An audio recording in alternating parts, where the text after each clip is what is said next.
Oh.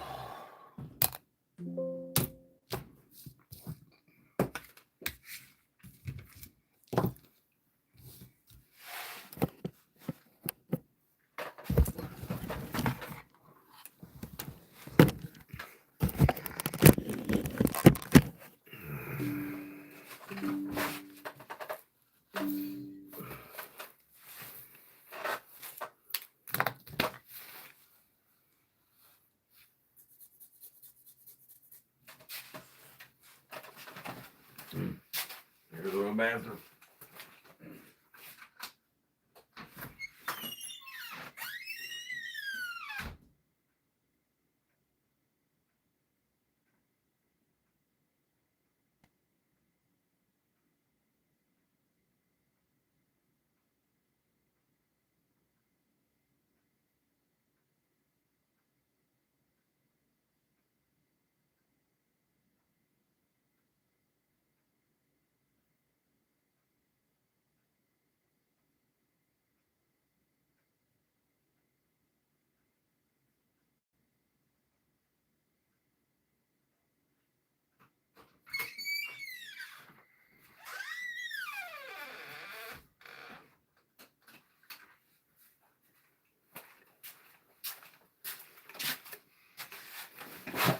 What do we got? Baptism, Big Jim.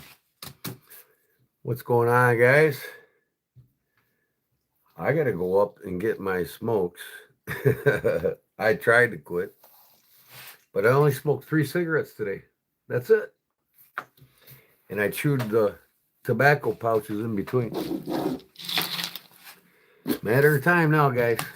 I went from 3 packs a day to a pack a day to a half a pack a day just recently, and now I'm down to like 9 cigarettes, maybe at the most. What's up, Paul?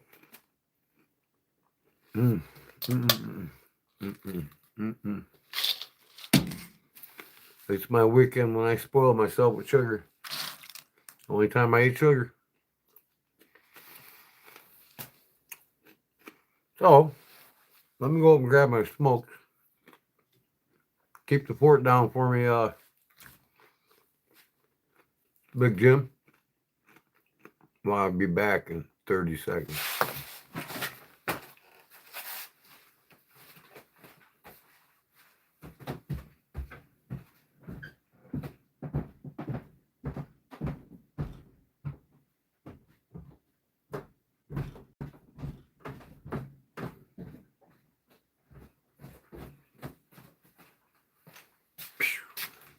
I think that's 30. 30, 30. 30, 30. Wednesday. Oh, it's Saturday. I got to empty my load here, man. Holy cow. Whew, I'm weighted down.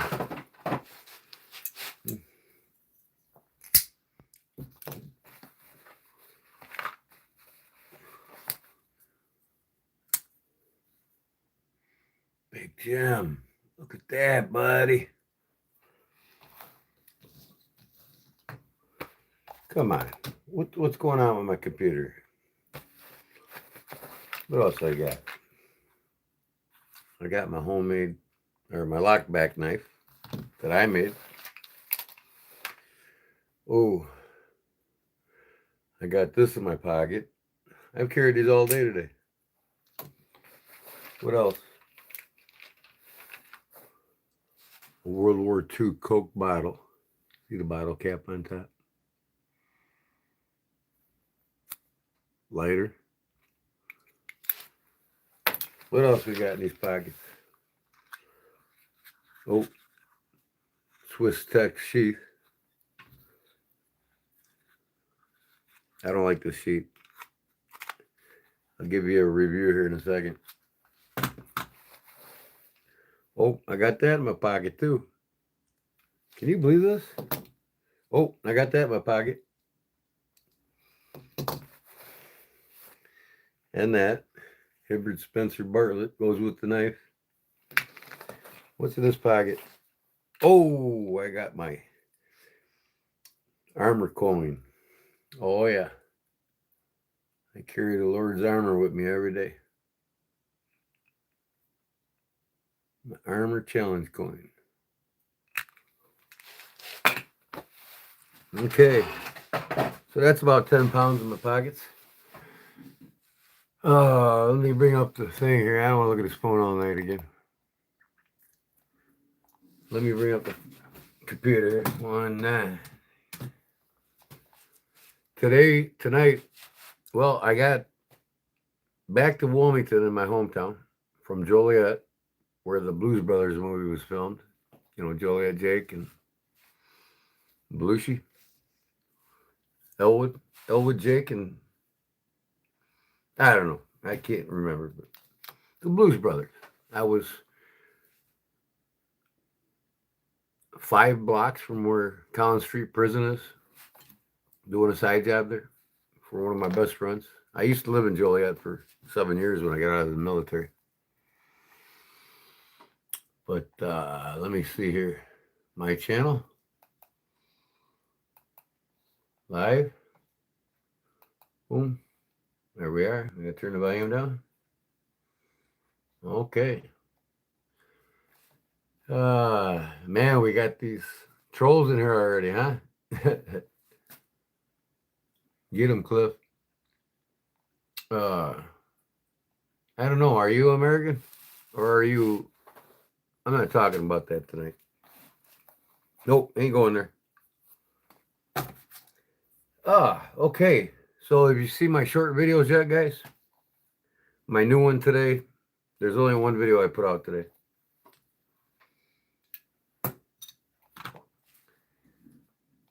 Greetings, fellow primates. Yeah. Walmart knife collector. I collect it all, Jim. That's why I got over 1,100 knives, buddy. I got 2 of these, 1 in a package unopened, and 2 of these. This was only $24. Ozark Trail. Look at the size of that honker.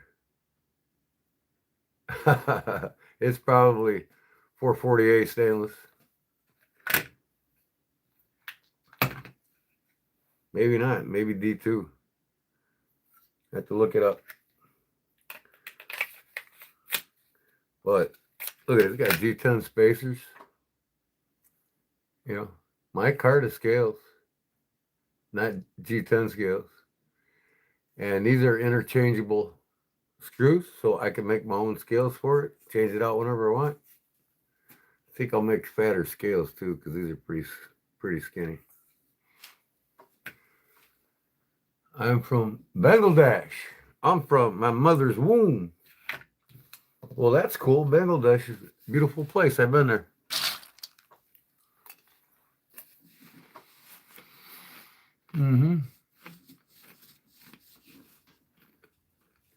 I have a katana.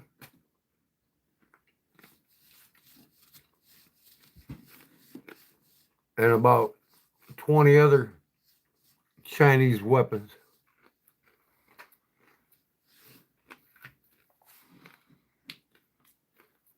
Yeah, not bad, Clip. I'll give you some specs on it here in a second. But look at this. The sheath on this is better than the sheath from the Swiss Tech. Make sure I got it in there right. It actually holds it in. Check out the Swiss Tech. I mean, I just tilt it. Tilt. Come on, man. Tilt. Okay. But I'll tell you what, you can't beat this finish. I mean, this is DLC coated brush finish, like a stone wash, but they call it a DLC brush. Blacked out, G10 spacers, handles come off too. It's like a mini Izulu. It's an exact replica of a mini Izulu, pretty much. You know, and I love the Essie knives. Let's put this thing more in the light here. There we go. Let me see. You see it better now? Let me zoom in a little bit. I'll hold it in the light. There we go. Look at that finish. Isn't that cool? G10 spacers. D2 steel. Way underrated steel. I'll take it over S30V or S35V any day.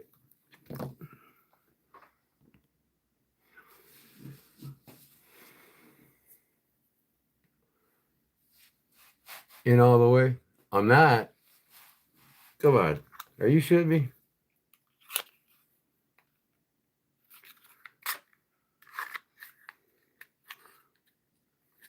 Well, it's pushed in all the way. But why should I do that? How about I heat it up myself? Oh, look at that. It finally snapped. Maybe it wasn't broken in. I'll be damned. This is my third Swiss Tech, by the way. I've got their first two out. I love Essie knives, you know. And to me, hey, I think I paid $29 for this. Yeah, I'll be damned, buddy. Thanks for telling me that. Yeah, it's fine now. Hello, McFly. Now, can you twist the... Something going on there. Oh, it's got two screws in it. You can unscrew it and reposition it. Horizontal carry too. That's pretty sweet. I'll tell you what, I've never been disappointed with Swiss Tech yet. Now that I know that that's nice. My ballistic stinks, yeah. Oh. Also, the big Ozark trail knife is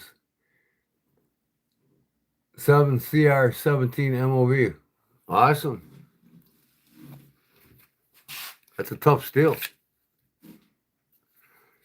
And you know what? It's like semi hollow ground.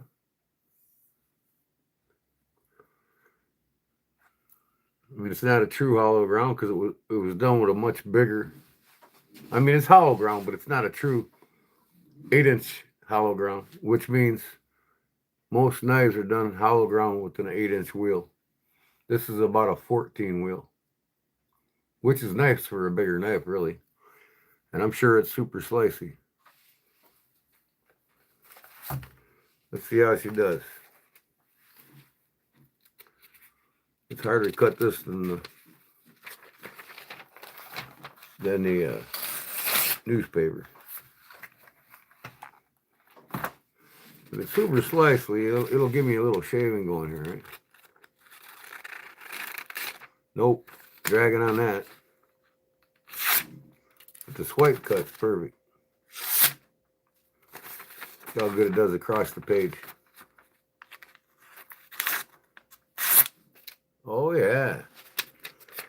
Why is it lagging on the shaving? Yeah, it's not made big knife. Yeah, that's pretty sweet. And check this out.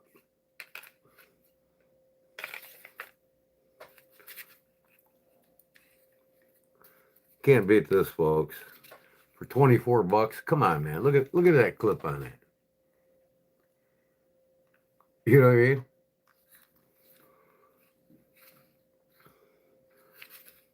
This will go great on my holster that I made.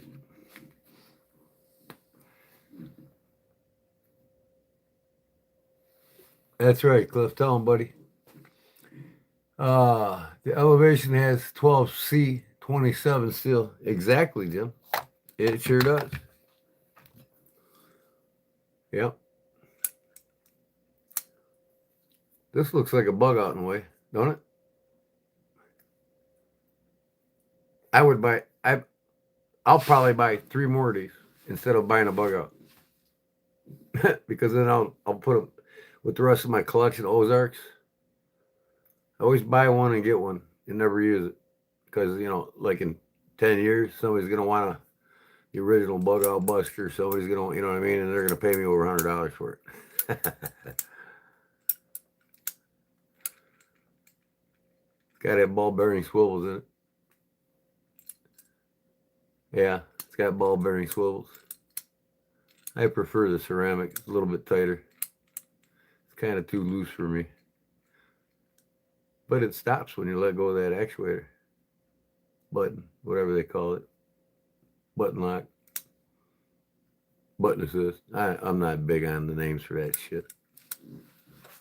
All I know is a quality knife when I feel one, and this is just like Jim and HT said, it's got quality all over it. For the price, man. Come on. I think this is the most expensive one I bought for 27 bucks. This was cheaper. Same company, right? $24.95 with a tech lock clip on it. I mean, you know what I mean? Horizontal or vertical, whatever you want. Can I borrow 20 for beer and smokes? No, I would just say get a job, buddy. What do you think of K-Bar Slab? Well, I haven't really checked them out yet, Eric. But I've been hearing about them, so I'm gonna go check them out. Same as Opinel. What about Opinel? They're oh, the same steel barrel is what you're talking about. Get the Valergy, man. Oh yeah, I might even have one somewhere in here, but I'm sure I will. I'll have them all. Like I said, once a month, folks. Once a month.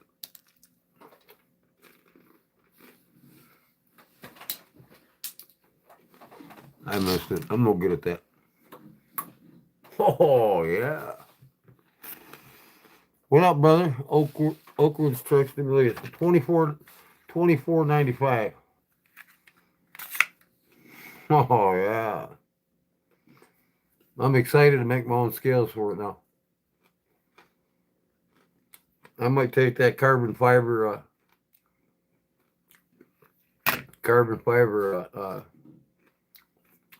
my Carter I got and put it on it. Black. It'll match the sheath, right? What do you think? Should I do that tonight?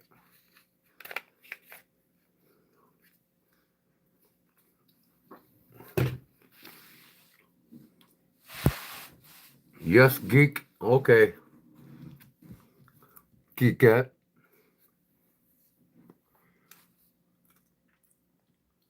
No, I don't care for Chris Reeves knives. Never did when he put the first one out he made by hand, and I still don't care for it. I just think about all these I can buy with what one Sebenza cost. And you know what? This will cut just like a Sebenza.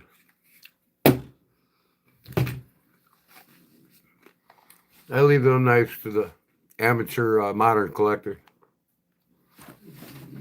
Or actually, I should say not amateur, but the go broke modern collector.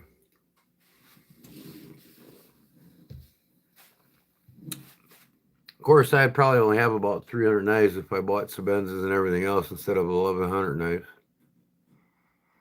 But I've got some high dollar knives in double digits. And they are made in America.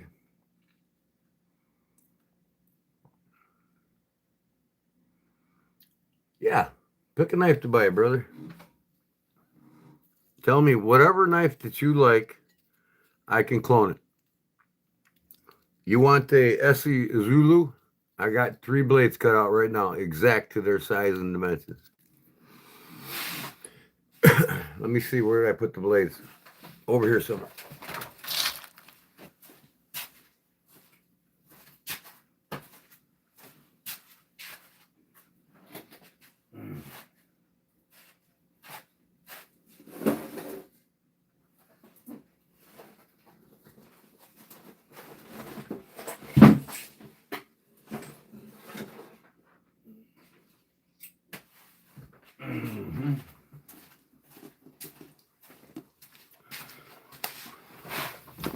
Oh, I got Rob's Nerdy Knives stickers in the mail today for the giveaway. He sent me one. He sent me one sticker. What a bonehead. I told him, hey, I'm having a 3K giveaway. I'm putting together swag packs. Can you send me some stickers? Yeah, I'll get right on it. Only took him 2 weeks to send one sticker. And, I think it was Cliff Bratton that told me. Or maybe Paul Mills. You'll be waiting a good month or two before you get anything from him because he's so busy. He just doesn't, and you don't pay attention. But obviously you don't. Okay. I can't wait to get this done. I might spend some time here next week.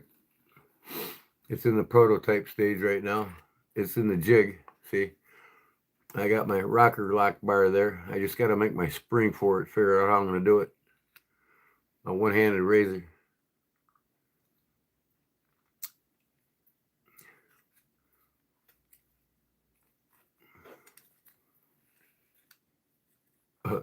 It won't come up. Why is that? Oh, maybe because I got to push down on it, right? Not try to pull up on it. Here we go. My one-hand razor. It's got the stopper where it needs to be. I just got to cut the spring thing out of here. Figure out how I'm going to do it.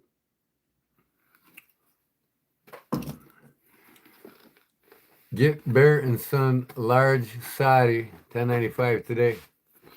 Yeah, I'm gonna, Jim. I'm sure you did. You did this. Is what you're saying then? Got it. Okay, I'm definitely gonna get it. That's for sure. Let me see here. I got projects and boxes, uncompleted for myself. Knives I'm putting together. This is my box of projects. Another project. What am I looking for? The Azusa. First of all, what up, Paul? How's it going, brother? Machinist. Hey there, Johnson.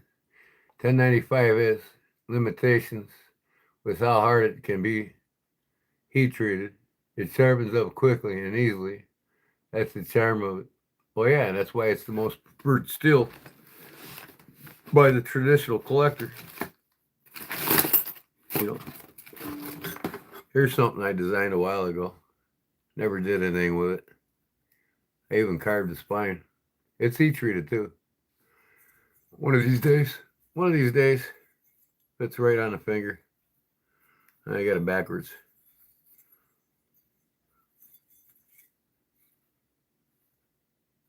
I mean, every knife's a clone of somebody else's knife, right? I'm looking for some Essie Zulus that I started. Remember this? I'm going to weld this thing back together. Here's the blade. I was stupid. Put it in the vise trying to get a bend out of it, and snap. I knew better too. Okay, it's not in the project box, so it's got to be on my table with it. I got 2 or 3 of them cut out, taxidermy. Here's another project. It's going to be a cleaner up. Do a video on this cleaner up. I think it's a K-bar. Yes, sir. 1184 K-bar, Big Jim. I'm going to leave this out. I want to do a video on it. Okay. Thank you, Barlow. Yuppers. Good steel. Geek Machinist. Howdy, Paul Mills. Yuppers. Right on, Geek. Thank you. Geek Machinist. Yeah. I prefer to make most all my knives out of 1095 and 1084. In fact, right now, all of my knives are made out of that. And because like Knife Geek said, its easy ability to sharpen in the field. Like I said, that's why Buck went from the 440C to the 428C with more carbon in it and less chromium, so that guys wouldn't bitch anymore about sharpening in the field quickly. It makes sense. And you get them high carbon seals, hair popping, razor sharp, and it doesn't take but a minute. So it's preferred by most outdoorsmen, hunters. Just take care of your shit. They make S35EM. Who's that? Essie? Yeah. Did I see it? Who are we talking about? Have you seen the Knife Doctor Kodiak Bladesmithing?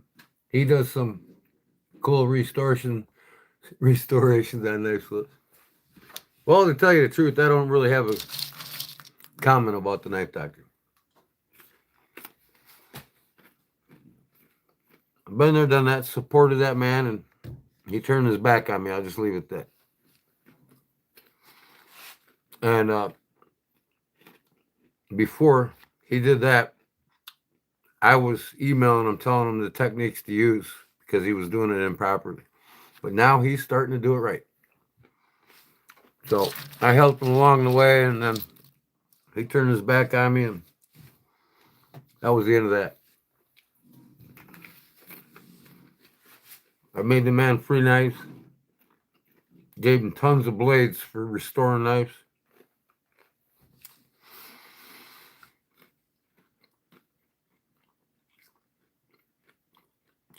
If you're going to teach somebody how to repair a knife, you got to teach them right.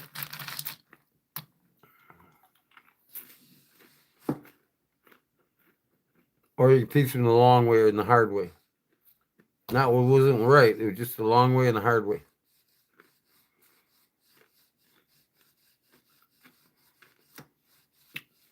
Never drill your pins out outside of the bolster. Always cut it.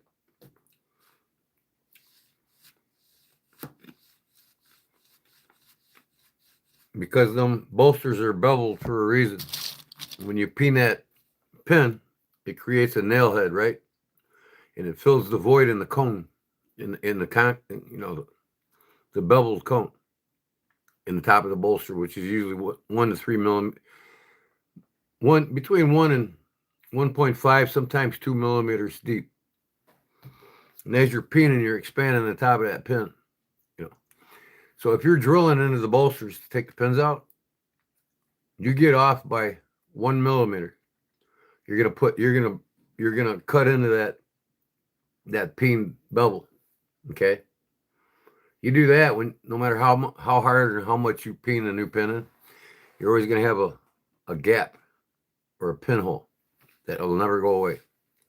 So you might as well drill the bolster out wider, put a new bevel in it, and use a wider pin.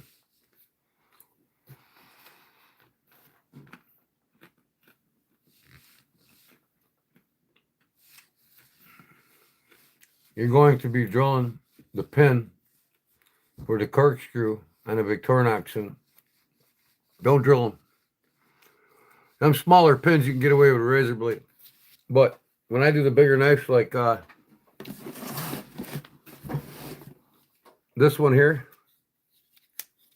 and you see my video, I show you how to take it apart. You want to use a hardened blade off of an old hardened blade, because these nickel silver pins with time and age get harder and harder. It's the same with brass. I've popped some brass pins that's almost as hard, if not harder, than nickel silver pins. Yes, over time, brass does get harder with oxidization and all the elements. And I've worked with it where it was so hard that it was almost impossible to get it out with a razor blade. So these guys use razor blades; they're just cracking them and busting them, and get you a regular blade. And when they're this big, you can put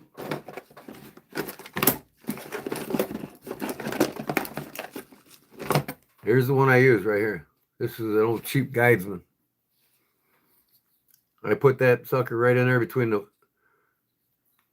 the blade You can see it fits in there. Ooh, almost.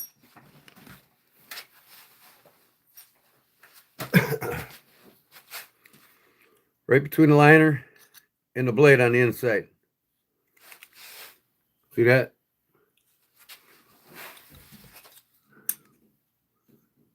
You know, and you just, if I'm holding it, I'm just showing you, but I'm right-handed, so I'd hold it this way.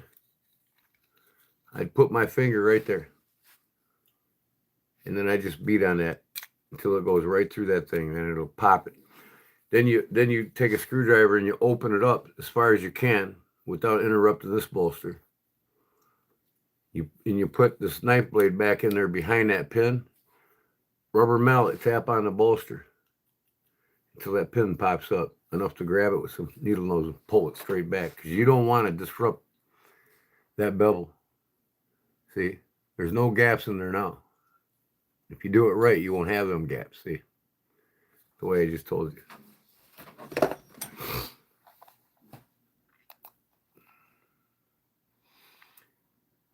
Oh, just like an eye on a axe head. Correct. You know what I mean? You don't want to disrupt the bevels on these bolsters, because systematically, that, like I said, that nickel, silver, or brass, if it's brass bolster, brass pin, it expands and it fills that bevel perfectly. But if you get off drilling them out through the top, you're gonna drill slightly past the bevel and into the bevel, and it's gonna be almost impossible unless you hammer finish your bolster, where you'll take like a cold chisel and just hammer everywhere, and then that you'll expand that pin and that into that bevel. See, that's the only way you can get away with it if you're going to do a hammer finish on your bolsters.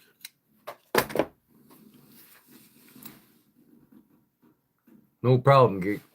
You guys got any questions on making knives, just feel free to ask me, man. I've been doing it for 20 plus years. I didn't start 2 years ago like the knife doctor and decided I'm going to teach people how to fix knives. And I'm not going to talk shit about the knife doctor, because other than that, he's a wonderful guy. But I emailed him, was a gentleman about it. I called him, didn't answer my emails, didn't answer my calls. That's not a gentleman. But to each his own. I'll pass them up in subs. It's just about another year or two. I'll be ahead of them. I've only been doing this 14 months, and I got more subs than most guys that go 6 years. Unless you come up with a new idea. Like him, nobody before him was going live into these stores and buying these knives, and then really cleaning up. Got to give the man credit. He come into the market in the knife industry at the right time, or the YouTube industry, digital creator industry at the right time. He had an idea, he stuck with it, and the guy's successful. I cannot knock him for that. But as me, I'll never turn my back to my supporters. Somebody sends me 2 knives and a bunch of blades to fix knives, I won't never forget his name and accidentally block him on my Whatnot channel. I'll never do that to my supporters, you guys, ever. And if it was an accident, I would fess up and answer your calls or your emails. Enough said about that. Anyways, there's too many lickers that like to go right back to him, saying, and that's what happened between me and him. One of the lurkers caught what I was saying negative about him, but they didn't stick around 5 minutes later when I said everything great about it, and that I wasn't really going to do what I said I was going to do. So you're just best off not talking about anybody in the knife industry. It goes a long way. You just struck an arc with me when you mentioned his name, that's all. Sorry about that. How to take the oxidization from the knife.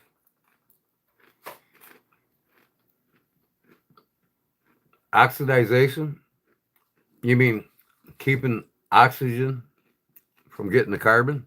Is that what you're referring to? You can Teflon coat them, spray it on, wipe it on. You can wax coat them. Personally, I would Teflon coat. They got Teflon spray. Spray it on them 1095 blades. Only thing that's really going to start to rust, and it won't rust because you use it enough, is the cutting edge. But Teflon will protect your 1095 from all the elements, keep it from oxidization. Now, how to take it? How to take the oxidization? That's it right there. Keep it. Prevent it is what you meant. Hello, Lucy Aaron. Okay, am I missing any comments here? Just like an eye on an accent. Yeah, yep. Howdy, Henry G. What's up, Henry?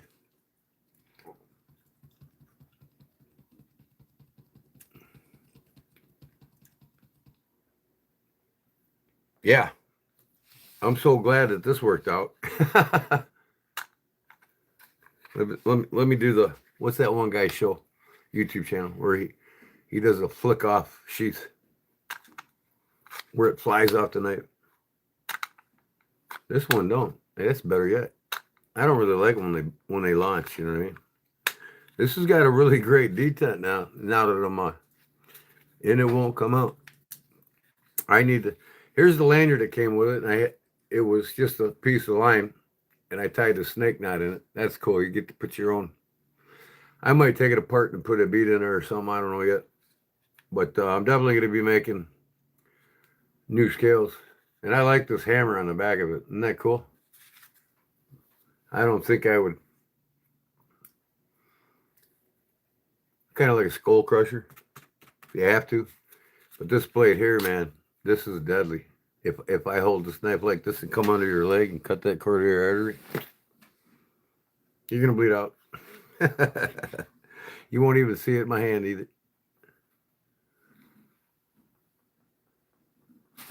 You're done.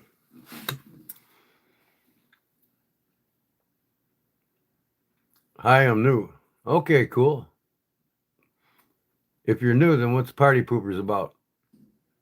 You here to poop the party?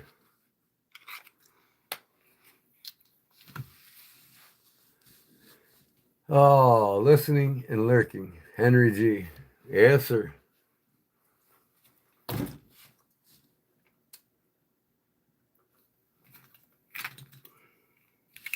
Yep, I carry this with me everywhere I go.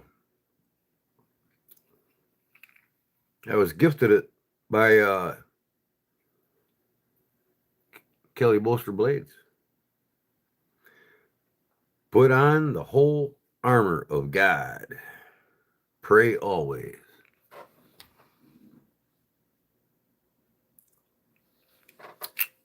Then on the backside, it's got all his armor. Feet, lions, shield, helmet, breastplate, and each one's got a definition. Helmet of salvation, shield of faith, lions, get with truth, feet, I can barely read that. I'll memorize them sooner or later.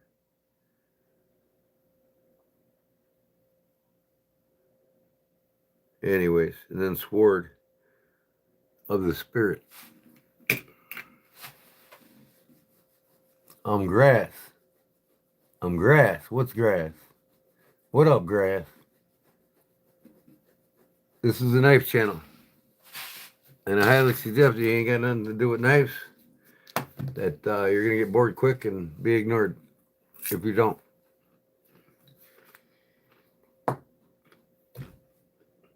So,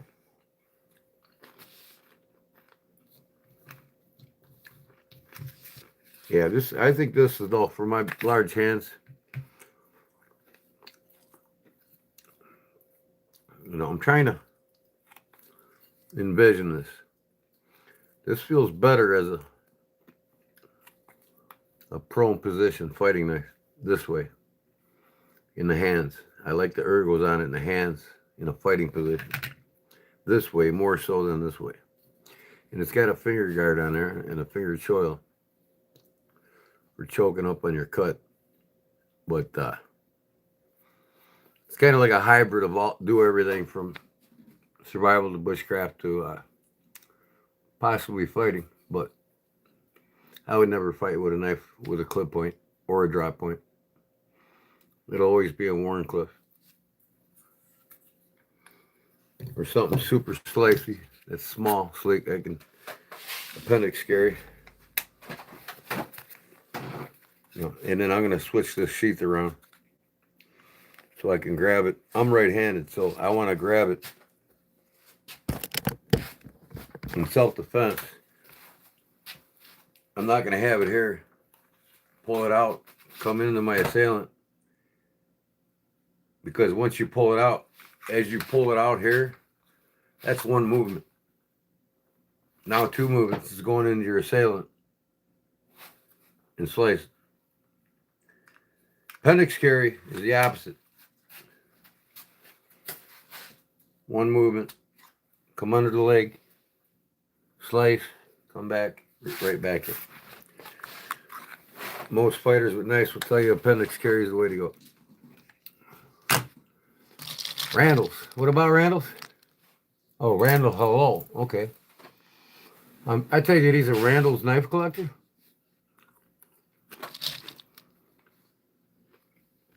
You love that book I got.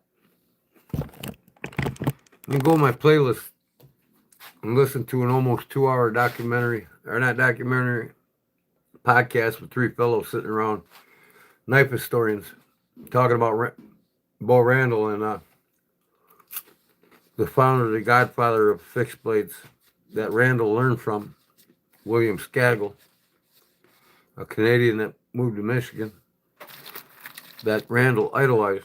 You can listen to them podcasts in my playlist underneath my header. And knife history section. So I'm setting up this YouTube channel not only to be one of the top entertaining knife channels in all YouTube in the knife industry, but I'm also setting up to be one of the most informative learning sites. I'm adding more and more every week to my playlist. And they got to be exceptionally factual to where you all can read or listen. And I'm going to start a podcast myself where I'm going to start doing interviews with knife makers and reading a lot of articles about knife makers. So I want my channel to be the one stop for information, you know. And in my content, I'm going to start putting out much better quality, entertainment videos. You can probably already see in my shorts that I'm blending everything together nicely, more visually effective for the eyes to watch. That's better. As you do this, I've been only doing it 14 months, so I'm learning a lot in the last 14 months, but I'm learning to make it more and more entertaining every day. Behind the scenes, I spend endless hours being trained by these successful YouTubers. You got to get to bed there, TJ. Hey, it's the Joneses. I call them TJ, folks. It's a lot quicker and easier. Well, you have a good night, brother. I appreciate your support and coming in, and God bless you. We'll see you maybe Sunday night for a little bit. And then Monday night, 8:30 p.m. is the big giveaway. I'll have it posted Sunday afternoon. And it'll be posted till the giveaway. All right, Gene. Is that his name, Gene? You know him personally as Gene, huh? Okay, I'll call him Gene then instead of TJ. All right. Have a good night, Gene. Good to know. Thanks, Cliff. And Cliff, you know what? I think I'm going to call you before this weekend's over, if I can always keep remembering. I finished up a pool house roof today. I was there till 6 p.m. Left Joliet. It's 30 minutes, almost 30 minutes home. On my way home, halfway, I'm like, shit, it's my 40th class reunion tonight. At my brother's bar. Imagine that, right? My brother's new bar. So I hightailed my ass straight there. Not only I get to meet about 100 of my relatives that's been in town for a while. See, there's 5,400 people in Wilmington, and 1,700 of them are my relatives. So half the town in the bar and coming in and out, they're all related to me. And my grandfather had 15 brothers and sisters, and that's on the Jake side, which is my side. And my great-grandfather's brother, Pete, the Pete side, they had 21 kids. And they were Dutch farmers, so the more kids they had on the farm, the better off they were. So there's 1,700 Van Dynes that I am related to on my mom's side, the Dutch, in Wilmington. So I got to see almost 100 of my relatives that I haven't seen in a while. And I probably got to see 30, 40 classmates I haven't seen in 35, 40 years. And that was cool.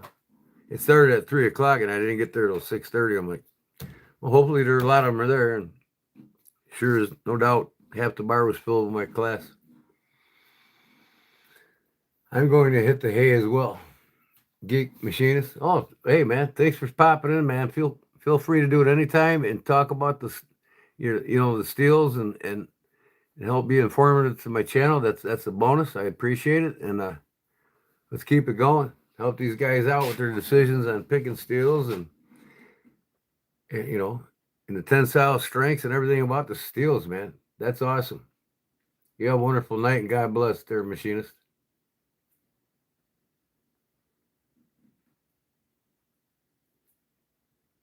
I wouldn't call him a geek. I call him Machinist. But he likes geek, like Rob's Nerdy Knives, right? Call him a nerd, I guess. You're not going to see me with a kazoo, blasting a kazoo all night long on my live feed. Love the guy, though. Love the guy. Great personality. Loves people. Ain't got nothing bad to say about the Knife Geek. I ain't got nothing to say bad about anybody. Unless they give me a reason to. And even so, can't do it on YouTube. I don't want to lose people because of somebody else's agendas in life. No. Just kill them with kindness. Acts of kindness. That's what my page is all about. And I got to keep to that motto myself and remember that. Thank God, he says. What are you franking? Man, English grammar in here is like terrible, man. You're all in the same boat, though. These kids now, these 12, 13-year-old kids can't even write a check. They don't know how to write in cursive.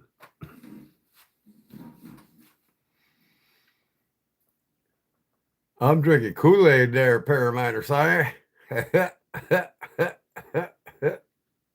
What are you drinking? Mother's milk still?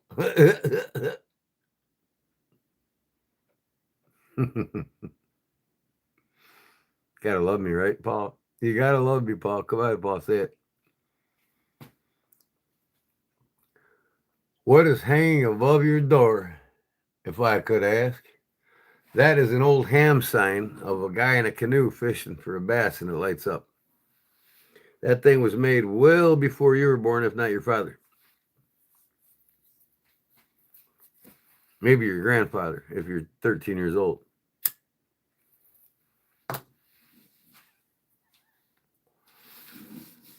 Laughing my ass off. I got to get something for funnies. Maybe this would be it. I don't want to blow it, though, man.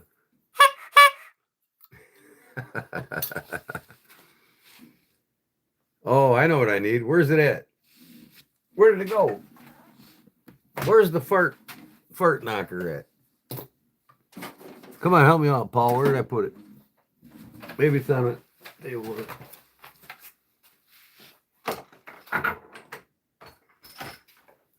Oh, there it is. There it is.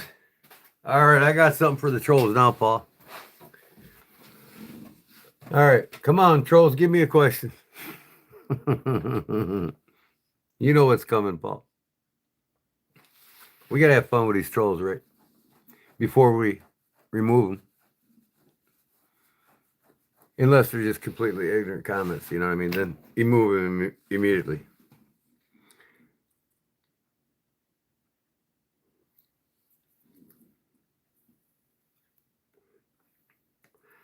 Yeah, I was excited to show you all my new toys. I'm just as excited about buying a lesser expensive knife than I am buying a really expensive knife. I mean, you wouldn't compare this to my elk dagger, but you don't have to. I always said those who die with the most toys wins. And they can be cheap ones. But yeah, I'm glad I waited on that mini Azulu and got this. $27. That's more expensive than that. This big honker here. Sup, Chief? Sup, Chief? Chief. Hey, knuckleheads. Jerry!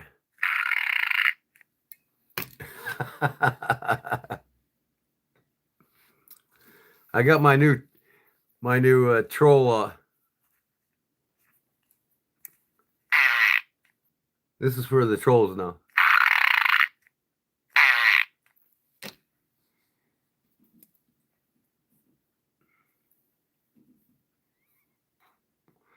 So Randall's, you never told me, buddy. You collect Randall knives.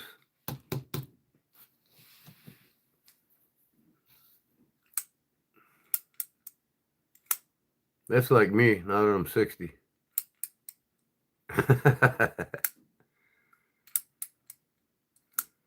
I don't, sorry. Is that your last name, Randall's? I mean, I'm just trying to figure out.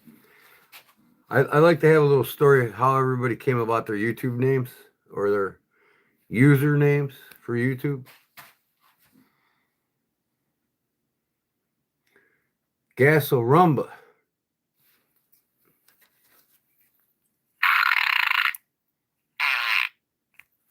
That's some dirty britches there, boy.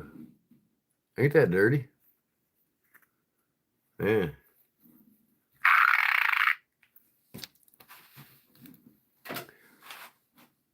It's a random name, to be honest. Oh, that's cool. And you came about it because you are in the knives. I mean, what a name to have if you're in the knives. And I'm sure you get asked a lot. Are you a Randall collector? It's like everybody comes on here, especially the trolls. You're from Alaska? Are you from Alaska? Yeah, I'm Kodiak from Alaska. Mm-hmm. No, Cliff Brott's from Alaska. I'm from the Windy City. I love knives. Cool. All right.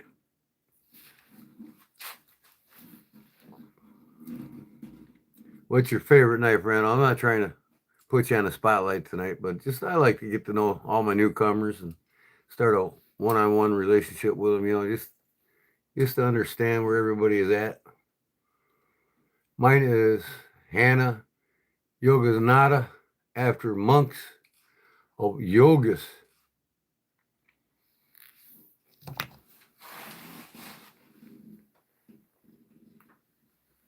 The monks of yogas.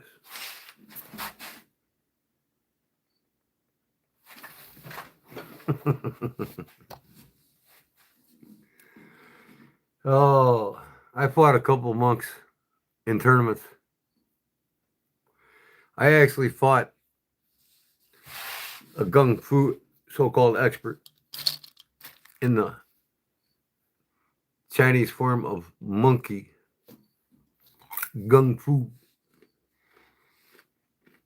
He's dancing around on the stage like a monkey. I'm like, dude, you gonna fight or are you gonna act like a fool?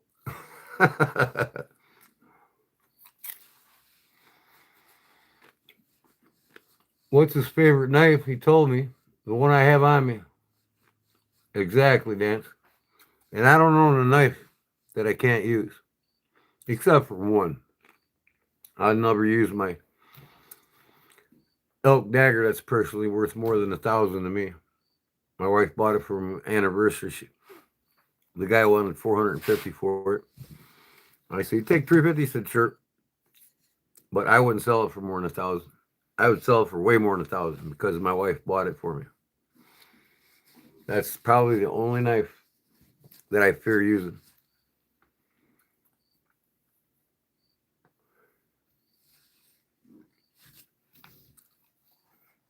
What was that message? To share a bit about myself, I've been going through depression because of the histamine. What? Anti-Semitism? Oh man, they got some problems, Cliff. Oh man, that's hilarious. They're gone. I hit her from the channel, or him, or it, whatever they're. You bet you I'm going to behave in this chat. Yeah, you're not going to hear me blurt hatred things anymore because that's against God's will. And I done apologize to the individual I had to, and she still loves me. She's probably lurking right now.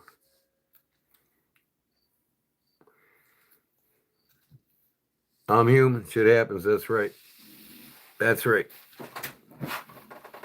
You know, when I was myself, before I met my wife, and I was still doing the bad things that I shouldn't have been doing, that I've been clean up for 27 years now. I always used to tell people, I'm not a racist. I hate everybody.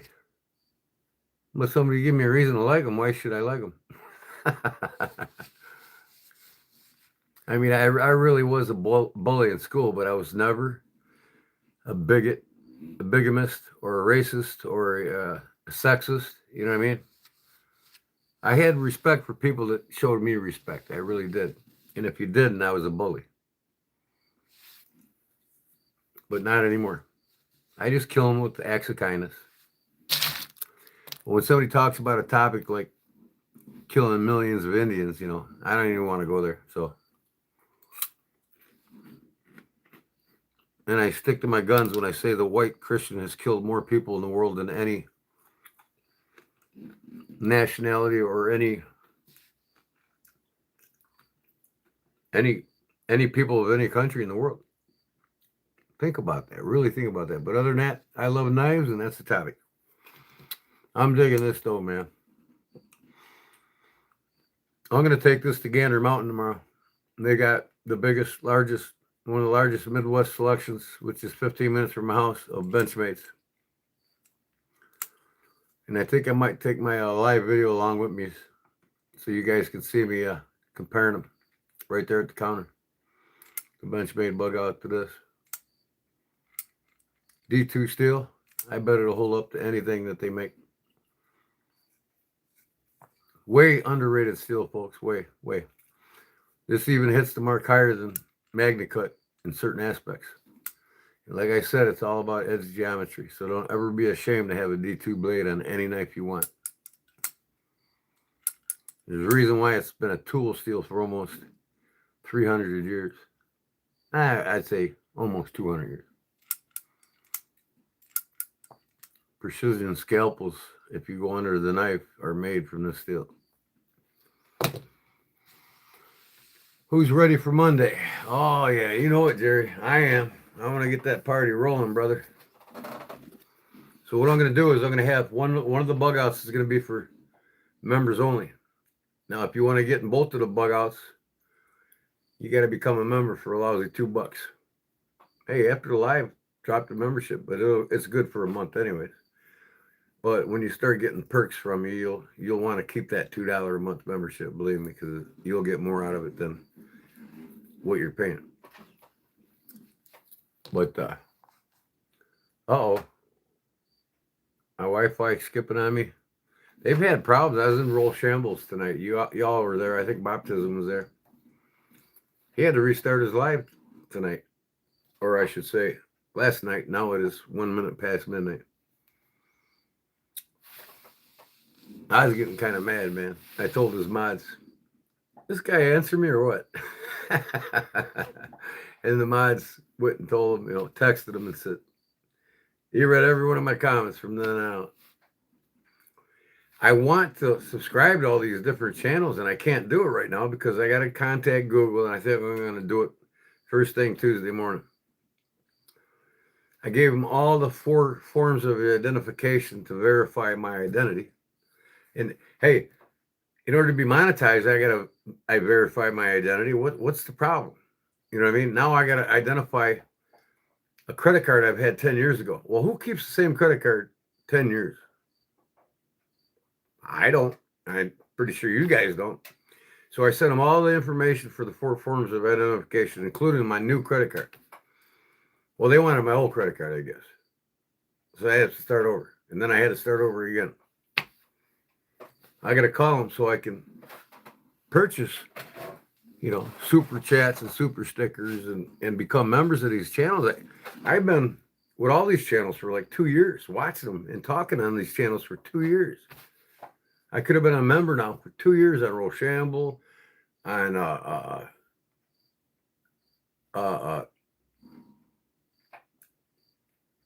Bees Blades, a couple of the others.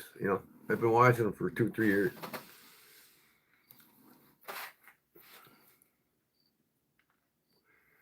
Your favorite names is Sherade, Cutco, Walden, New York. Yeah? Straight tang, stamped with ebony wood scales. Sherade, Cutco. Wow, I haven't seen one of them in a long time. I got one somewhere in my collection there, but it don't have the black ebony. I probably got a Sherade you don't have. Let me go get it. Not that it matters, but I thought it's worth sharing to you because it's a cool knife.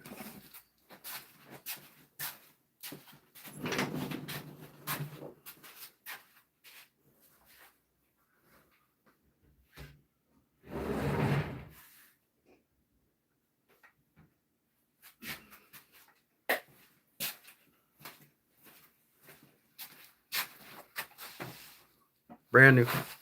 Never used. This one I won't use either. But I've actually used it. Like I said, there ain't a knife I own that ain't worthy of using. But I keep the scratches off of it. And I just stroke it, you know what I mean? Until I'll never touch it again. But this here's the 51 OT. Delrin saw cut, of course. It's a honker. It's wider than a buck 110. About the same length, maybe a little longer. It's one of my favorites. One of my favorites. I collect old timers too. And I make custom sharp fingers for guys. I probably sold a good couple dozen of them already.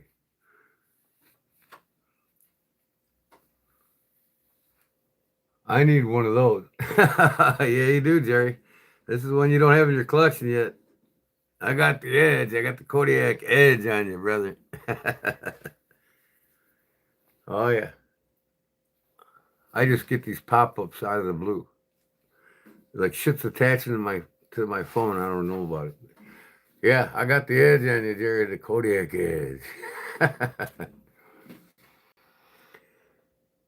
Got dark? Yeah, it did, didn't it? Yeah, I get these pop-ups on my phone from these apps, and I'm removing them all, man. I'm going back to stock and starting over. But yeah, this is when I swindled out of Arizona EDC. I think I gave him a paramilitary 2 for it. And of course, paramilitary 2 means nothing to me compared to this knife. Nothing. I'm sure even Paul and Cliff can vouch for that one. I know you'd rather have that. I know Jerry would, that's for damn sure, than a paramilitary 2. I had 2 of them and I got rid of both of them. So Arizona's got like 5 of my spider coats. I only missed like 1 of them.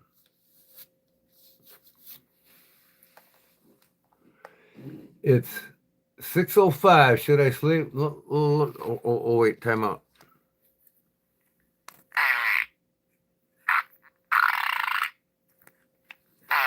There's your answer.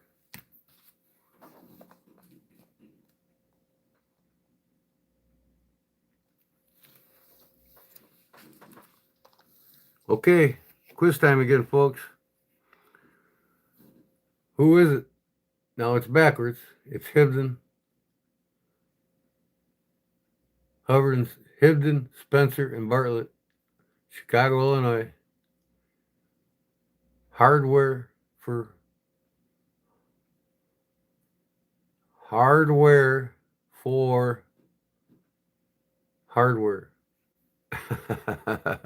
You get that? Hardware for hardware. Who is it? And who are they? What are they famous for? I'm sure Jerry will answer it right away. Come on, Jerry. I know you can do it. Who knows nothing about traditional knives? Oh yeah, Zona. He thinks he does. He didn't know much about them at all until I let him be a mod on my channel. Oh my God, I got a laugh last night. Listen to this one. Oh, I don't know if I should say it because he's probably lurking. Let's put it this way. I got a big laugh. I mean, I was almost an older gentleman that we all know and love so well in this channel. Just put it that way. Told me, hey, you want a good laugh? Go over to Whatnot. Watch SC Night Monkey's auction. Oh, I wanted to comment so bad in that auction. I contained it, held myself. That was hysterical. I saved his page so I can go back to it.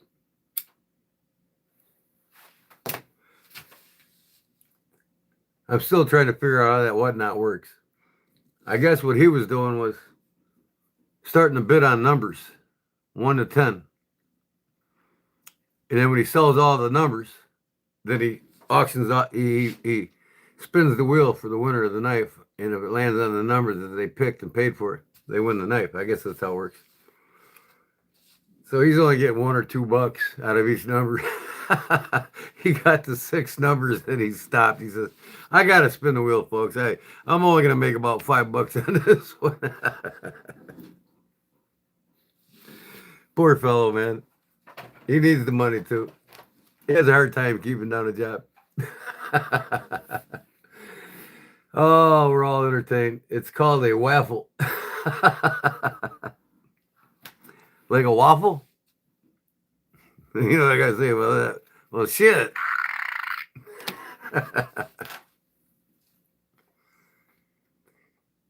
Instead of cursing, I'm gonna do this. Well, S-H-I-T, I'm just gonna go, well. So when I say well and do this, you know what I mean. What is your favorite knife, Kodiak Edge? Ah, the one in my pocket. No, I would have to say traditional folder, my favorite knives right here. The Golden Rule. This is a Delrin made by the New York Cutlery Company in 1894. Sold exclusively by yours truly, Hibbert, Spencer, and Bartlett, Chicago, Illinois. And I was asking the trivia question. These folks here started Ace Hardware in like 1953. And then they sold the franchise to the current owners. But yeah, you open this up. This is my favorite, my most favorite traditional knife right now. And it's a user. It's not by any means in its shape, but I collect Chicago-made knives because I'm a Chicagoan, right? It means more to me. I got the Chicago cutlery knives and everything. Hibbert, Spencer, Bartlett and Company. They had 3 companies make their knives. New York Cutlery Company, Camillus, and a Buck at one time made some for them, but it was the other company too. Camillus and King Cutter. Only the best. That was their motto. So I would say my favorite fixed plate is my 620 dagger, buck dagger. If you haven't seen one, I'll get it out. It's still a good snap. Oh, yeah. Hey, I love your video so much. I'm 25 years old and I'm celebrating my first year anniversary being from drugs and alcohol. Thank you for your videos. Love from Los Angeles. Well, hey, thanks, Daniel. I appreciate that, buddy. And you're on the same journey as me. I'm 27 years. Actually, not 27. I met my wife 21 years ago, and I was high the night I met her. I've been 21 years clean, drug-free, and alcoholic. I'm still an alcoholic because you're always an alcoholic, according to AAI or AAA, right? But I drink probably 1 or 2 beers, nothing hard, a year, and it's only with my meals. So drug and alcohol free for 21 years, just like you. Amen, brother. Yeah, that's still a good snap for an oldie but goodie. Hey, listen to that pen blade. And the only thing I hate is this nail nick. You got to open the pen blade in order to get the main blade up. I think that might be a flaw in the company, but here's the snap again on the pen.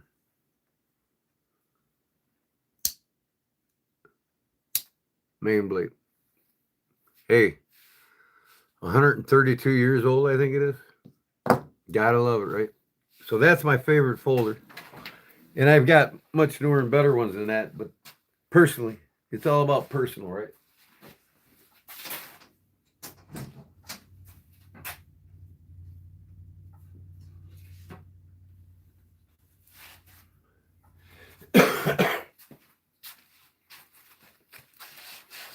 Buck 970 dagger. It's made by Wild Bill Cody, a custom shop man for Buck. It's got the boss heat treat, and it's elk stag, and it's a hand-carved buffalo on the knife. Here's the authenticity papers.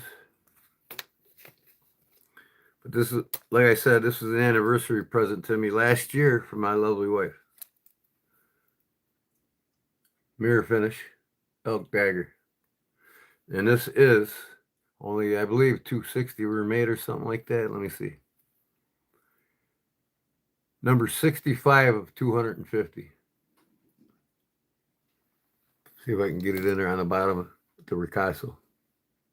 Right there. It's backwards. Let me see if I turn the camera around and show you.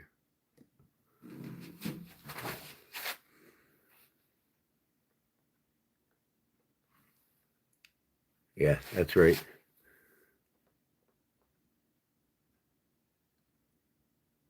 $250, number 65. But yeah, this is a elk stag, hand carved buffalo head on it, jumping all the way around it.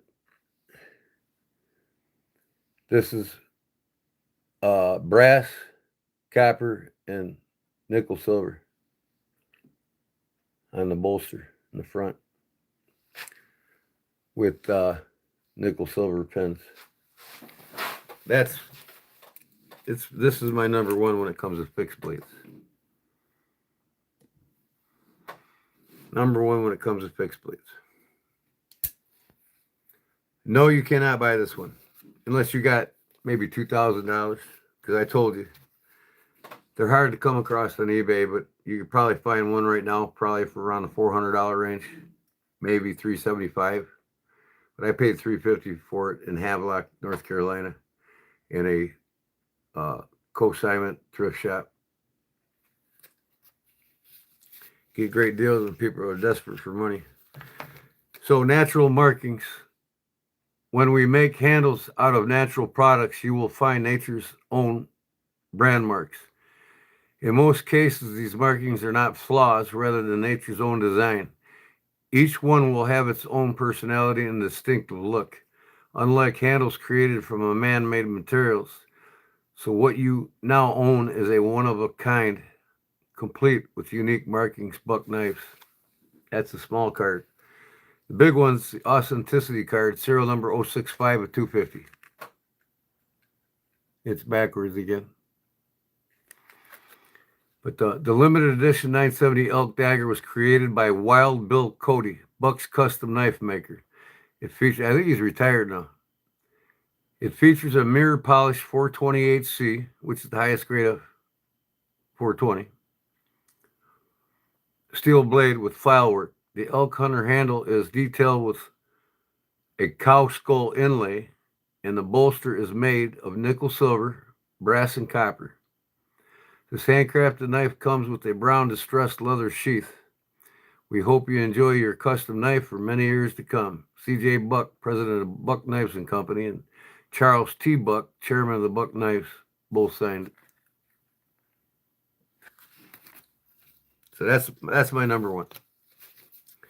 And I got a collection started of the Buck 119 series knives that started their career. And I got to complete it. I got like 5 more knives I got to buy to have the 119 series done.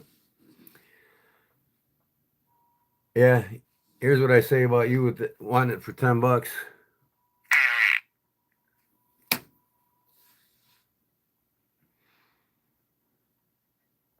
That's the one. Can I buy it? Nope, unless you got about $2,000, like I said, because that's what its value is to me. And I probably wouldn't part at $2,000 with it because my wife bought it for me. You know, it's sentimental. It's hard to get a sentimental knife really from anybody.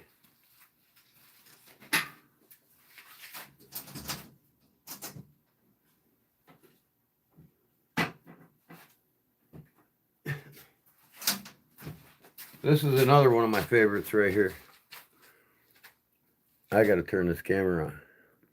I can see what I'm doing from the back. This is made in Sheffield, England for Charade. Their 100-year anniversary knife. That's like 130 years, almost 130 years ago now. This is number 368. I think they made 10,000 of them. Yep. Wolstenholme, Sheffield, England, made for the Charade Company in England. This is genuine bone stag, or antler stag. I got to take that out and clean it. Polish it up. Yeah. Same for the old timer. Oh yeah. Hey, you gotta get some buck knives. I mean, anybody that don't really collect buck, there's just something wrong with them.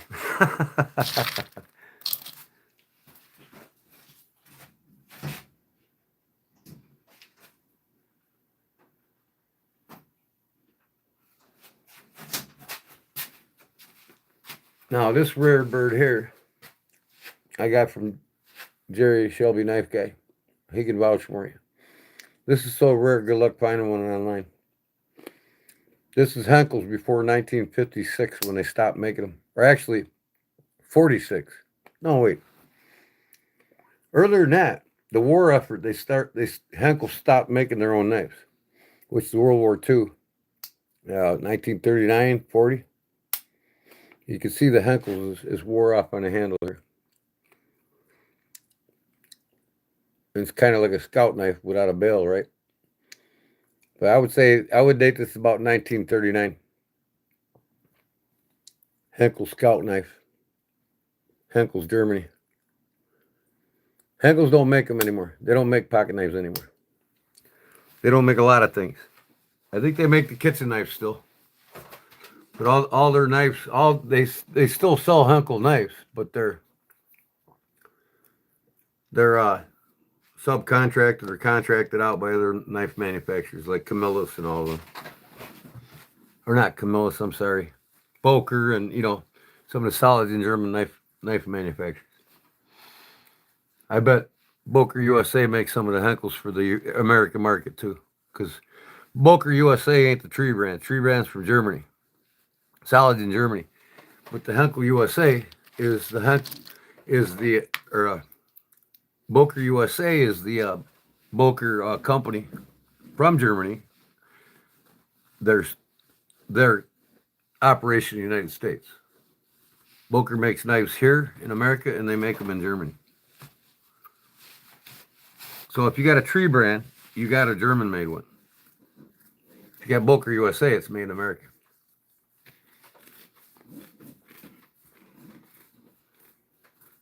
Brass bolster is crazy. On a scout knife, yeah, that's pretty cool, ain't it? I got a scout knife collection with about 2 dozen of them. I got all the war ones, World War II. I think I got one World War one. Then I got the Boy Scout, Cub Scouts, because I was both a Boy Scout and a Cub Scout. Oh, yeah. This thing's in excellent condition. I mean, look at this blade. This thing is well stored. There's no pitting on it. Of course, it's stainless steel, But look at them blades. Minor scratch marks on it. Now I can get the miners off and bring it back to a mirror finish, and I just might do it. Look at the shine on that thing still. What? 80 years old? 83 years old, something like that. But the hankles is almost gone on the scale, on the knife handle. You got the Girl Scout from me too. Yeah, I got it, the Girl Scout. My buddy's knife shop's got 2 of them exact knives, the Girl Scouts, and I was gonna buy one and close the door on it. I was almost gonna buy them both, and here's something to think about, folks. Get all the Girl Scout and Boy Scout knives you can, because of the gender identity crisis we're going through right now. It's no longer Boy Scouts. It's no longer Girl Scouts anymore. It's now Scouts of America. Imagine that, right? So that makes the knives that were Boy Scouts and Girl Scouts, you can't get no new ones with Boy Scout and Girl Scout on it. So start buying them up. Push the market, guys. They'll go up, and then my collection will be worth more and more and more.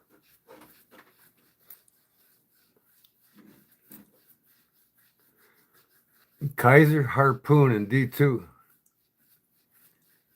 You skin whales at home or what? I'm just curious, Oh wait, the Kaiser, it's a smaller folder. I'm sorry. They got the harpoon blade you're talking about. Yeah, that's pretty cool. I like the Kaiser's harpoon blades. They do a really well job on them. Really great job on them. Man, I got to put some stuff on my knees, man. Shit's killing me. Cortisone crap. I had an Australian tell me this stuff's garbage. He says you got to get the stuff that works. He's a pharmacist in Australia. So I got it on Amazon right now. In fact, I'm gonna purchase it tonight. It takes the shit away. It sucks having psoriasis, guys. Oh, I tell you what. This only suppresses it. It doesn't do anything, really. It just takes the chap away for a while, but you got to put it on like 2 or 3 times a day. Get you some egg, bacon, and sausage. Crepe, it's not breakfast. Get you some eggs, bacon, and sausage. No.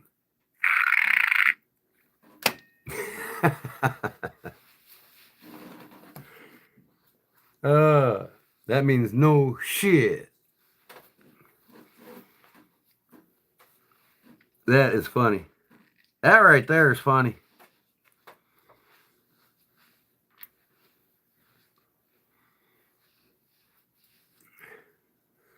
Thanks, Jerry. Oh, God. I drank 4 of these at my brother's bar tonight. I get them free, by the way. I don't pay for nothing over it. That's because I do free work for my brother. I just did all his bar stools for pennies to the dollar. Upholstery on his bar stools, and he's got more jobs I'm doing. And he said, "What owe you?" Nothing. Just give me my free drinks when I'm in your bar. That's all. And which is not non-alcoholic. I get Bloody Marys with no vodka in it. Love them. If I'm out eating dinner with the wife, I might get one Bloody Mary with vodka in it. But it's gonna be a choice vodka. I'm headed to bed, buddy. Cat tomorrow. Yeah, I'll give you a holler. Thanks, Jerry. Appreciate it. But yeah, it's the weekend for me, and I ain't doing shit for nobody the next couple of days. My weekend started at 6 p.m. tonight when I came home from that side job. It's a good trade. Oh, yeah. Well, you know what? You know what was the worst trade? When I quit drinking 21 years ago, really, I switched to Pepsi, and I never had a beer gut. I drank myself sober every night. That's how bad I was. 30, 40 beers and still chasing a buzz. So I switched to Pepsi. Wrong move. Put it this way, 6 months ago when I quit drinking Pepsi, I lost almost 45 pounds in a month on my stomach alone. That sugar is nasty. And then the diet pop don't really help because it creates the diet artificial sweeteners in this create sucrose in your body, and your body can't filter it, so it sends it to the liver. And what happens is it causes fatty liver disease. Carbohydrates, sucrose, right? Same with drinking too much booze. People get fatty liver or liver disease and end up dying from drinking too much. I drink 2 or 3 of these a day, and that's it. And 3 times a week, I cleanse my liver, clean it myself with boiled lemon water.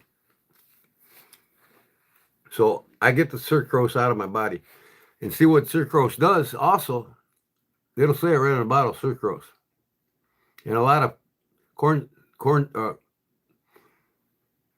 high fructose corn syrup products, when you consume, it turns into sucrose in your blood and sends it to the liver to become fatty because it can't process it. Sucrose is used in the fast food industry, whether it's McDonald's, Burger King, Subway, and the processed crap meats that they say is supposedly healthier, which it ain't. The deli, supermarket, processed meats, sucrose additives. Because the more you drink sucrose, the more you're wanting sugar.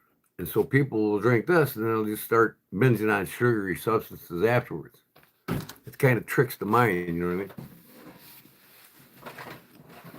So I twice a week minimum, I take a lemon, I cut it in half, and I'll scrape the peel on the outside on both halves, throw it in water and bring it to a boil, let it chill a little bit so I can drink it. I drink that a couple times a week and that'll clear out. So that means you can drink all the beer you want now if you clean your liver. And that's all you got to do, lemon water. Nope. High fructose corn syrup was invented in the mid to late 70s. By 79, it was on the shelves everywhere. And its purpose, not only did they figure out how it creates sucrose, which creates fatty liver and makes you addicted to anything with sugars in it, figured that would lead to obesity and everything else to fuel an industry that's a scam. So it makes you addicted to the foods it's in. And McDonald's is one of the heaviest users of sucrose in their foods, their French fries, everything. They add sucrose to it. So you come back and give them billions of dollars a year to eat their garbage shit food. And that's basically it. But it was purposely created, knowing well of its hazards and what else it led to keep food on the shelves longer. So they just keep pumping shit out. When there's too much on the shelves, they just throw it away and bring in more. Con game. The whole system is a con game. Anyways, man, I got to get off of Pepsi then. I'm telling you what, people that drink Coke, That's almost twice the amount of sugar as Pepsi. Pepsi's only got like 34 milligrams or 34 milligrams of sugar. And Coke's got like 54. It's bad shit, man. Not to mention what it does to your stomach inside. You ever boil Coke? Take a ham or a pork roast, especially a pork roast, and submerge it in Coca-Cola. And in about an hour, all the Coke will force all the parasitic worms out of the pork.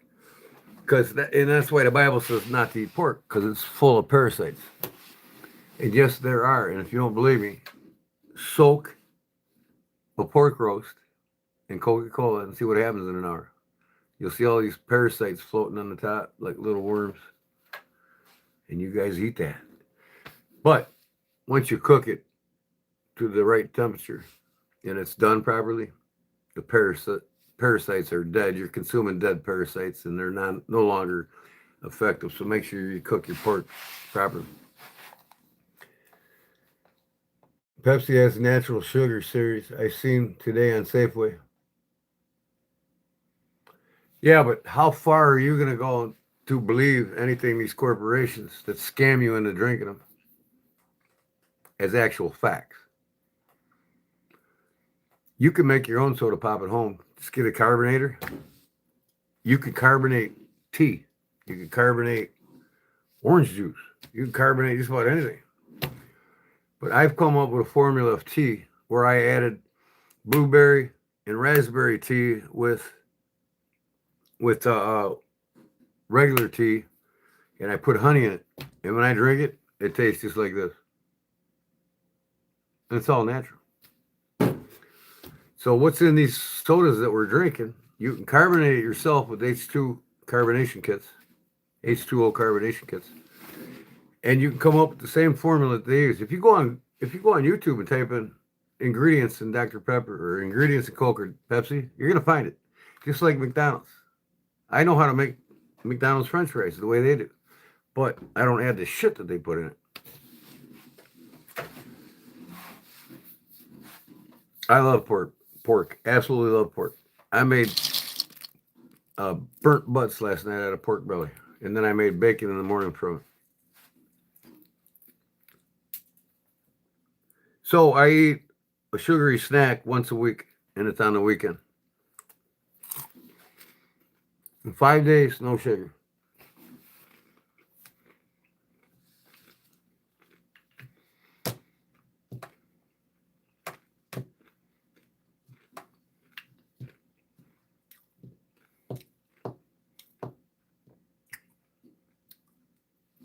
Now, I'm trying to read your name here. Lack the something blood. It's hard for me to read what your title is. Jack the Dolph blood. Could you spell that out for me? I know it's an American. I know you're most likely American or Canadian, maybe Australian even. But y'all come up with some cool looking headers or names. Jack the Half-Blood. Okay, I got you. Where'd you get that from? Jack the Half-Blood. Where'd you come up with that name? That's pretty cool. I like it. It's not satanic or anything, is it? Pine needles and sugar is an awesome drink. I never tried that before. I have to check it out. I got the Yucca app on my phone. They say if you spend an hour in the store reading everything, you must be crazy. But today, if you don't spend an hour reading everything, you are crazy. Okay? You telling me that you treat your vehicles like your castle instead of your own body. It's more important to you. And people say, well, eat what you want, do what you want. We only got one life, might as well enjoy it. Well, yeah, you can enjoy it, but you can also enjoy it well into your 80s and 90s and move like you're 30 or 40.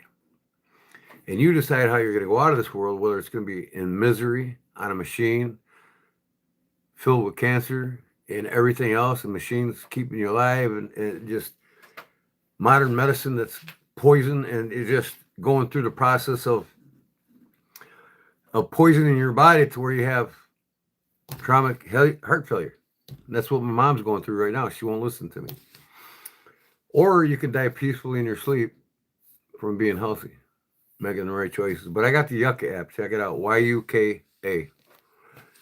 And I scan everything in the stores until in one department. So I go up to ketchup. I never buy ketchup. I make all my own condiments. Butter, ketchup, mayonnaise, barbecue sauce. I can everything. I got a huge garden. So, say for instance, if you want the best ketchup on the shelf, well, you'll scan all the ketchup, see which one's the best. And I'll tell you right now, most ketchups are bad. They're in the bad category in the Yuck app because of the high fructose corn syrup. And even some of these organic, half of the organic brands out there and companies out there, they're all a scam too. They're claiming it to be organic, and it's really not.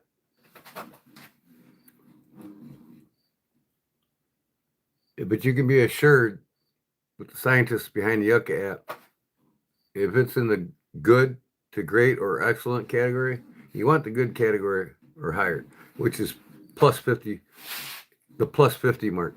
Anything under 50 in the Yucca app is garbage. And if it's bad and it tells you all the bad things in it, how toxic it is, what's toxic, you know what I mean? It's a good app. Check it out. Yucca, YUKA. It's go on Google Play and get the Yucca app, and it's got the orange carrot on the symbol, Yucca. And it also does cosmetics for women's because your blood through absorption through your skin much faster than it does through your stomach. So when I get cramps, I spray magnesium oil on the cramp, and within a minute it goes away, gone, disappears.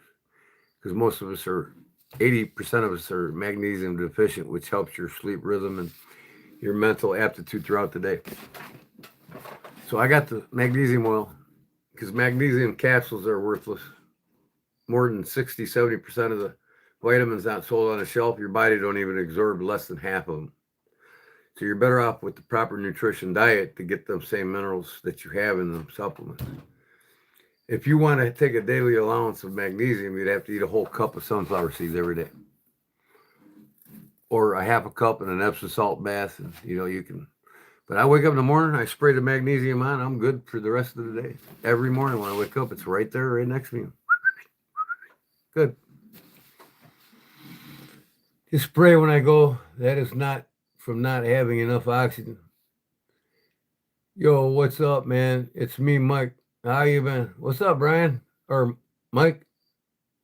Long time no chat. Cool. Where you been? Her health went quick after treatment. It was really horrible to see. Randall, you were saying my mother survived stage 4 breast cancer. She is in remission. Well, I'll tell you, cancer can't live without glucose. If you eliminate glucose out of your diet, cancer dies. And I'm sorry to hear that, man. Nobody wants to go through that, Randall. You're absolutely correct. It's the worst to watch somebody go through something they can prevent.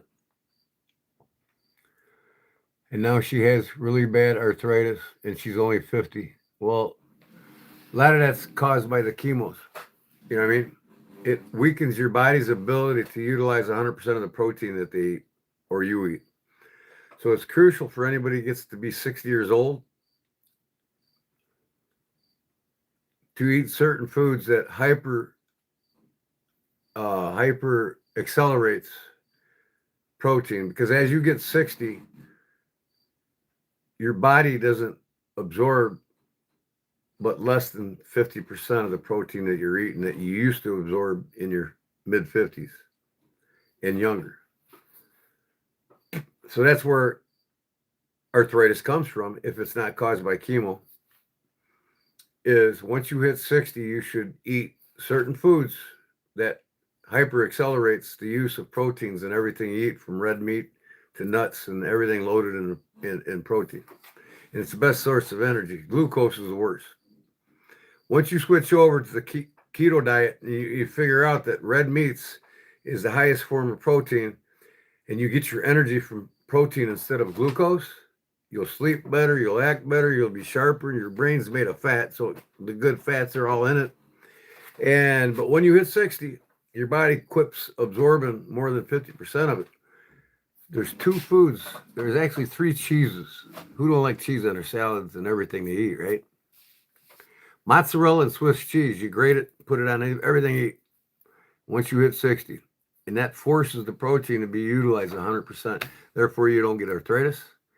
And that's why people get arthritis and they lose their muscle tone and they can't develop muscle anymore. They can't, as they age, they don't they don't even work out. So they lose muscle mass. They get arthritis and everything else. That's because the proteins ain't being utilized 100% anymore.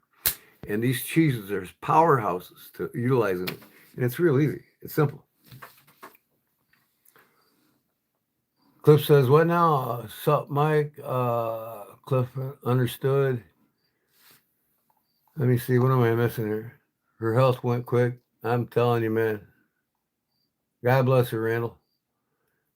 Lots of sweet potatoes and fresh green beans as well as fresh lemon juice.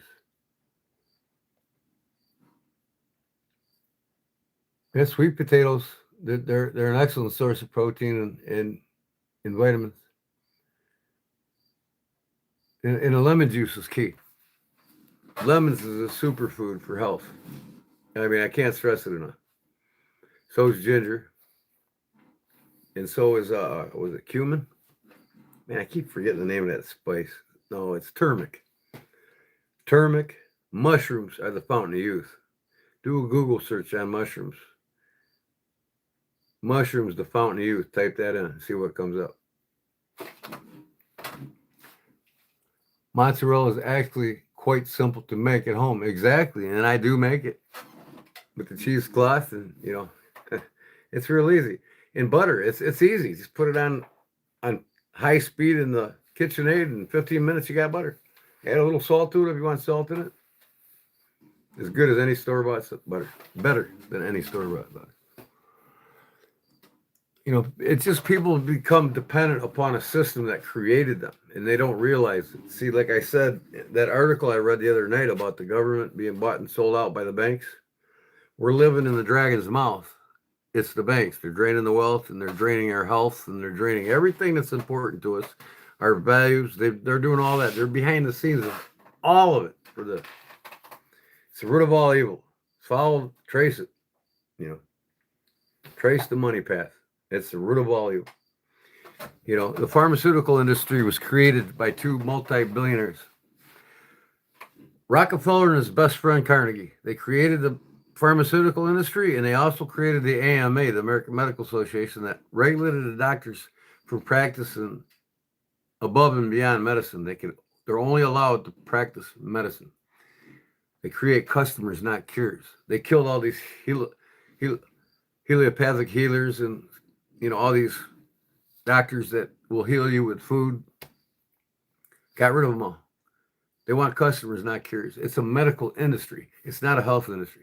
So you see, like Provena Healthcare, it's not healthcare. How are they making anybody healthy? They're not. They're getting them on 15 drugs and then they die from it.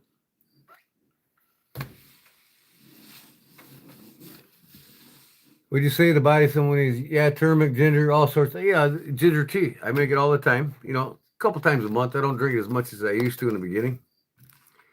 But if you want to clean a liver out, you can drink all the sucrose you want. You can drink all the booze you want and get rid of that fatty liver just by cleaning it out with lemons. That's all you need.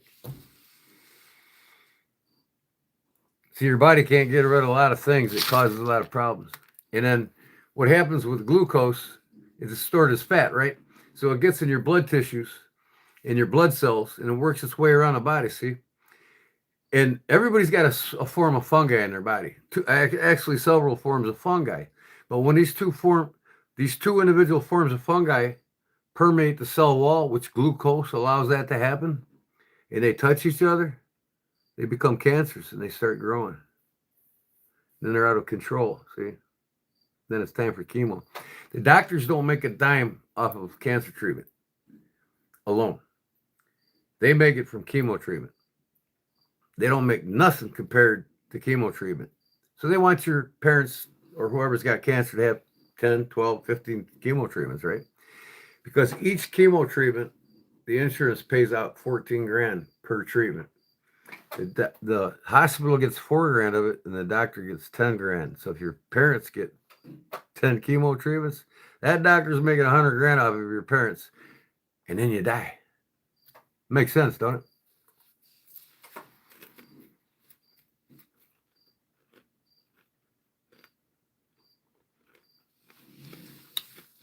I got sea salt and a Himalayan salt, the pink Himalayan, and I still use salt sparingly, but I make my own baking powder. You know what I mean? From baking soda and cream tartar. The trick of the food in or the chefs in the chefs. It's the word I'm looking for. Cuisine. I love cooking. I'm a self-taught culinary artist in my own way. My favorite foods to cook are Mexican foods. Absolutely love it. I make everything from cow tongue tacos to birria, goat stew. Man, is that good. Shrimp cocktail. Oh my God, I eat the shit out of it. And here's where I get my meats. It's not common to spend $200-300 on meats for a month or a week or two for anybody. And it's just the wife and I. So we get portion sizes meat sent to our house. And it's all natural. It's caught and sent right to my house. It's never frozen. Wild Alaska is where I get all my seafood from the North Baltic Ocean. Everything from Dungeness to king crab, you name it. Lobster, prongs. I get all that shit for like 100. I get the exclusive package for like 210 a month.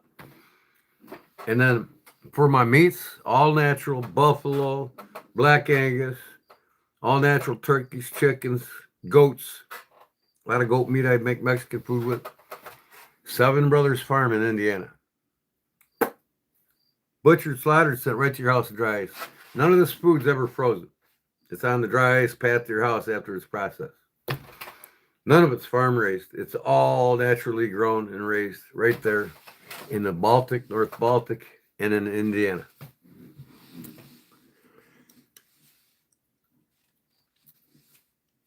Celtic salt is the healthiest. Well, Cliff, I kind of eliminate most salts. I mean, you still need it for cooking. I just minimize it. Sodium intake or salt intake, I should say, because a lot of salts don't have sodium in it. But, I try to throw in some seaweed in the salad once in a while. And I grow all my salads and everything here. I don't buy vegetables in the store. I don't buy processed meats in the deli. Is the worst damn thing you can eat in that whole store. And people think it's a great alternative to the crap that's on the shelves. No. It's the worst. Subway's worse than McDonald's. Everybody thinks they're gorging on all these carbohydrates. And highly processed meats is much healthier than McDonald's. Or what they're getting at the supermarket. Wrong.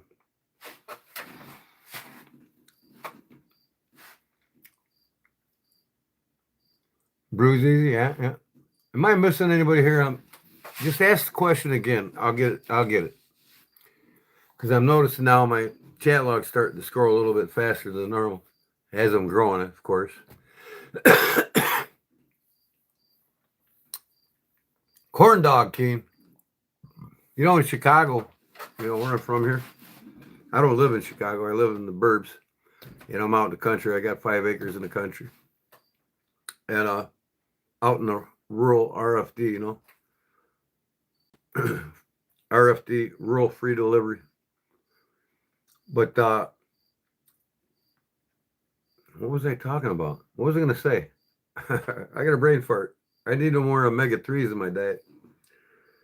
I better amp it up a little. I don't know. Happens. You're Alaskan? I get fresh here. Oh, yeah. Yep. Yeah, Cliff Brott's from Alaska, Rob. formerly from Texas, I think you said, and he moved to Alaska, what, 25, 30 years ago? So you are a full-fledged Alaskanian or Alaskan. You know what they say? Part of my childhood was in Florida. Once a rebel, always a rebel. But my great-grandfather was a hillbilly from Ireland, a billy boy that created the mining industry in the Appalachian Mountains.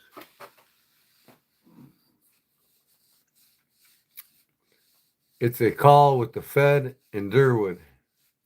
Yeah? Cool.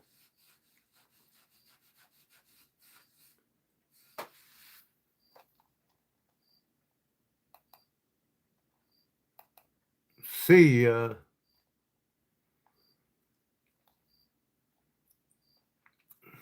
Man, I wish I could go hunting for meat or have someone nearby that's not super expensive. We actually got a wild game butcher here. I get elk. You know, when I go to Wyoming to visit my family, I bring home about 100 pounds of elk and moose combo and some black bear. Man, I ate the shit out of it. But elk and moose is even leaner than elk, and elk is leaner than chicken. It's one of the healthiest things you can eat in the protein market. And my wife hates wild game, but she eats the shit out of elk, and that tells you how. It tells you a lot about it. I mean, I used to deer hunt in Illinois here. We got the biggest deer in the country when it comes to being fully dressed, like at 260, 265 on record, because of all the corn. And the only thing I'll eat on a deer is the loin. That's the only thing. I can't stand the rest of the meat unless it's made into sausage or smoked jerky or something like that. Cal, is your bro? Cliff? Cool. Oh, was he just kidding then? I'm gonna have to remove him again, I guess. You guys got to tell me this, man. Hey, I didn't mean to remove him. Let me see if I can get him back up.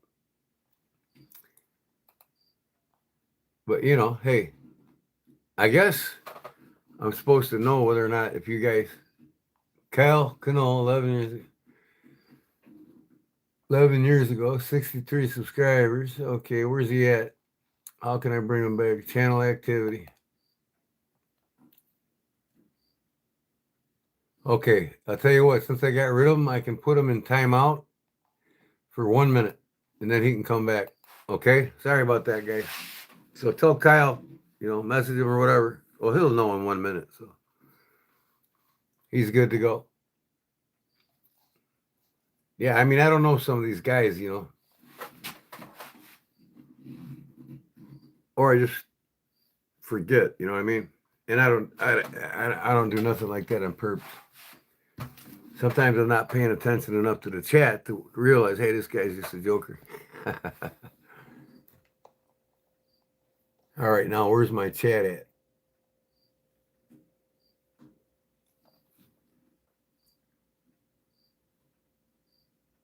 Yeah, he'll be back. I removed him from the channel, on accident. So in order to bring him back, I timed him out instead for only 1 minute instead of 30 or 60, you know what I mean? So, but I got the scrolling thing here. I don't know what that is. So he'll be back. I don't think there's anything here that says save. So there we go. I got the chat back. He'll be back in less than 10, 20 seconds now, probably. Yeah. Now I know this Kyle. I'll definitely Kyle Cunnell. Is that right, Cunnell? All right. Sorry, Kyle. I'm sure he hears me. He just can't speak. Shit happens. Happens.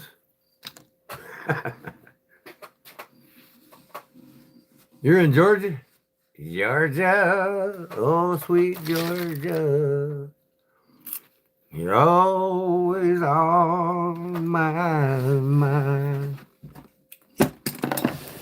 I love Georgia. I love traveling through it. One of these days I'm going to camp in it. Got a new camper now, man. I told the wife, We're going to spend 3 days going to North Carolina. I'm not driving at 17 and a half hours anymore. Nope. Lately, we've been driving 9 hours and stopping. No. It's going to be 6, 6, and 6. 6 at this state park, 6 at that state park, and 6 at this state park. Or 6, 6 in North Carolina will be. More like probably 7, 7, and then in North Carolina.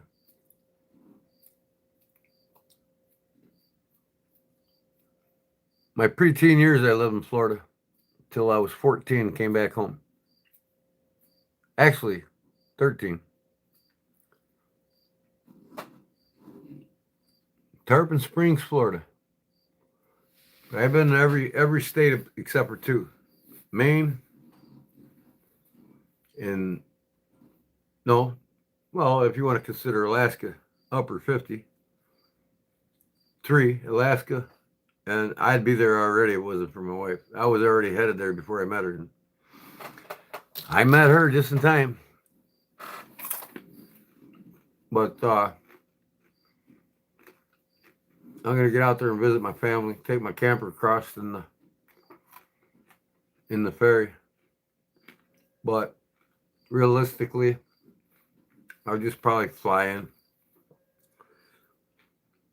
I got a cousin that lives in Anchorage. He used to live in Kodiak, now he's in Anchorage.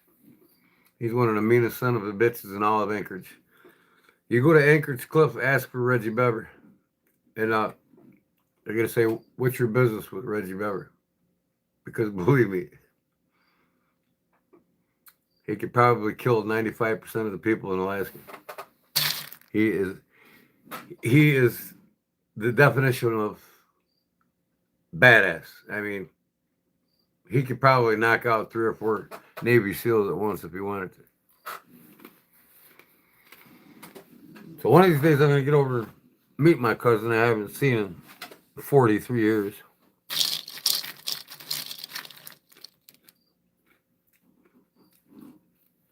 I was, like I said, 21 years ago, I was headed there. I was going to live by him, live around him, live with him, learn the land by him. Locals say he got in a fight with the younger brown bear, and he won the fight. I'm telling you what, it wasn't a 9-foot brown bear. It was like probably a younger one, just weaned from the sow. But he let that bear know who was boss.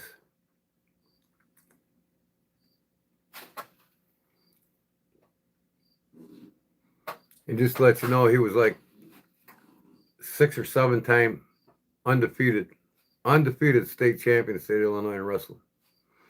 That guy could throw anybody down in a split second, and it's over with. Once he gets you to the ground, it's over with, man. I can't say enough about my cousin Reggie Bever.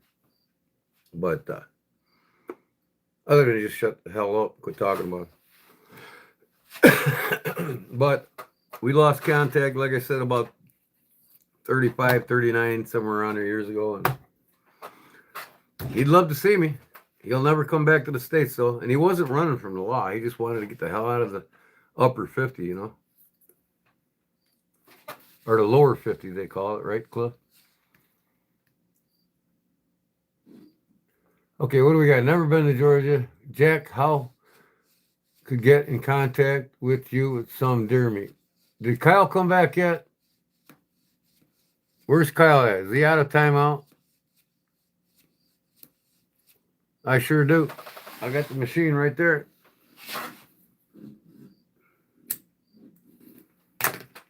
Not paying $12 a pack here in Illinois when I can buy a carton for $16. And now it probably takes me about 3 weeks to smoke a carton now. So I'm weaning myself off of it. Everything else about me is totally healthy. You don't hear no smoker cough over here, do you? Processed or quartered up deer? I don't want none of that. Who wants it? I bet the blood wants that, right? Yeah, lower 48. Yeah, that's it. Lower 48. Yeah, because Maine's higher than Alaska, right? In the same plane, and then Alaska's higher than Washington. So the lower 48 would be every state except for Alaska and Maine. No, sir, he's not back. Who's not back? I got to pay attention to the speed. Quit talking so much. Lose half of their life to spending money on cigarettes.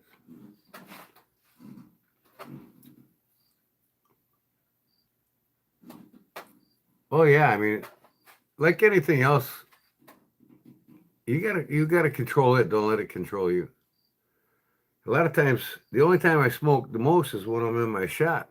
So I'll keep the pack in the in the garage, and I got my nicotine pouches upstairs that I'll gnaw on most of the day. But I will not vape. Anybody that puts petrochemicals in their body is a complete moron. Pardon my French, but that's what vaping is. It's like snorting gasoline every day.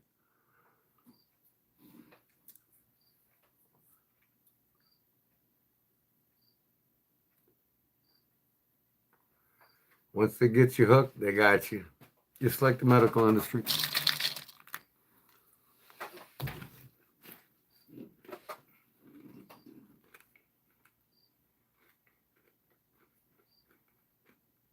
150 for a carton of cigarettes there? Well, shit. 20 packs at 12 bucks here? What's that? Or 10 packs at 12 bucks here? A little less than 150. It's probably what, 137 with tax, I think it is. We've been taxed 5 times in the last 3 years on cigarettes. Again, in July, they started a $2.5 billion tax hike on our income tax, on sales tax, tobacco and vaping taxes, and weed tax. They got to make up $2.5 billion in the next year. So 5 times in 3 years, they raised, 3 years ago, a pack of cigarettes here a carton was like 47 bucks. Now it's like 137.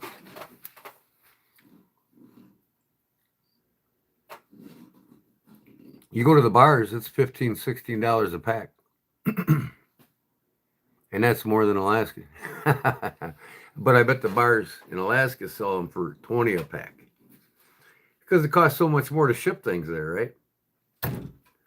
You build a home in Alaska, it's going to cost you 3 times more for the material than it is in Chicago. And Chicago's got amongst the highest taxes in the world.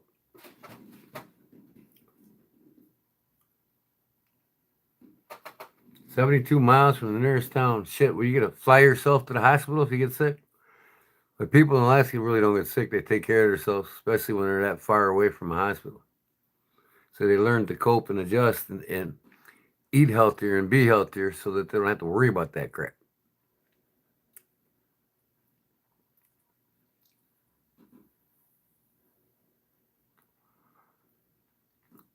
But this is my second cigarette since I've been live. What, 2 hours ago? That ain't bad, huh?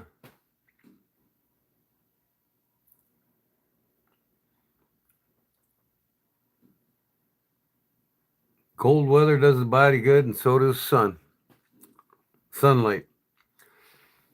In fact, your best way to live is to live all year round. And it's hard to do in the Midwest. But cleaning chemicals and all that shit inside the houses will kill you faster. So, live all every day of the year with your windows up in your house, especially if you're in warm climates. Make sure the screens are in. Open the windows and run the AC in the just general facility where you want to be. But the AC usually rejuvenates and brings in fresh air from the outside in anyways, but it condenses it, makes it cooler.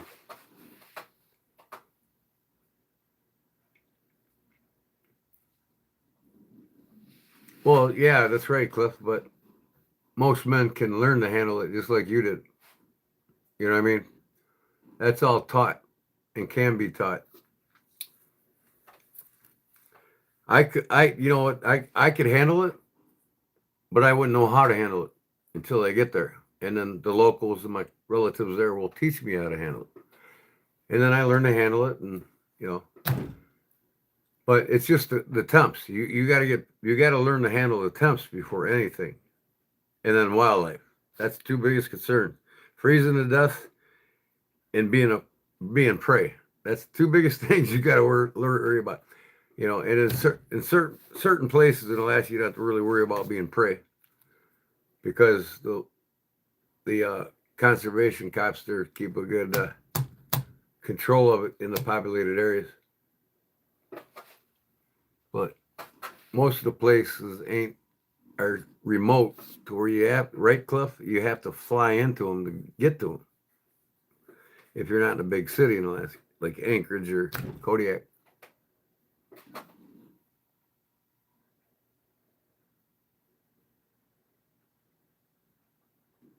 So yeah, right. And you see that a lot on these survival channels and stuff when they do them out there. I laugh about that. That's funny as hell.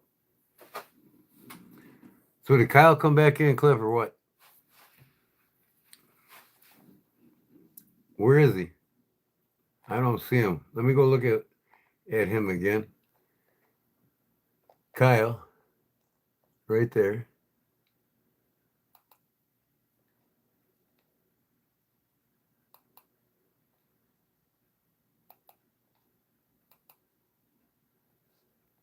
Now I did it again, but this time straight from his comments. So he hasn't come back yet. Now he's got one more minute. He can. He might have went to bed. All right. Well, I put him in timeout for one more minute again. I don't know, because I don't think the last time I did it, it went through, because I did it up top instead of through the comment. Well, he'll be back. You just tell him I apologize if he's not lurking. Done it before, right? I mean, happens, right?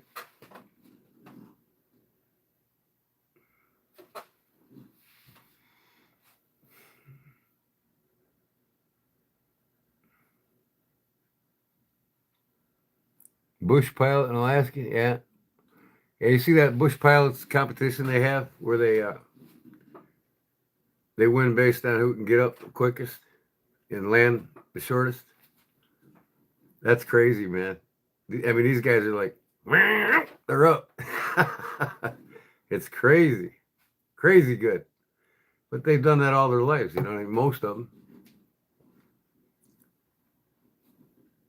They would make an F-14 pilot look sick unless he's got the burners that go vertical.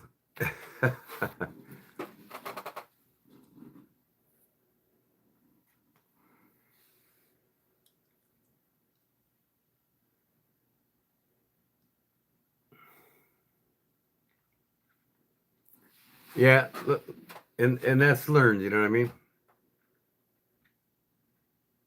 It's like a quarterback, Caleb Williams. Let's compare Caleb Williams to Terry Bradshaw. You know, four-time Super Bowl winner, Pittsburgh Steelers in the '70s. I watched every game. His rookie year sucked ass. I mean, 68 interceptions, sacked 39 times, uh, 9 touchdowns he threw, and terrible. I think he ran for like 400 yards. He was terrible, but he's a Hall of Famer with 4 Super Bowl rings. So, case in point, you're taught, just like a bush pilot. He's taught. You know, it's just not in their genes. But Caleb, not being taught his rookie year, basically teaching himself because nobody's there for going over plays with him or nothing. Eberflus was a complete idiot.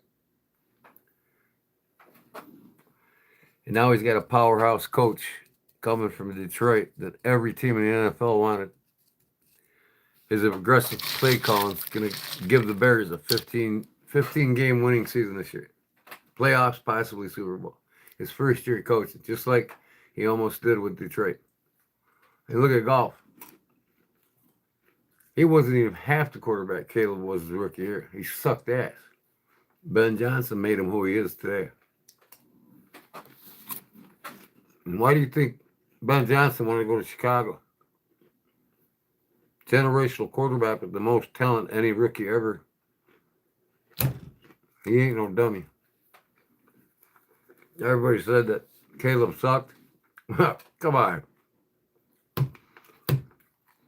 Top 5 in least interceptions out of all of them. 21 touchdowns. Threw for 3,400 yards.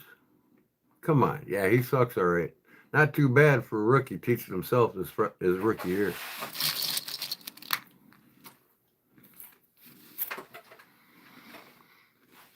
Causes gray and beards.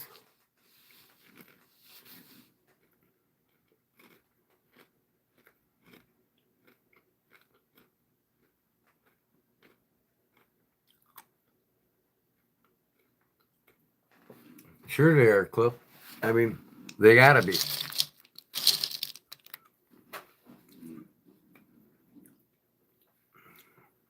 And there's some cops in Chicago I could say the same thing about. They're amongst the most mentally tough cops in the country. Third highest crime rate in the country in Chicago. These cops are tough son bitches.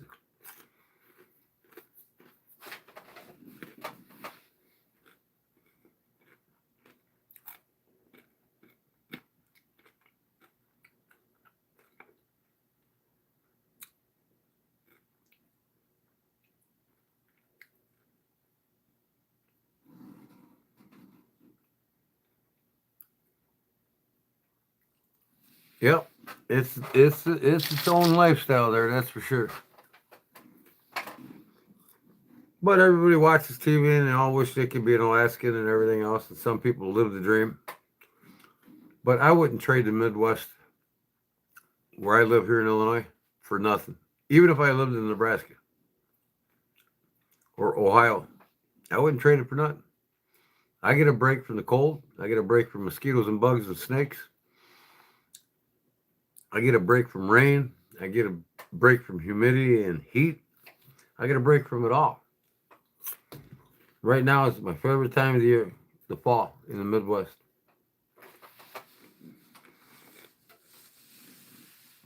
Oh, and it's time for my annual September 1st mushroom hunt for shiitakes, or the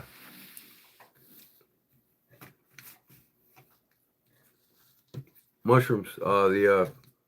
Why am I brain farting all of a sudden?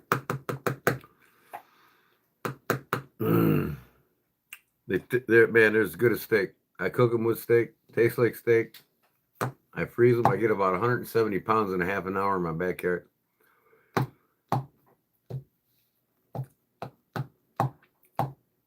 The Bears.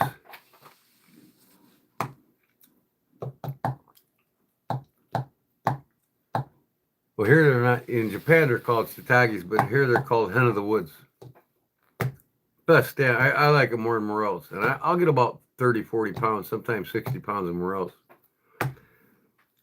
I love shiitakes or hen of the woods more than I do morels by far, because they closely resemble the taste of a steak, and I cook them right with it. Same way, same ingredients, butter, olive oil, fresh garlic, and some rosemary. Oh my God. Huh. Yeah, Rob. And then I go out in my backyard. I probably got 3 out of 5 acres of my property in the back full of red oaks. Right there at the bottom of the tree. Pick. I get 40, 50 pounds from one of the trees.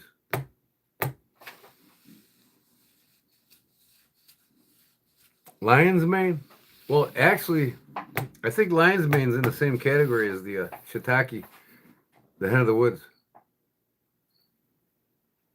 Or they're closely related, I should say.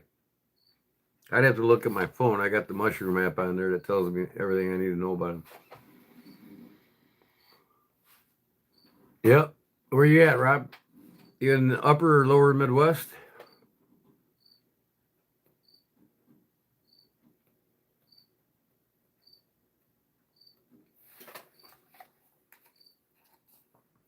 Cigarette 3 in 3 hours? No, 2.5 hours. Like I said, I smoke the most when I'm here in my shop.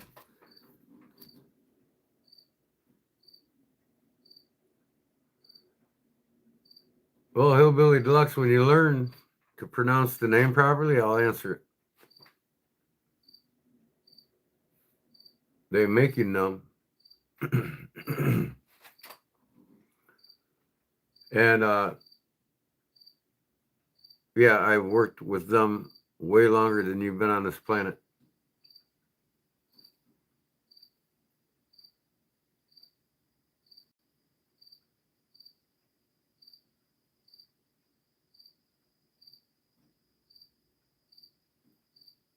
Nope, it's not Namachuck either.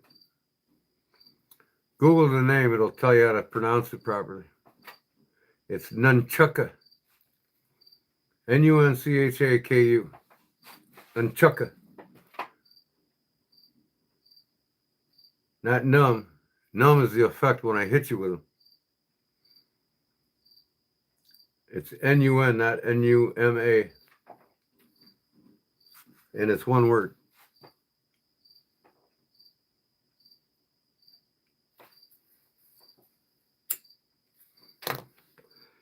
And to answer your question with them, yes, I am a combat ready expert with nunchucks.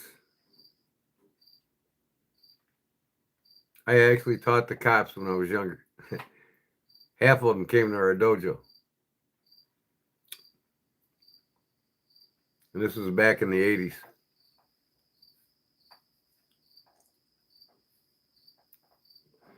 Early 70s, I was on the Bruce Lee kick, and that's what got me involved in martial arts, and I've been in it ever since.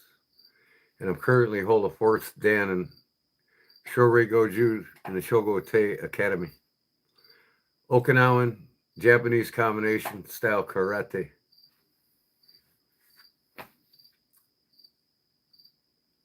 I'm also an expert with the bow staff, the tonfas, the side swords, and the short sword. And I haven't practiced them in now that I'm retired, I probably quit practicing about 8 years ago. Or competitively using them. I haven't picked them up in almost 10 years, competitively. But I still pick them up, and I'm picking them up more and more now for exercise now that I'm getting older. I'm getting rid of my man boobs that I let accumulate.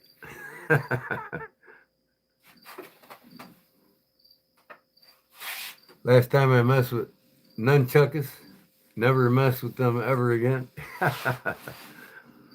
I knocked myself out when I was before my teen years.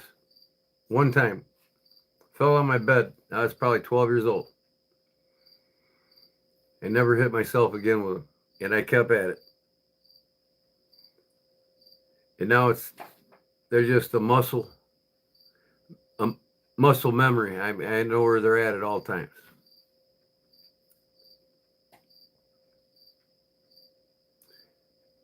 I competed with Bali songs, one in each hand, doing katas, prearranged forms of fighting techniques in the kata competitive tournaments, where I'd work these katas, or I'd work these Bali songs from Benchmade back then. I'd get one for 15, 20 bucks. And I'd work the The market drives up the prices. Everybody starts catching on to this shit. They start buying and buying and buying. The price starts going through the roof. That's why it's so expensive now. The Benchmates. But they started out Bali Song, and that's what they were known for. Which literally means in Okinawan language, it's translated as Song of the Blade. That's what Bali Song means in Okinawan. The Song of the Blade. And I competed with them in kata forms in competition in the Midwest. And I took in several first place trophies with them. But we didn't do all this fancy twirling and throwing and all that shit. We did katas with them, in an actual hand-to-hand combat or hand-to-hand fight. If I was to use the Bali songs, it wasn't a lot of this,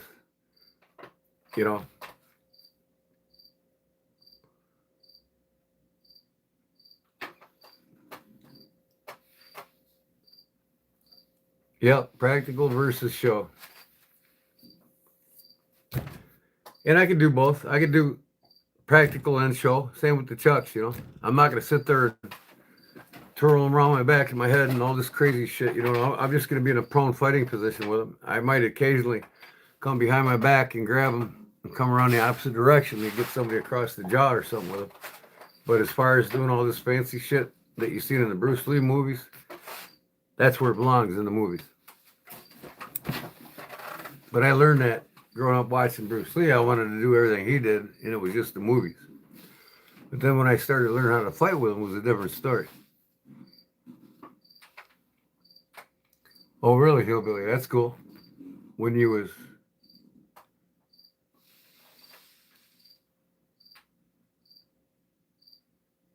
The fish mounted in the yellow canoe picture? You mean that Ham's beer lighting sign above my head from 1972? I got to plug it in. One of these days I'll plug it in so you all can see it lit up above my head. Hillbilly. Yeah, that'd be cool. To go back with my art from Okinawa. And I'm currently gonna enroll in another martial arts class, in a total different dojo, total different style. But I always wanted to take my eskrima sticks to the next level, and I always wanted to use and master the sword, and I want to do it before I die. But Aikido, same as Steven Seagal, I always wanted to learn it, even when I was young, and I think it's time now. There's a couple big Aikido dojos in Chicago. I mean, I'll take the train there every day to get to it. But this is going to get me back in shape, get me up cigarettes 100%, and live out the rest of my life healthy.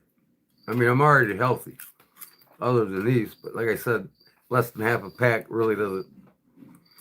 And I cleanse my liver and my lungs, and that's why I don't have a smoker's cough, because I've smoked for 35 years. But I keep that shit out of my lungs and I keep it out of my liver.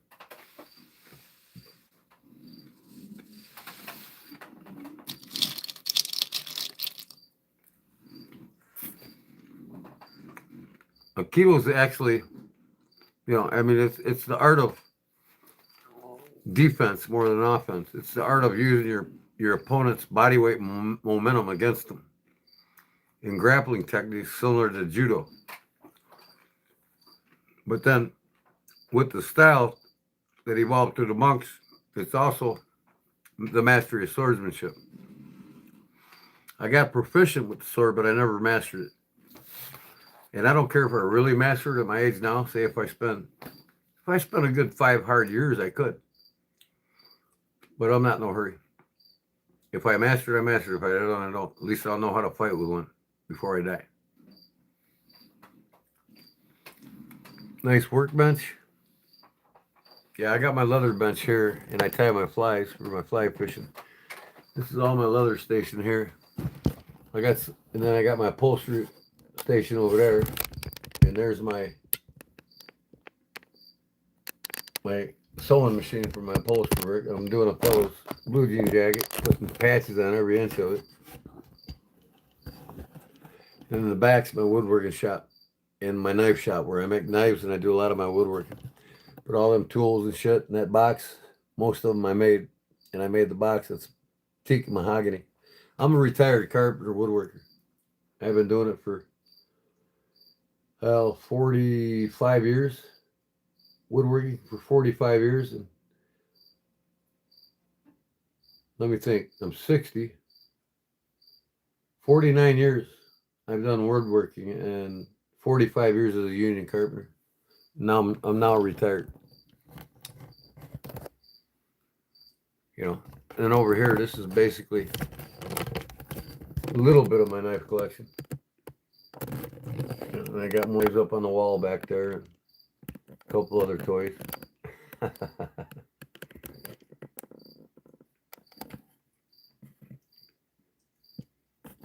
And I got something over there locked and loaded, ready for the coyotes. And anything else that comes here unwelcome.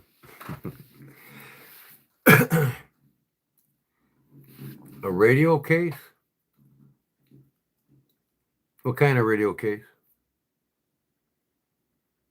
I can, but I don't take on any customer side work as much as I used to anymore. I'm just too busy. I got 4 businesses that I deal with, and it takes up all my time. When I'm doing this live, it's me winding down from what I've done throughout the day. No, not a 500. That's a 300 blackout. Subsonic 300 blackout. That'll penetrate through half-inch steel.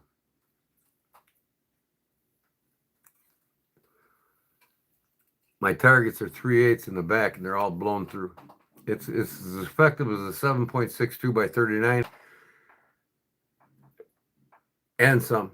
But the accuracy of the 300 blackout is far superior to 7.62 by 39, because after 250 yards, 7.2 by 69 tumbles. It just starts erratically tumbling so much it loses its accuracy after 250 yards, literally to about 14 to 18 inches.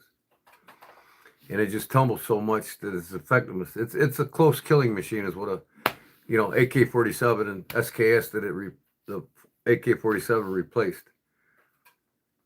Now, a comparable, if not greater than that 300 blackout subsonic, would be the Mosin Nagant, the Russian assault rifle or sniper rifle that was used in World War II by the Germans.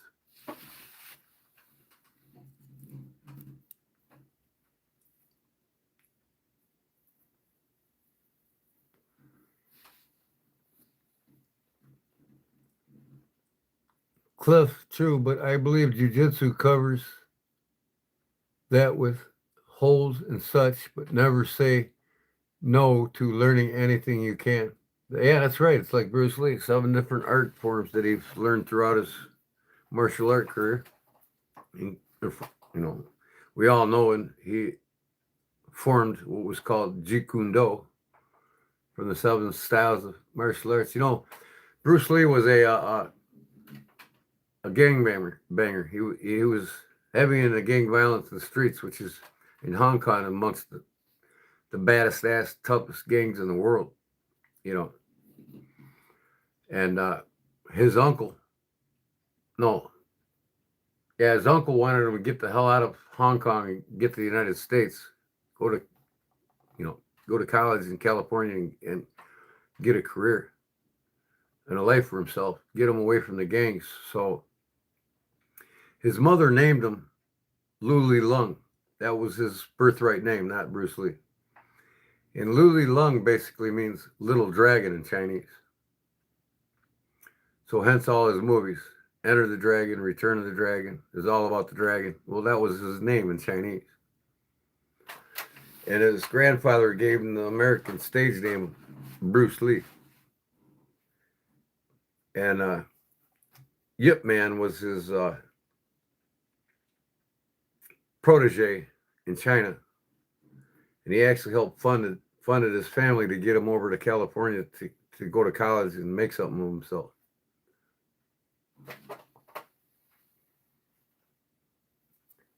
Chinese mafia killed him? I never really got into that depth on it. You're possibly right on that, Todd. But every form of martial arts has a weakness, especially modern American karate. I mean, these kids are studying karate for a year and a half, and they're getting their first stand black belt. They think they're a badass, and they just end up getting their asses royally whipped on the streets, mostly by street smart fighters, and they're just not quick enough. They're not strong enough, and they just think they're bad enough. So the American Karate associations and schools are taking a big dive now, and a lot of these students are seeking other forms of martial arts that are more private, you know, more of a self defense and discipline curriculum, more so than American karate is. But don't get me wrong, there's still some traditional karate dojos in America that are totally Japanese. You know, you don't know they know martial arts, put it that way. And it's not used against them when they leave the dojo. And it's also the same things about guns, right? You know, I fought wars with guns. I've handled guns. I've become a master of small arms. And it was part of my job when I was in the Navy. And people that get guns, 60 to 65% of gun owners in America. Well, first of all, 60% of gun owners in America are ex-military.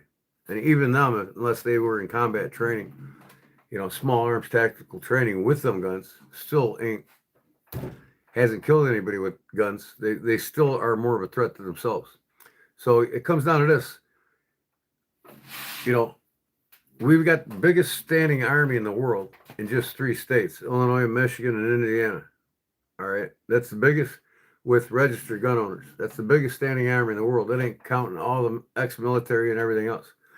So we got millions of guns in this country with people that can legally carry them. Yet they allow the violence and all this. But my point here is, into this day, a couple times a month, I go to my tactical shooting instructor. And he's a master sergeant in the U.S. Army, and he teaches the FBI and CIA. And he's always leaving here in Kankakee about 15 minutes from me to go on these assignments to teach these guys different places around the country and the world. So I go to him for tactical shooting.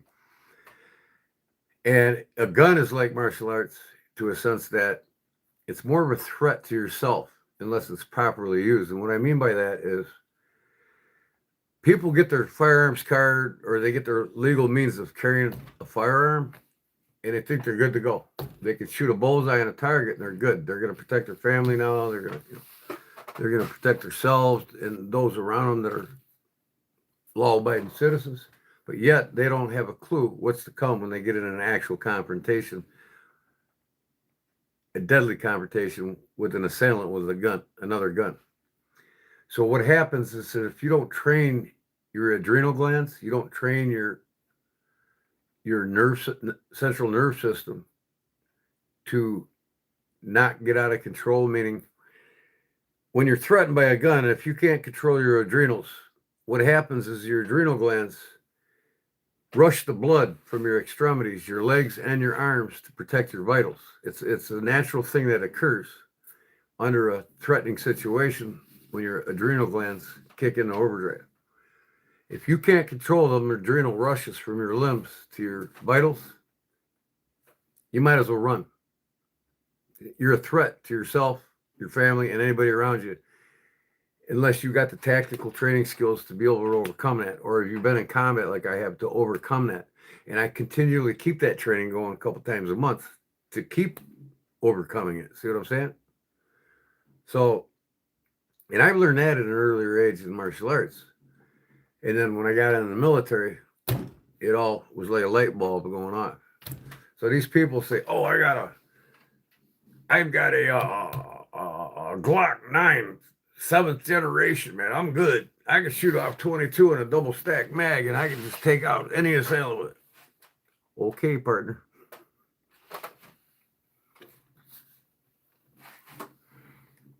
When I was a kid, they taught Taekwondo from grade 7 to 9. Better than nothing at the time. Oh, yeah.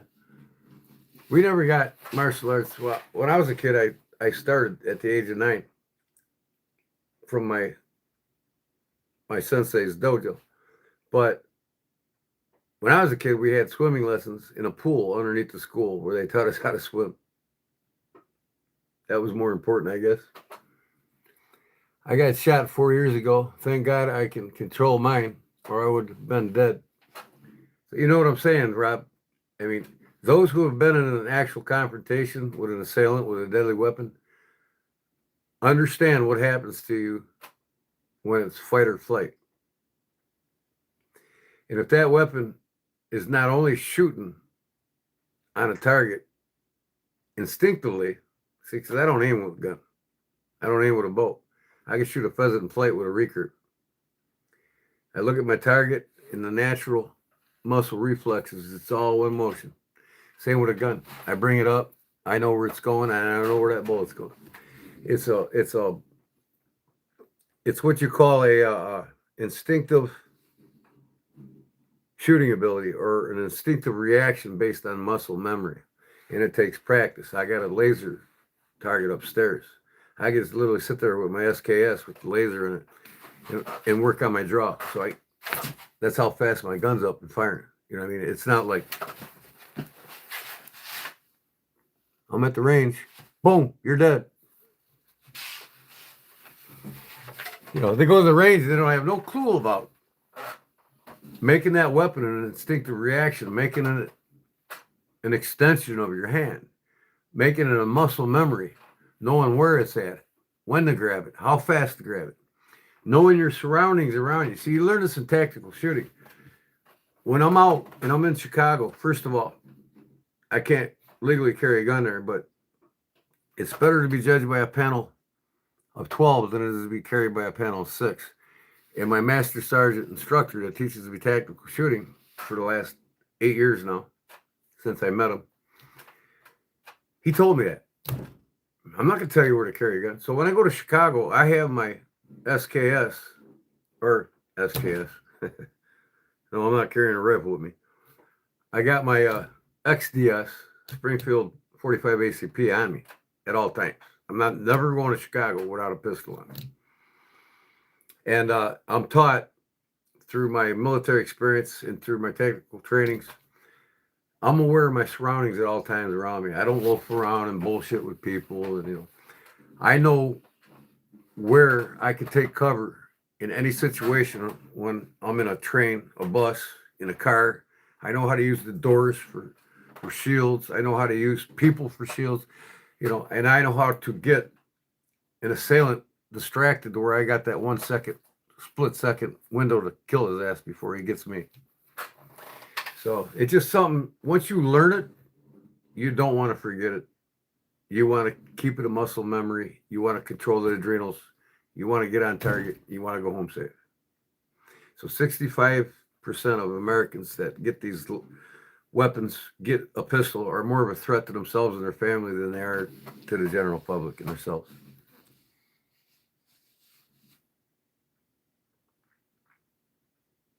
Free Tory or true story?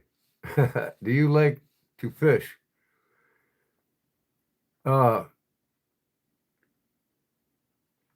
used to have a business where I sold handmade crankbaits and a lot of other baits.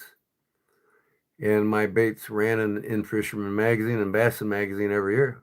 So I don't know if you qualify that to be a fisherman or not.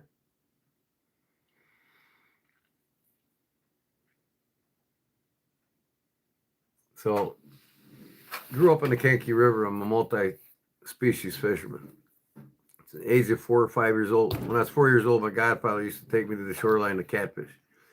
By the time I was 5, 6, I started wandering off in the country where I lived, 2 blocks from the river, and I'd fish it. And I fished the river now for 56 years of my life. And so I can catch just about any fish in the Kankakee and freshwater on demand.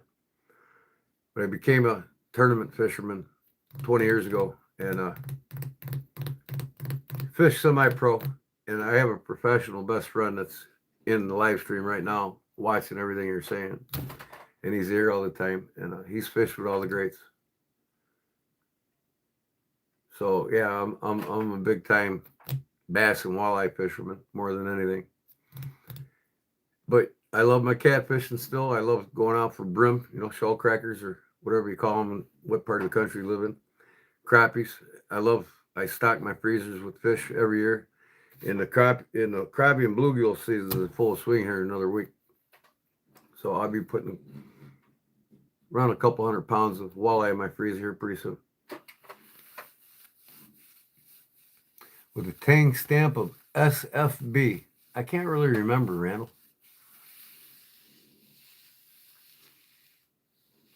SFB, what's that acronym stand for?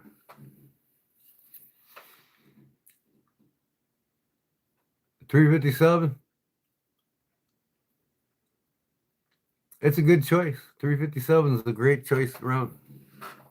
Now you're talking revolver?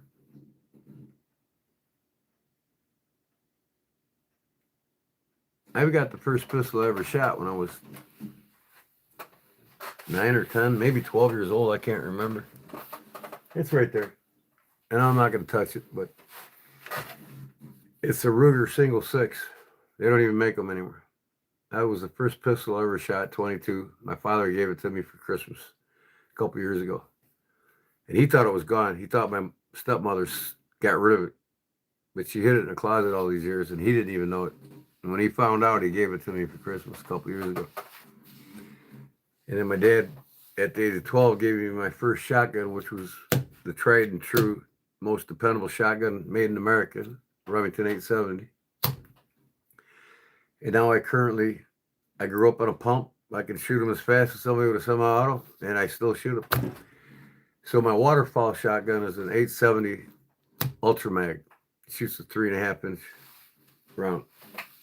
And I do a lot of waterfowl hunting more than anything. But this year I'm going to take the 870 Winchester out, or not Winchester, Wingmaster, and start shooting pheasants and rabbits again like I used to when I was a kid. I'm going to bring back my youthfulness. I'm in my youthfulness now of old age. So it's time to bring back my youthfulness of young age. Makes sense? 308, was 9 years old. Had a bruise in half of my body. Well, shit, man, Todd. That means you can handle a Smith & Wesson 500, right? Come on over, man. We'll go to the range with it. Or actually, in my backyard, because that's where my range is. I always wanted to take the Smith & Wesson 500 to Alaska with me.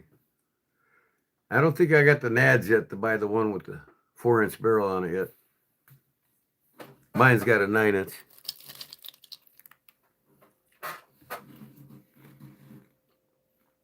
.308 was 9 years old.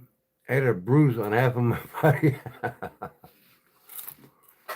.308 packs a powerful punch at the shoulder, that's for sure, especially when you're 9 years old.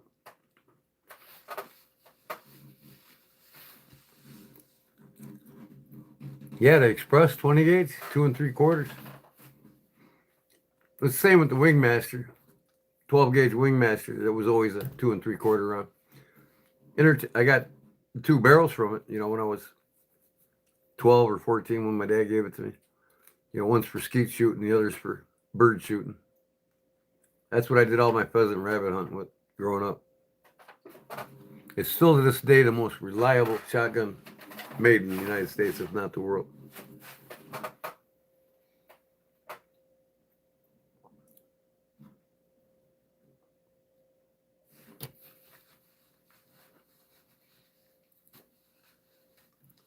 I have a beautiful model 77 millimeters. Is that Remington?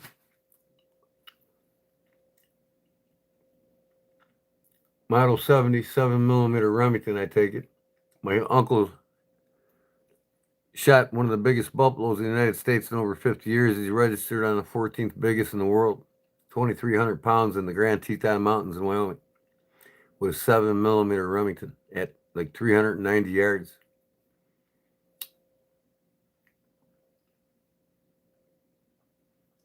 Winchester. Okay, yeah, that model's the Winchester, the 77mm. Yeah, because the Remington's just a 7mm, and they're costly. They're like $5,000 for one of them, and I'm sure that Winchester's every bit of that.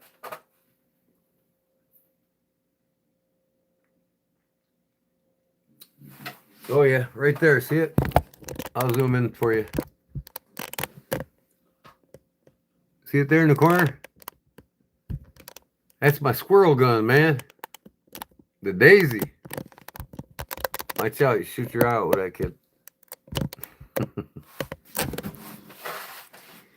And then occasionally when I'm in here, and I don't do it while I'm live because they'll kick me off, even if it's a BB gun. But I do have next to it 2 Russian-made BB guns. They look just like an SKS, which the AK-47 replaced the SKS because it was like the M1 Garand.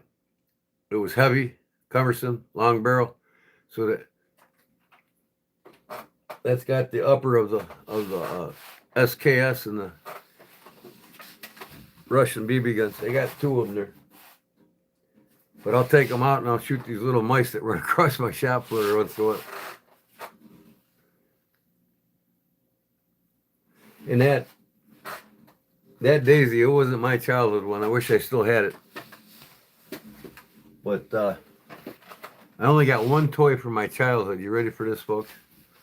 Some of you youngins ain't gonna understand this, but it's one of my first toys when I was a kid. My parents kept it in the closet, and then they forgot about it, and I had it back from them.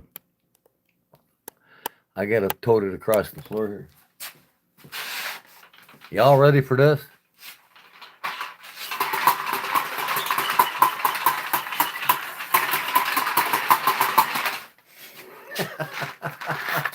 Who remembers that if you were born in the 60s or early 70s?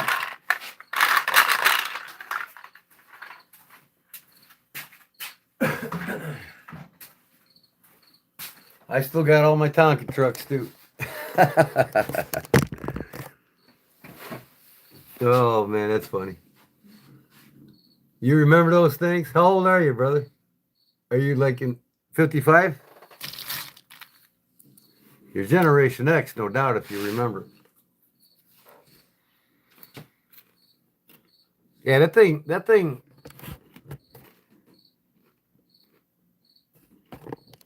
that cabinet I built 15 years ago. It's teak and mahogany. Now you see them mallets, the wood mallets that I made?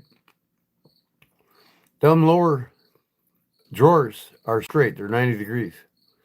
The ones above it are curved. Because when I close them doors and latch it shut, the mallets will hit the drawers if I didn't curve them. And then you open it up, it's got my carbon chisels on the inside.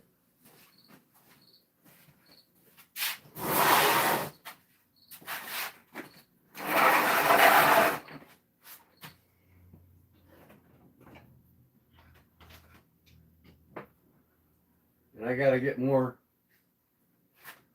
I got on a mad dash of carving for a while and I didn't keep going at it, but I can still carve anything. And I want to get more up here. And they're all held in magnetically. And then this thing here, when it's closed, I can slide it out the side. See that? I can close this totally and pull them out the side. If I don't want to open this, if it's shut, you know what I mean? Here, I'll shut it.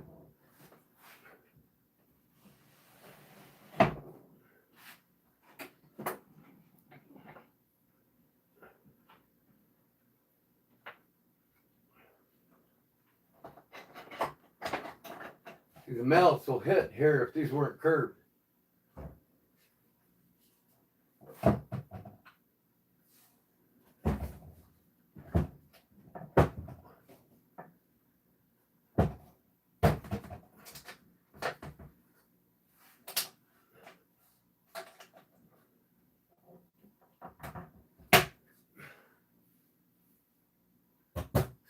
scroll arch.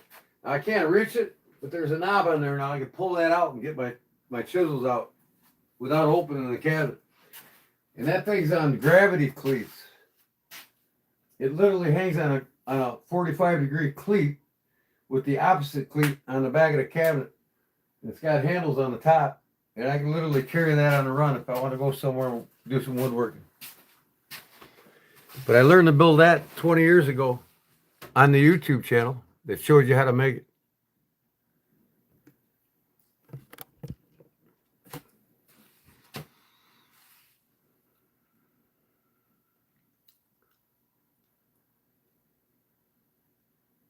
McRanger's in the house. What's up, brother? Yeah.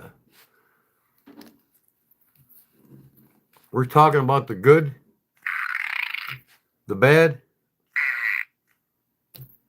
and the awful tonight, brother.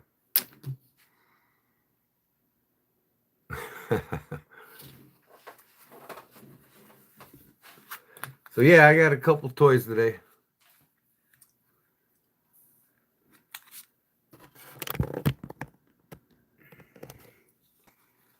Got me the Swiss Tech's new knife. It's like an Ussie Zulu Mini.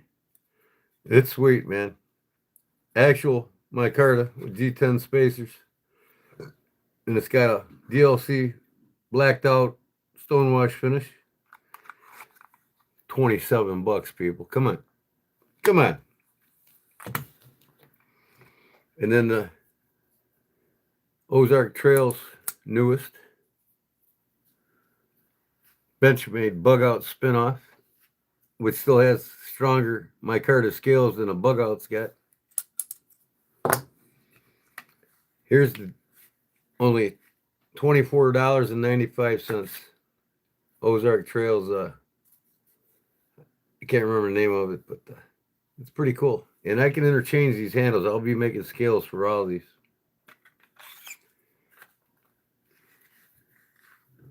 Nice chatting with you, ladies and gentlemen. But it's heading toward 3 a.m. Yeah, it's heading to 2 here. Hey, you're on the East Coast. I didn't catch that, though. What'd you say he was? You got to be in your 55 years old or better. You will be collecting modern folders within no time. Ranger, I probably got more modern folders than you, brother. I've got over 1,100 knives. If I sold every knife I got, I could probably have about 500 modern knives in the $200 range. Oh, I used to have all the Spydercos. I was a Spyderco buff, and I liquidated them for modern stuff. My modern days are dwindling away, but I'll still buy a deal when I see it.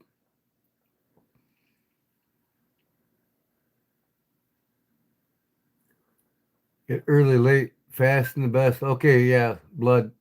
Thanks, buddy. I appreciate it. And God bless, brother. Be safe tomorrow or tonight or today. Enjoy your holiday. Has he seen the one your wife got you? McRanger? Yeah, I think you see my Buck 970 dagger, haven't you, McRanger? You'd have to give me about 5 bug outs to get that knife from me. Not that I'd ever want a bug out. I'll take 5 940 Osbornes for it, though. To this day, I don't know why I haven't bought an Osborne. That's the only knife that I feel worthy from Benchmade that I'd like to have. I'm still going to get one, but that'll be about my extent of Benchmade.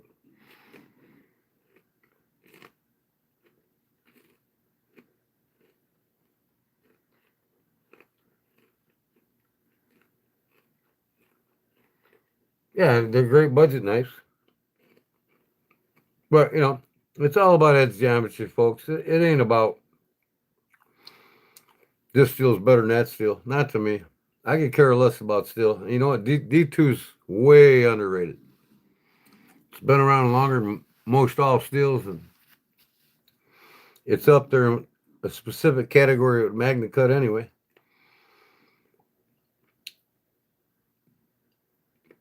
one of the three, it hits MagnaCut. Just, it's what you like,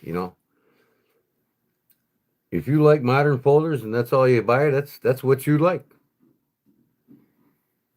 My choice will never be your choice, and your choice will never be mine, and yada yada, right?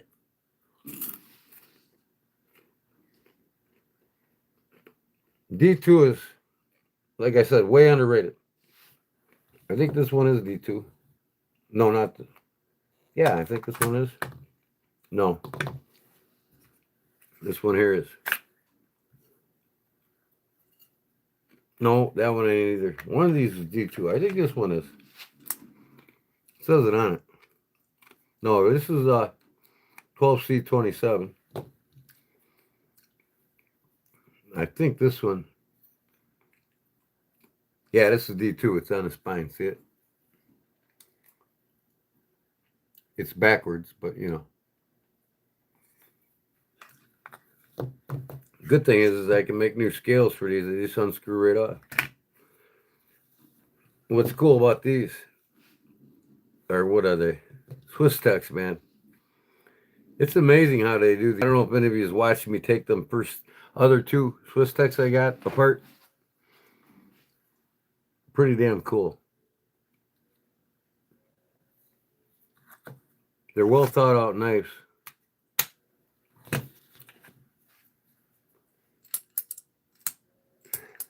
I don't really care for this though. I'd rather have ceramic bearings. I don't care for the I'd rather like to see it come down like a Sabenza, where it goes. You know what I mean? They could do a little bit better, but hey, for $27, I mean, what the hell, Can't have everything. Not bad secondary, but prices are quite high on Benchmade. Well, Todd, like I said, Benchmade makes enough money. I think they made $24 million this year, and the year's not even over. Year before they made like 18, and the year before that they made like 14. Only one of their companies makes more profit than them, and that's Buck, because of its line of model. Their line of models, you know what I mean? They got much vaster models to sell, and the Boss heat treatments is what it says, you know what I mean? So they're always gonna outproduce Benchmade. But when Benchmade can make 5 bug outs for about $110 and sell them for twice that a piece, they're just ripping people off, and it's the market doing it. It's all you guys that want to have these super steels and want to have all these modern folders. If you guys didn't buy all that shit, the price would be knocked down where it's supposed to be. They got 128 employees, maybe 130 plus now, since I last did my research on them. They make enough money to pay each one of them over $500,000 a year, each employee.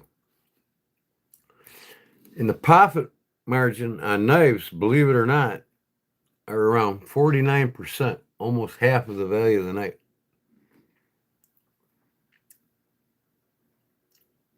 I mean, they'll make 7 bug outs with 1 sheet of steel, and they're punched out with the big 200-ton press.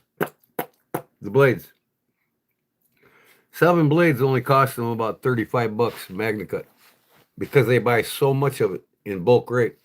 They get it that cheap, where it would cost us about $200-300 for that same sheet.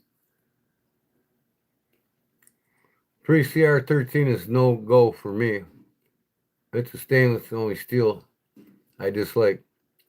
Oh, I agree with you, man. 13C 28N is about the best of them, I think.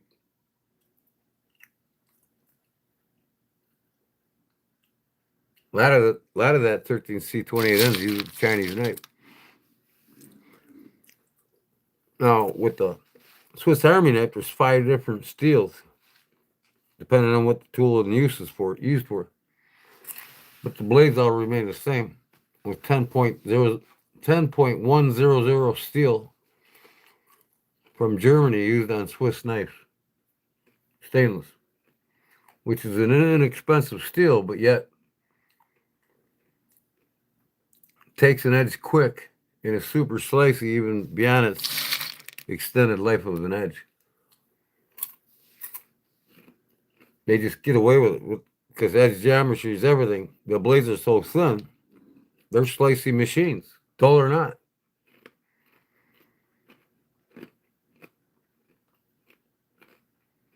HCR 13 MOV, that's what I was talking about, Todd, yeah. Or OS 8, yep. And HCR 13 MOV is used in a lot of Chinese manufactured knives, I think, ain't it? If I can remember right, recall it. I gotta get back in my books about steels. I'm starting to forget a lot of shit. What concerns me the most is what I make knives with. Getting the most I can out of 1095, which ain't ever going to be around the powder metal steels. But it's always going to be tough.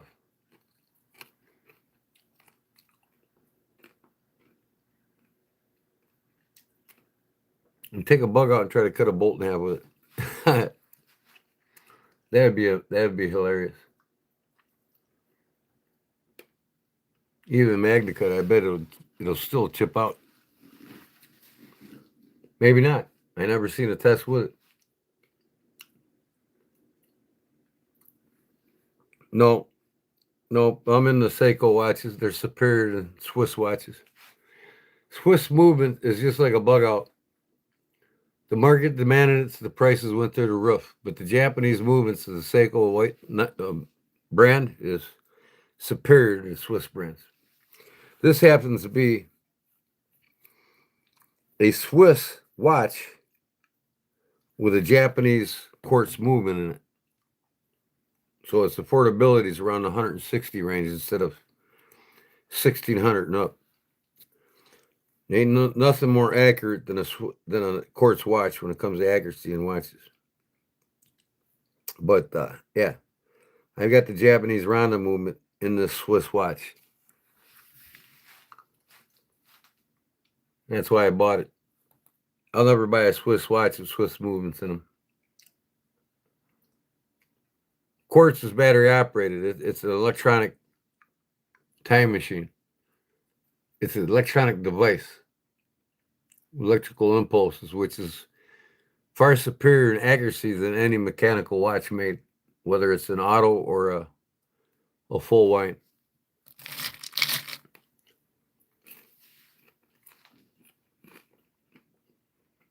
Plus, you don't have to maintenance them like you do an automatic or a full wind watch, a mechanical watch. You got to do general maintenance on them at least once a year if you wear them all the time. And at least 2 or 3 times in the life of 100 years with it.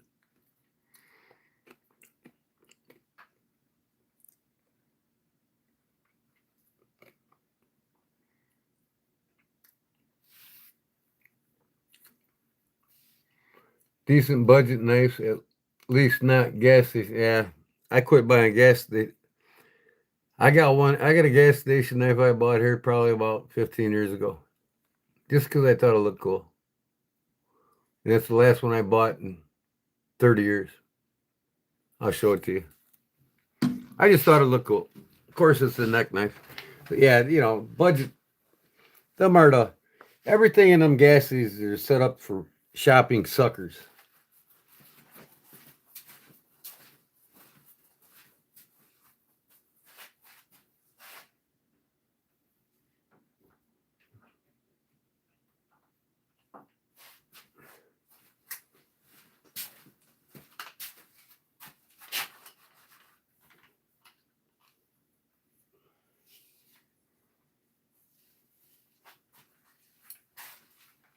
These are actually up on my favorites.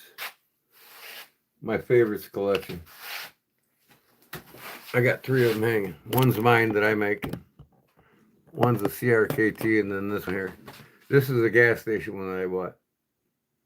It's wrapped in the paracord, both sides. I thought it was cool. Believe it or not, it's more than 3/4 of an inch, so this can be tech lock compatible. This is 1.5 inches, so it's called the AI blades. China. Don't even know what kind of steel it is. But I thought it was cool. Just because of this, you know what I mean? And I never use it for anything. It's always sat. Hell, the knife don't even want to go to the sheep, but it holds it solid. That's for damn sure.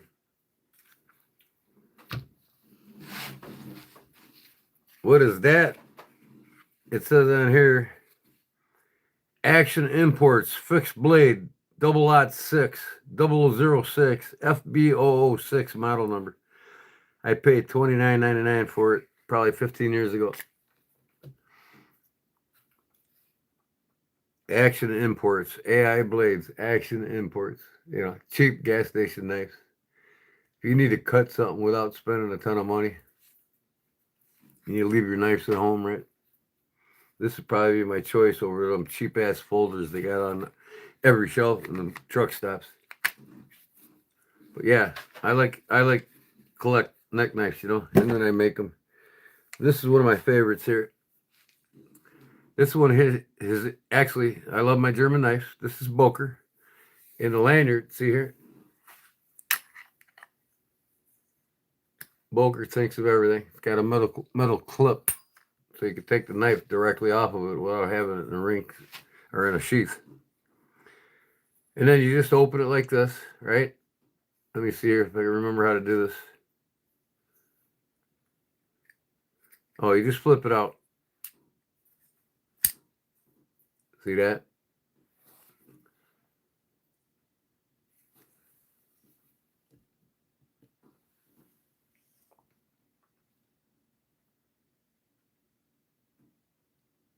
Osate. There you go, Todd. Sweet little. Then you just squeeze it somehow. I think, no, you separate it. The top, see here? It's been so long since I held it. I'm pushing with my thumb across that way. And it opens the blade and lets it spin again. Locks back into place, then you just put it back on its clip.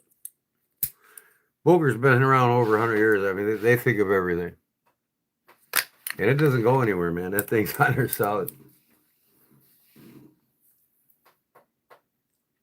My brother used to be interested in collecting knives. Cool. Faith Wubin G5 for 25 bucks. Faith K, what's your budget? Faith K, I'm looking for a new EDC flashlight. Any recommendations? What's that one? Aerolite or whatever they call it? I think I got one sitting around here somewhere. I don't get caught up in all that shit. I've had one of them EDC flashlights for 15 years and I still got it here somewhere. But I don't buy all that crap everybody's buying into now. Gotta have this little EDC thing and this little EDC gadget, that one. You know, I'd rather concentrate my money on the knives because that's what I'm doing, you know. I've got hat lights for setting my decoys in the middle of the morning when it's still dark out. I got all kinds of hat lights and flashlights when I need them. I got a short compact light in my truck, one in the glove and one in the console. I never carry one on me. If I do, it's right out of my truck. Old light, yeah, are decent. Yep, just go on Amazon. You can find anything you need.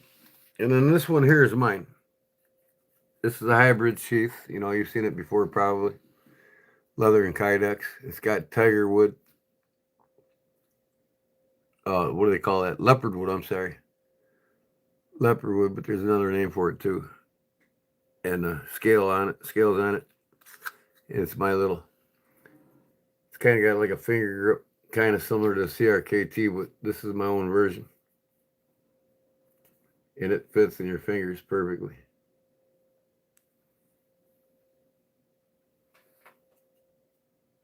Almost a 4 finger. but it's generally a 3-finger, 2 on this, 1 on the choil in the front. Hammered finish, 1084 high carbon steel. It's my box cutter, man.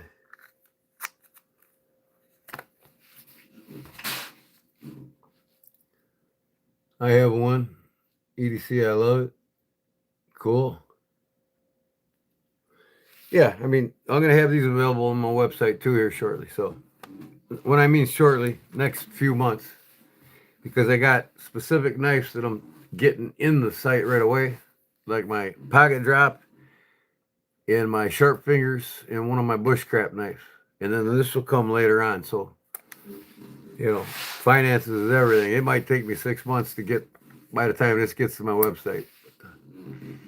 Once I get a few knives in my website in stock, then I'm going to start doing little custom orders for people. If somebody might want one of these custom, I'll take it on, but not too many of them. And if I do, people still want to get on a list with me. They're going to wait the allotted time it takes me to get done what I got in forward to get to them. So right now, realistically, I'm on a 2-month waiting period if you want a custom knife from me made. So within 2 months, it'll be mailed. You won't get it in 2 months. It'll be 2 months mail time, 2.5 weeks. 2 to 3, no. Let's just say 9 weeks. And that might change the more I'm working on these knives here. It just depends on how many people are in front of you. Or, you know what I mean? If you wait, you're going to have a longer waiting period. But if you get one from a famous knife maker, you're going to wait 3 to 5 years, if not longer, you know what I mean? And some of your swamped knife, like Kyle Noseworthy from Canada, you get something, if it's not in stock, you're going to wait about a year to get a custom knife from. And he generally doesn't do it unless it's in batches. He'll do, he gets like 3 to 5 knives, and, or half a dozen knives sold on a waiting list. Then he'll make a whole dozen of them or a whole half a dozen of them. So he'll have a couple more for in stock after he's done giving them to the customer.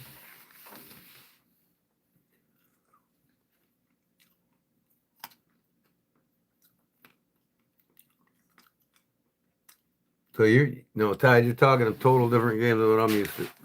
I don't talk flashlights at all. I'm lucky to have a little cross that I hand carved myself. Challenge coins, everybody got to get challenge coins, but I'm a Knight of Columbus, and I gotta have this. And speaking of challenge coins, they're being made right now. I'm gonna be very sparingly giving them out because 500 cost me, or this one company wanted to whack me $500 for 50 coins. Some companies will do it half that. They'll give you 100. Some companies 200 for $500. And it doesn't make sense. It's $1,000 for 200 of them, or 500 for 50. They want you to buy the bulk rate, and it's still too much. For 100, I can get 100. I can get them for around $250 from the guy I'm getting them from. I told the other guy that wanted to charge me 500 for 50. I'm like, no, that ain't gonna happen. There's companies out there that'll make them individually. They don't do bulk rate and everything else.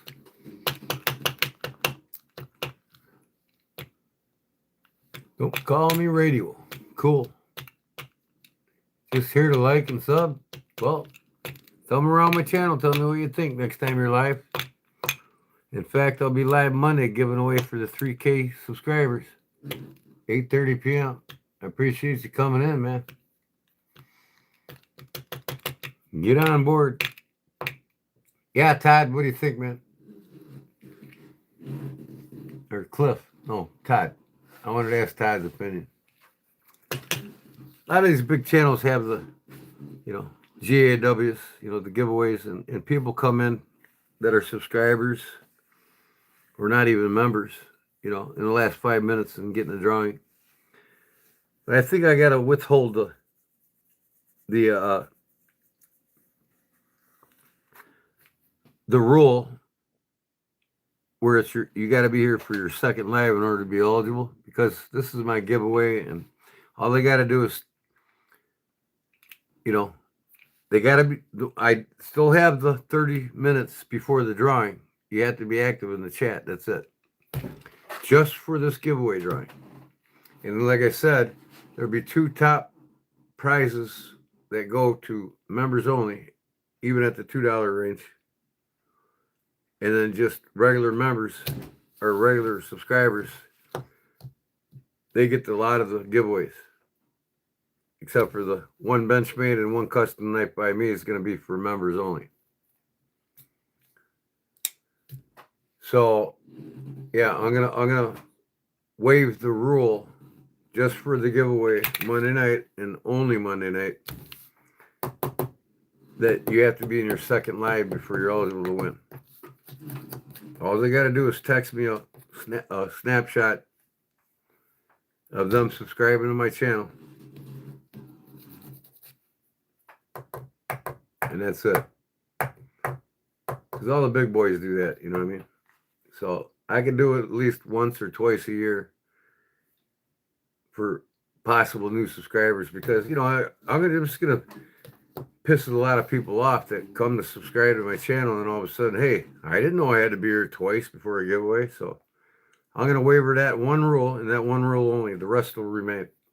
You got to be 30. I'm not going to explain it, and I'm making a card up. I'm going to show the rules to everybody live, if need be, after or during the giveaways.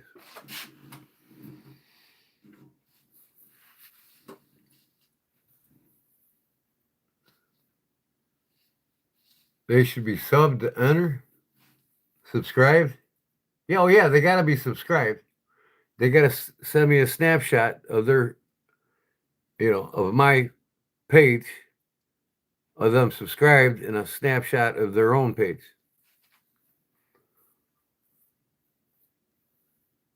Just for the giveaway, for the big giveaway, because that's going to be a shocker. I got like 100 or so new members that they're not around, I mean, and they're not around in a lot of the big ones we go to, you know what I mean? But yet they go right in there 5 minutes before the drawing and win, you know what I mean? So I can do that at least once a year to my big giveaways, and that's it. When I make it and raffle it, it's only subscribers that's been in for 2 weeks already, and, like the rules will play. All of them. Yeah, Corey, you know what I was thinking of that? I was thinking about going to get the bingo wheel with the balls in it. But my buddy's also got one with numbers in it. But just put people's names in it. But man, that'd take forever. You know how many people are going to be in that live? It's best just to use the StreamYard giveaway app, just like, Knife Fast uses and Bees Blades and all of them use. It's a lot quicker. All I got to do is put in a hashtag. Boom, we're on to the next drawing. Because we got a lot to give away. There's like 15 or 17 knives now. And I got everyone in a package with swag. And I'll show it off again probably Sunday night before Monday. One more time. Yeah, I asked Rob's Nerdy Knives to send me some stickers for my giveaway. He's, oh yeah, okay, I will. I think he forgot. I don't think his memory's too sharp. He sent me 1 sticker. Whatever. I'm going to start sending hundreds of stickers a month myself to these bigger channels to give away in swag packs too. And I might even give out maybe a dozen challenge coins for like Rob's Nerdy Knives or Big Red EDC, Knife Fast. I'm gonna have them in their hands. Not all the time, because man, them challenge coins. I asked Knife Fast today. I said, I want a challenge coin. He says, yeah, I gotta get some more made up. They're expensive. Yes, they are. Best to send him an email. I did send him an email, Ty. I sent him an email. I sent Rob's Nerdy Knives. Never got none from him. Or no, Big Red EDC. I sent him an email. I sent Rob's Nerdy Knives an email. You know, because they all said email me, so I did.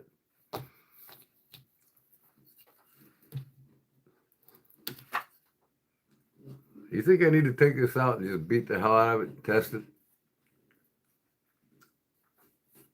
I think it'll pass the test. Maybe not. It's probably that cheap 440. 440 stainless is the cheapest grade of stainless. As you go up in letters, it's 440C is the best. 440, 440A, 440B, and then there's 440C. 440C is number one. That's what the Buck 110s was in the beginning.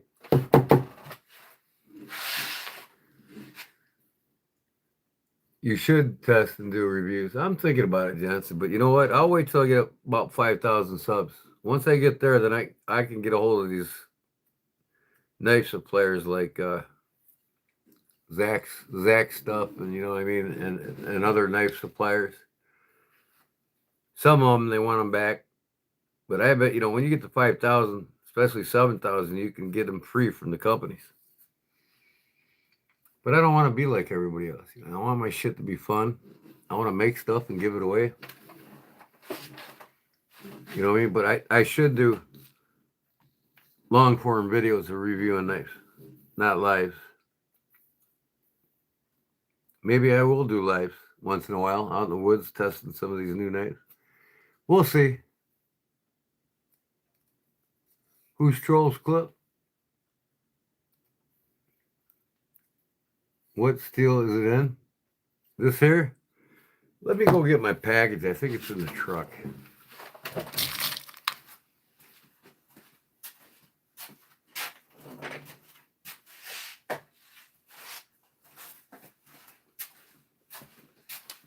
Here's the Swiss Tech. It comes with the cool box as usual. I'll read them all to you. Then here's the Ozark Trails new knife box. Let me go get the one out of the truck.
Man, I get my truck and I smell this over my air refresher. I'm like, oh man, that's right. It's under the seat.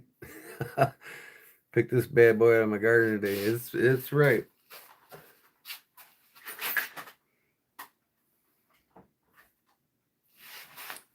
I might cut into that now. All right, here's the package that comes in. So, the knife is open and on display, and then the sheath's behind it. Something like that.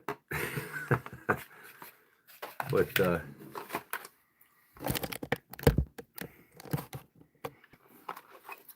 anyways, look what I paid for it. $15, $50. $15, 50 cents. Okay. 6.5-inch C or 7 CR17 MOV high carbon steel. 4.5-inch composite handle. Sheath with belt clip included.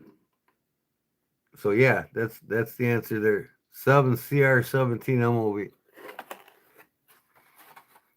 High carbon steel. So that ain't bad. Ain't the best, but it ain't bad.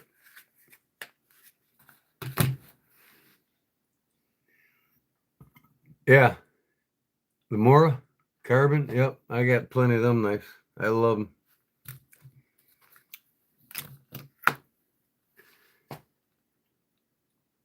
McRanger Mora sells carbon versions of their knives. Open are as well. Oh yeah, carbone. It's either inox or carbone. I got them all.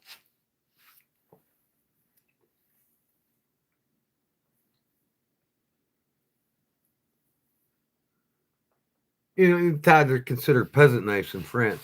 You know, the peasant knife is the opinel versus the Laguerre is the gentleman knife. It's the non-peasant knife because it's $235 for the opinel I got, and versus $16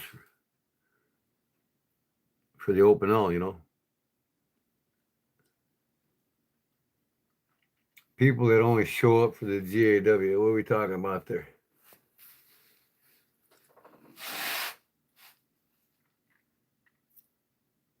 It's all good. Yeah, right. They only show up for the GAW, but you know what? They do the same thing on all the sites that you're on. You know, all the web channels you're on. And you know what? If I got new subs coming in, they don't want to spend the time, obviously, all of them to find out what the rules are, and I don't want it to be a shocker to the point to where they're all going to want to just go away. I can lose 100 subs in a night too, you know what I mean? So, that one rule, but I'm going to make it clear in the beginning, before the drawing, an hour before and 30 minutes before. Especially right in the beginning, that's when they'll all be there to find out what's up. Got to be active 30 minutes before the drawing start.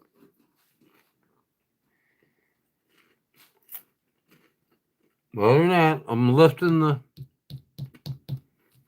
second time in our drawings to be eligible.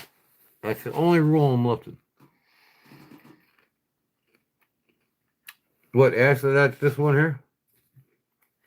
Oh, I'm sure I asked that that's stainless steel. That axe that I made, that Paul one, going to Derek, that's stainless steel. That's with not acid etch. I'm sorry. That's my logo's burnt etched, but no, yeah, acid etch it, stonewash it, without a doubt. Stainless steel does etch easily, but not as dark or not as original as. See, it'll be more like that than it would be. Well, obviously this is a DLC coating, but I don't have one nearby. Like this. This is my hard carbon 10 $10.95. See, it won't be like this one. It'll be like that one, which is still a stone wash, acid etch, but it's not as deep. It doesn't penetrate as much into the stainless as it does the high carbon. Matt in the house.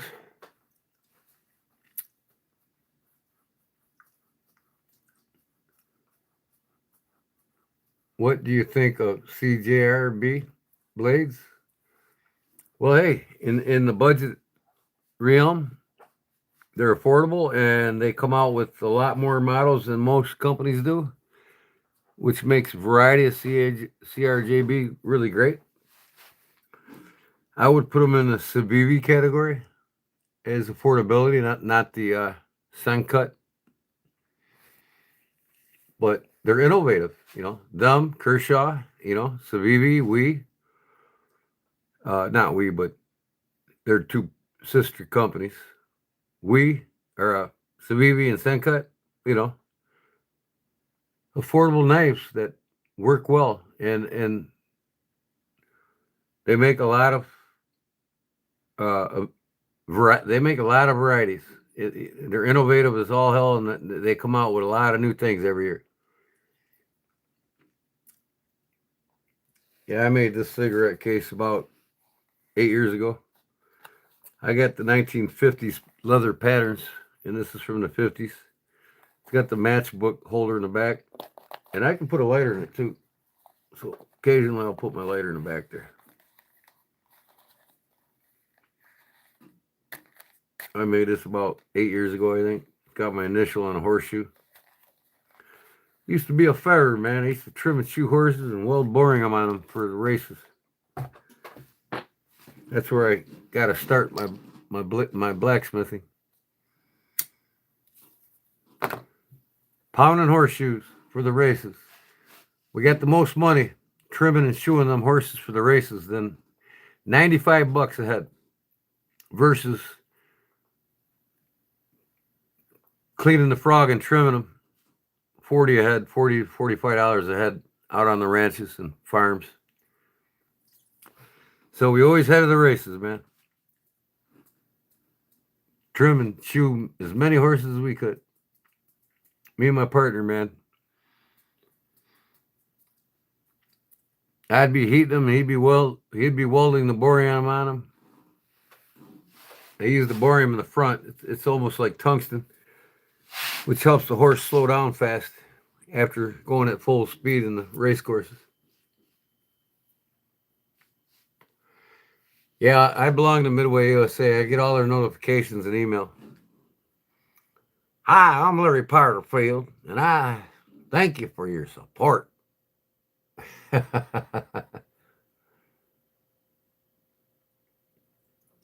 made that seal sock pup out of my Ferrer's rasp, one that I actually used at the tracks and on all the ranches. I don't know if you guys seen my seal sock seal pup I made. I replicated with the Ferrer's rasp.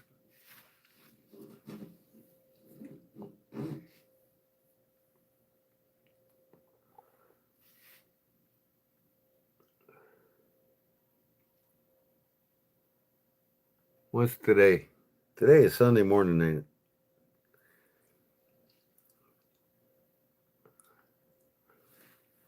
Man, I ain't gonna stay up till 6 in the morning. I don't think so. But I want to get up early and make some bacon and eggs out on the bonfire. I've been itching to do it. Either that or biscuits and gravy in the Dutch oven. Sharp Finger in 7CR on sale for $12 this weekend. Wow, that's cheap. You're not gonna get one of my Sharp Fingers for $12. That's for damn sure. You won't even buy the blade, skeletal blade for that much.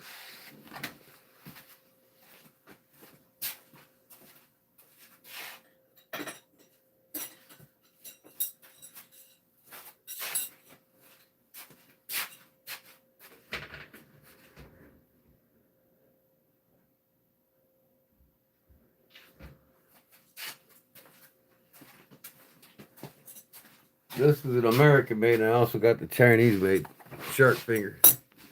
Just to show you in comparison. It's got the Delrin saw cut, American made. Trade USA, 152. So you can compare mine to the charades. My handle's slightly wider. The blade's slightly wider and longer. I sell a boatload of these. All the local guys around here that deer hunt, they love this knife. Get it hair popping razor sharp in a minute on a stroke, or the Arkansas medium. Versus this with stainless steel, it takes a little bit longer. No, this one's carbon. I'm sorry. Yeah, these sharpen quick. Guys love these things. I'm thinking of another knife. But yeah, there's the comparison. Two knives, the one I make. And all my knives now are going to come with interchangeable scales, just like these. I got hex bolts for them all. There he is. Did you have a day, Big Jim?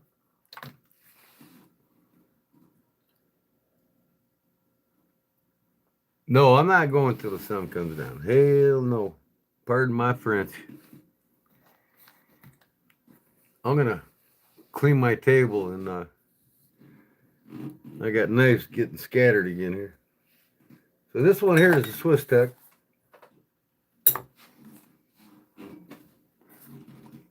See if I can get a little bit better view here on the table for y'all.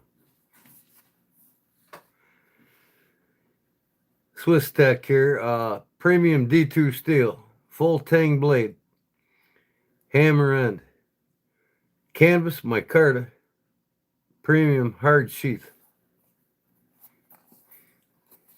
Telling you what, man, they're well thought out, this company. This is my third one now. Oh yeah. And you can take these screws loose in here, they're hex heads, and turn this horizontal if you want. And wear it for a neck knife if you want. I wonder, no, they don't have a lanyard inside here. I think I already checked. But yeah, we'll read a little bit about this.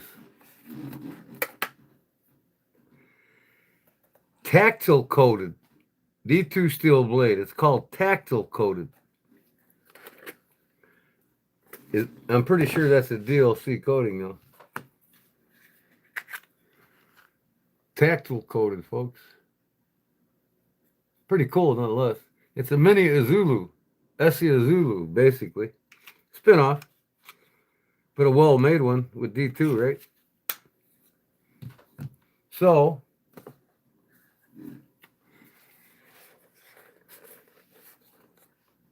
I guess LSU beat Clemson. Go figure, huh? I was told to sub to you from this live tonight, and I went right over to sub. Oh yeah, you got to sub Big Jim, man. He's full of knowledge, old school knowledge from the deep south. Spine jimping, small cutouts on the spine provide increased thumb grip for precision work. Tactile coated D2 steel blade, high carbon D2 steel wrapped in our tactile TAKTIL coating for added abrasion resistance, increased blade strength, and textured grip. Full tank construction, single piece of D2 steel extends from the tip of the blade past the end of the handle, providing an ultimate strength and durability with a hammer, built-in hammer. Premium canvas micarta handle, thermoset resin combined with layers of canvas cloth provide a durable and textured grip that gets grippier when wet.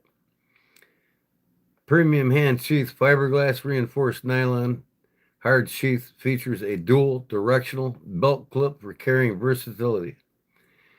Hammering pommel, the full tank steel extends past the end of the handle, creating a durable hammered surface. So there she is. I had to get all three. I love the. This is my third Swiss Tech now. This is like my eighth Ozark Trail. No, actually, I got 3-pack for $15, 3 knives. So I got 11 Ozark Trails now.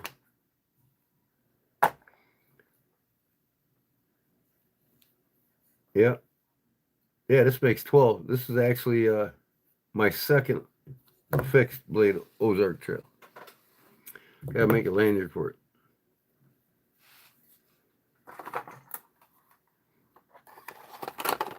$15.50, Big Jim. Go get you one at Walmart.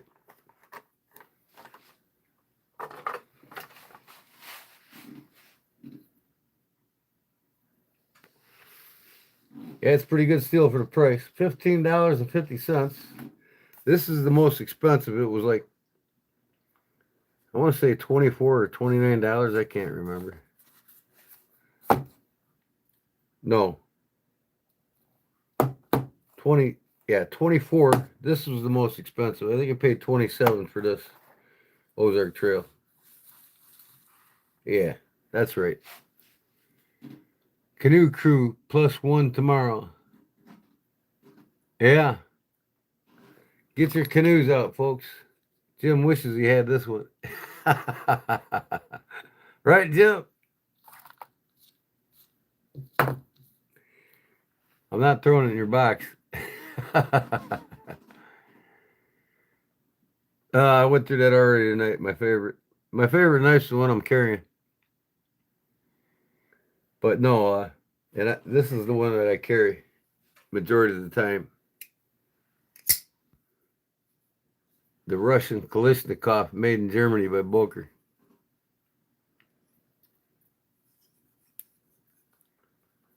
The spring on this is twice as thick as the spring on a CRKT or a Kershaw.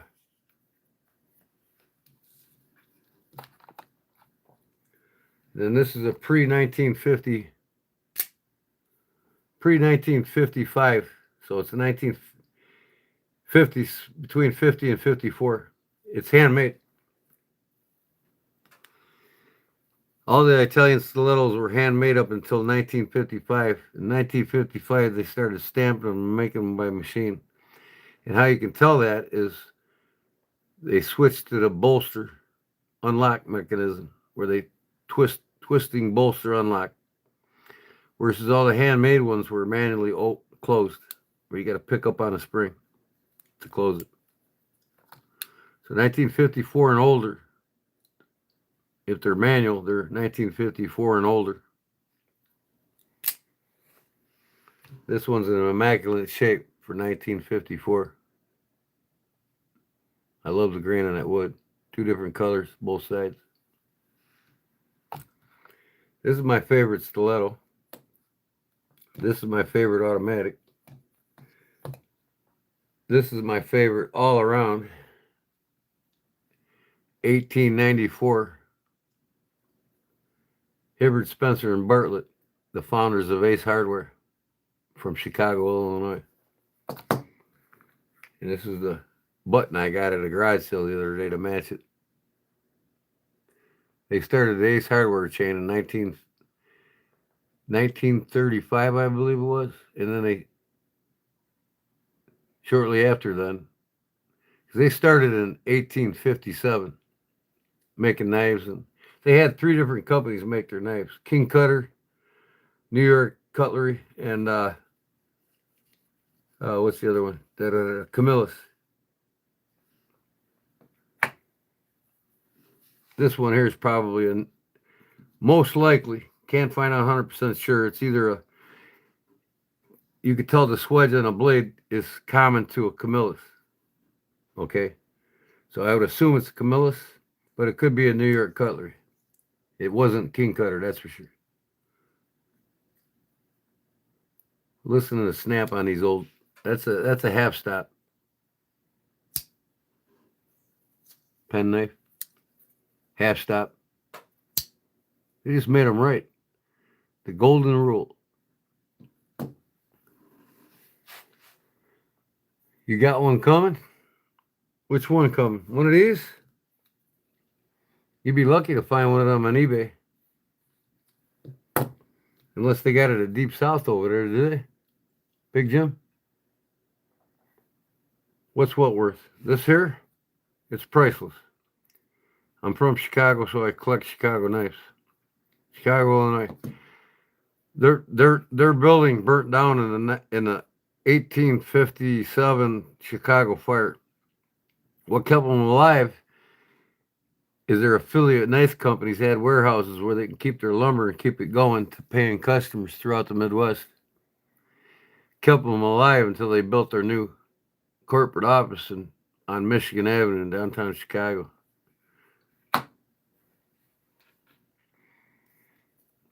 And then I'd say this is one of my top dog favorites here. Pre-World War II, they quit making these knives in like 1943. And the shape this thing's in, you probably won't see another one like this. Henkel.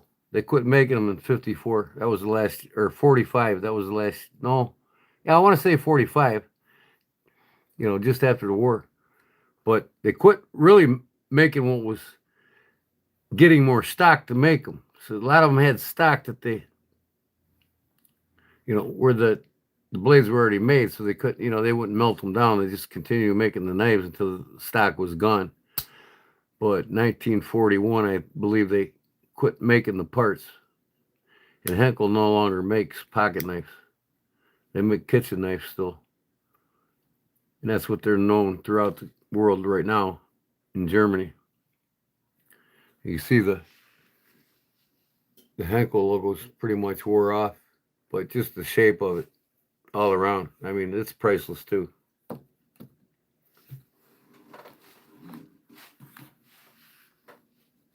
Like the stream for your personal pleasure? Okay. Growing up?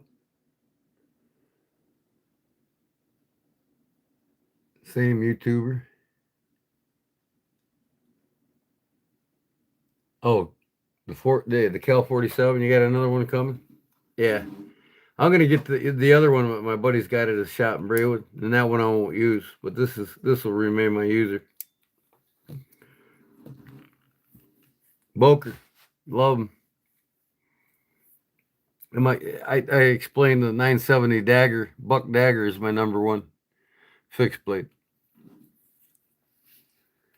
I've got number 65 out of 250 made. Elk dagger, made in their custom shop. The best defensive knife will always remain a Wharncliffe blade. If you're thinking about getting one of the best to have and dependable, it's going to be the Yojimbo. Just watch Janik talk about it. Nothing cuts deeper, or not deeper, but nothing cuts wider and severs more than a Wharncliffe blade upon entry. It basically digs itself into a wider gash as it's going in, and its retrieval rate is much faster than a drop point or a clip point. K-bars are basically trench tools, not fighting knives.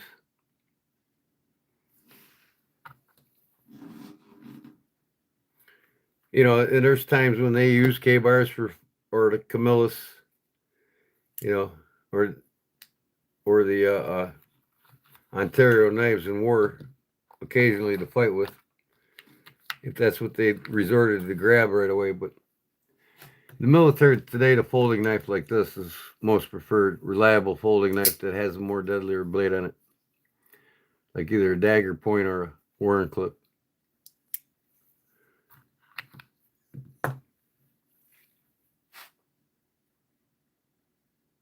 A Wharncliffe? I'll show you my fighting knife that I designed. It's designed with the purpose to do one thing. Fight. Stonewash, that's a Warncliffe right there. When this goes in, you can picture this, right? This goes in. That angle forces that blade to go down as it's going in. So you're not just severing what that blade's touching going straight in. You're severing what this Warncliffe's pushing the blade down. So you're severing about that much more area by the time it gets to the pommel. So not only slice effective, but entry slicing effective as well. It kills both birds with one stone. And this is designed to go in your hand fighting either like this, the way I designed that handle, or like this. Finger guard. Of course, I deck out all my blades.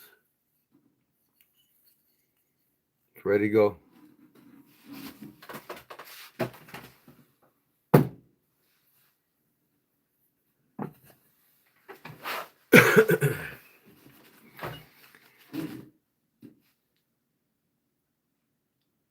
Sacks, yeah.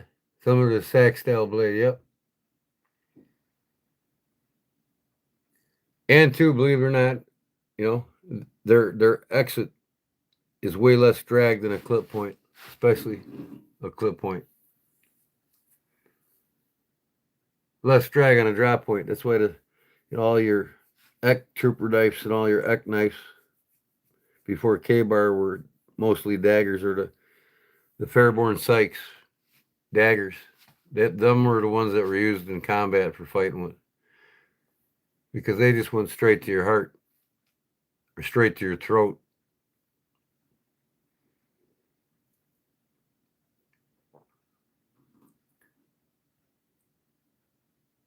Top part of the point sharp?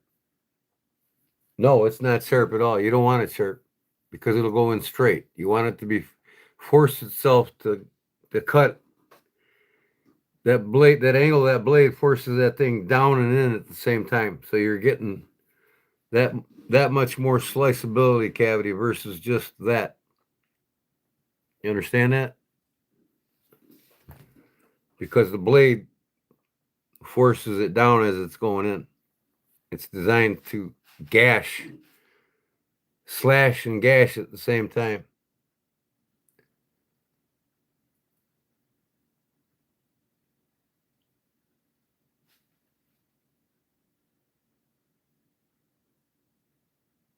Not always. Upside down normal knife, pretty much.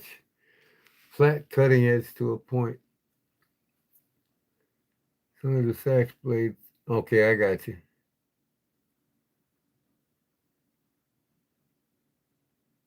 You seen some that has what? What do you? I'm getting a little lost here. I'm sorry. What's the little boot knife you have there? Boot knife.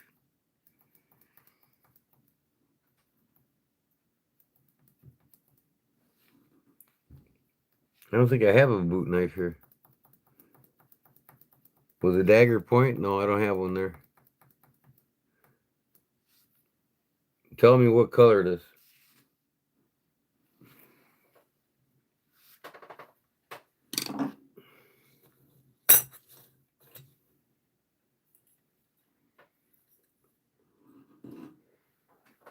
The Skinner?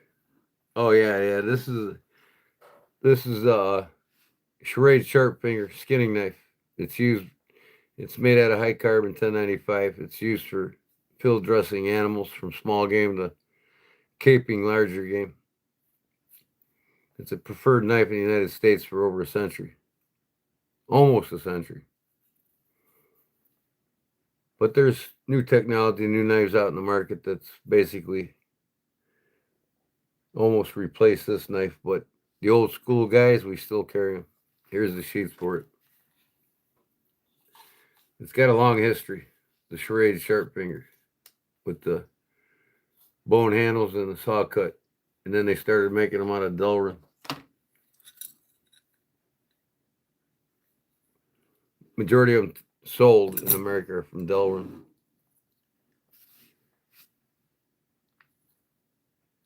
With the sharp finger? What, the one that's been sitting there, or the ones that I'm making? There's a little bit longer, a little bit bigger than a regular sharp finger.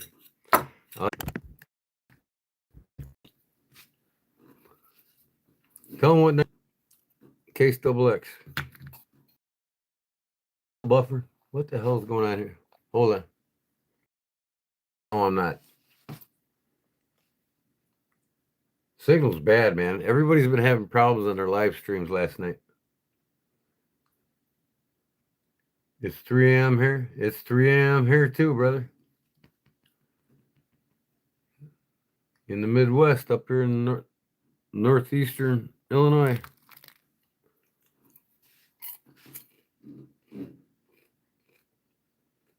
Until I move.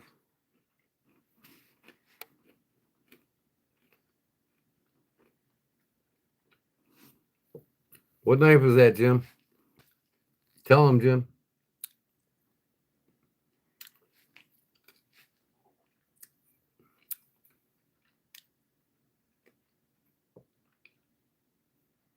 You got the case from this, Jim, for your knife that I sent you.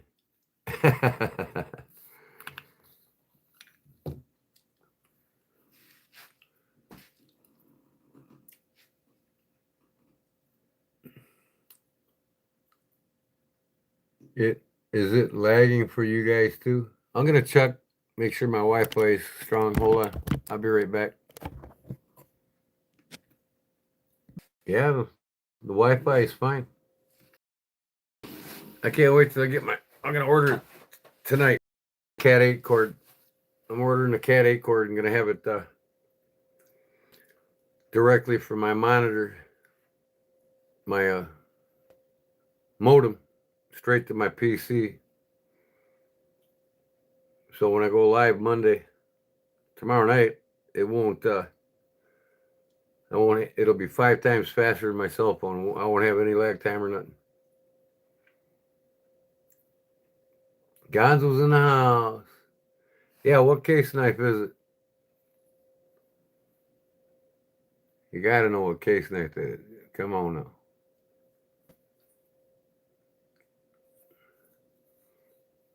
If you win it, Jim, you'll find out what it is. You got the case at home for this. I made for your other night.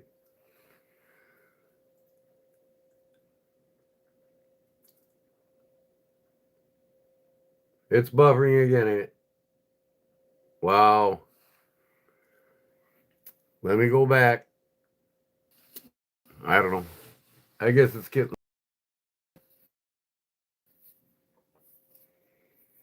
It's not that bad. Yeah, in fact, I get up here, I'm going to order that Cat 8 cord. My brother's having the same problem at his bar with his 97-inch big screens for his sports bar. He bought 6 of them, 6 televisions. I says, well, you need to get a Cat 8 for it. Get a 50-footer and hook it direct. I was telling him exactly what Mick told me. I said, run it straight from your modem, straight to one dedicated TV down here for the most important game you want to play, sport game you want to play, which would be the one facing the east wall. Because they had the high school game that they were playing in the opposite town of me, our high school team. They're state champions like 6 years now, and kept losing the game. She had to keep doing it and do it. I said, well, you got 6 televisions on the same Wi-Fi. I said, you got to run Cat 8 direct. It'll be 5 times faster. You'll never lose your stream. Really? So she'll have one television. She for sure wants to get that Bears game on or the high school football game on. She'll never lose it. And I said, there's 6 TVs in here competing on the same Wi-Fi, not to mention all the Wi-Fi signals around the building. 68-0. Wow. Our high school team played a 5A team, and we're 2A. In the last 4 minutes, we took the lead, almost beat them. But they're an excellent 5A 2-minute drill team. They had less than 4 minutes, and they came back and won the game by 2 points. So it's like, man, but I was proud of them boys. My nephew's on the team. He's going to play professional baseball. 16 years old and he's throwing 91 miles an hour. He's got LSU, Tennessee Vols, Notre Dame, NIU. He's got 5 or 6 of the top 10 teams looking at him right now.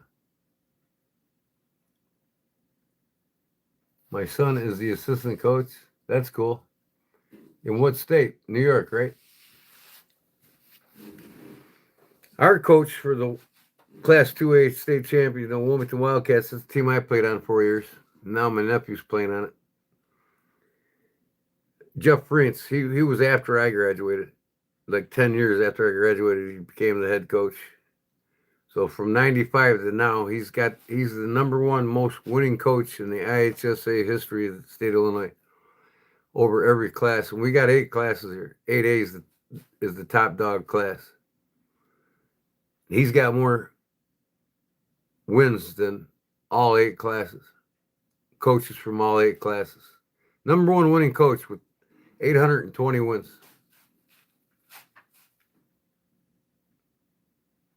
You can look him up. Coach Jeff Rintz, IHSA, Illinois State High School Association. Ridgeback. That's it, Jim. Case Ridgeback. Remember, Jim, when I took this deer antler? It was curved like you wouldn't believe. And I boiled it for an hour, put it in a press and flattened it out, let it dry on its own. It was a lengthy process to make the scales for this knife and not lose too much texture. So one of you all are going to win this tomorrow, or tonight, I should say. It's tonight, folks. It's already here. No, tomorrow night. It's Sunday right now. I'm sorry. Yep, Case Ridgeback, 2024. 1, 2, 3, 4, 5, 6, 7. 2023. It's got 3 dots removed.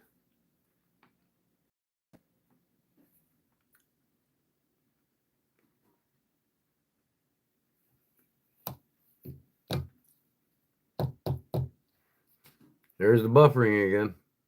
Son of a bitch. Arizona. My son is assistant coach in Arizona. Oh, that's cool. Yeah, he's down there, ain't he? What knife should I? This guy's Young Vang. You got to talk in English, man. Translate that shit over, brother. What knife should I get for my collection? Well, it depends on what you like, traditional or modern folders. If it's a modern folder, ask these guys that are in the chat. They're experts with it. Me and Big Jim, Barlow Brigade, we're the experts on the traditional folders, which are like case folding knives, pocket knives. You know, this is a traditional folder, pocket knife. Whereas this is a modern folder. But I'll give you my opinion on the best modern folder. For the money, it depends on your budget.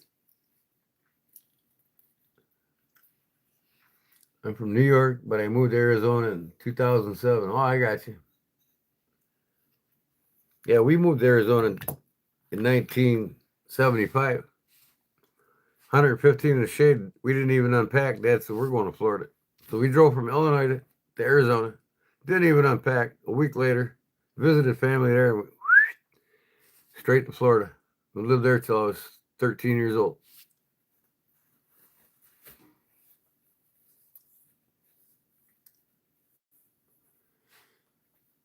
Yeah, you can ask a question, Bob. Sure. Bob Laser. Yep.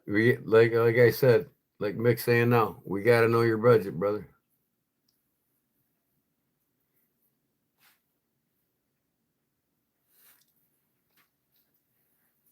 This Gokul Nath, is it? I'm surprised my mods didn't delete his dumbness, but you got for brains, young man.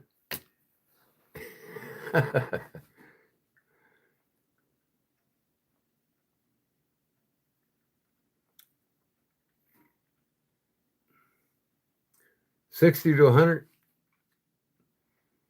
Well, you can't go wrong with CRKT modern folders for 60 to 100.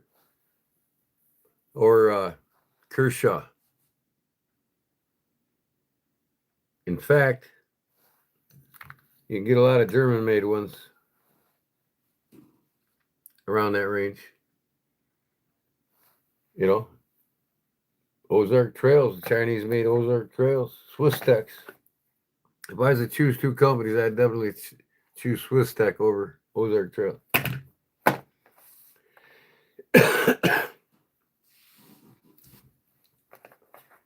You know, this knife here is every bit of a $60 Civivi or Sencut. Or Sencut don't hit 60, I don't think, but, you know, Kershaw or Civivi, it's every bit of a knife for $27.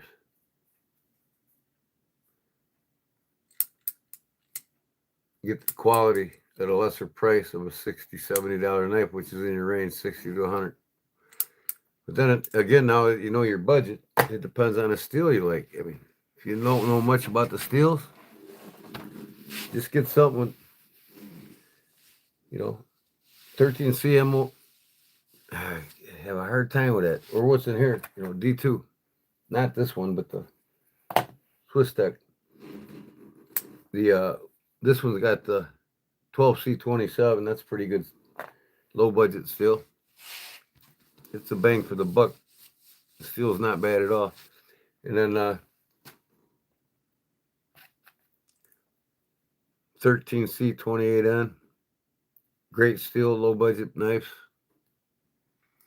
440 stainless, low budget knives. 440C, not 440. That's the worst grade of the 440. A buck knife. Gets you a buck 110. You know? 69 bucks, brand new in the sheet.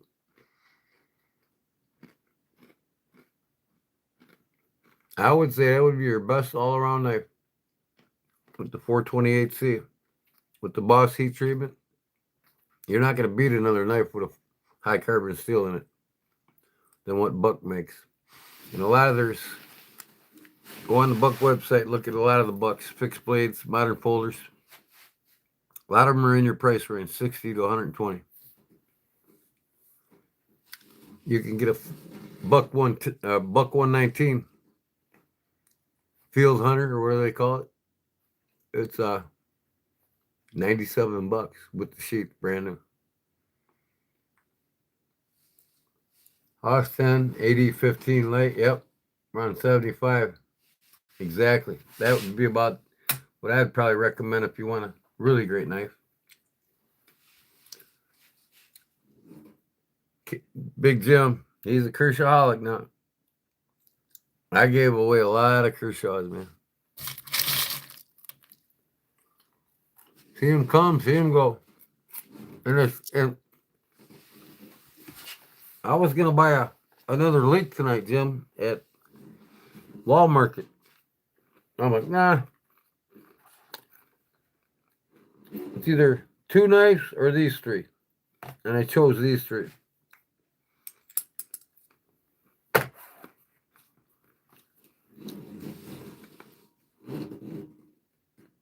Yeah. You're welcome, buddy. Yeah, y'all get over and sub Big Jim there, man. We got to get him to 1,000, man. We got to get him to 1,000. He's all on a lot of good knowledge from an old timer that's been carrying knives for over 65 years. Head over to the Barlow Brigade. The man owns literally over about 150 Barlows. And he's a Kershawholic now. I got him hooked on it. Didn't I, Jim? I got you hooked on Kershaw. Come on, man. Admit it. Just kidding. I think Seth did over there at Deep South. Maybe HT did. I don't know. Who did get you hooked on Kershaw, Jim? Was you eyeballing my knives this whole time? I know you got both of my flashes. Kershaw flashes. OD green and the black. And I missed it. I almost bought it. a leak in a flash today at Walmart.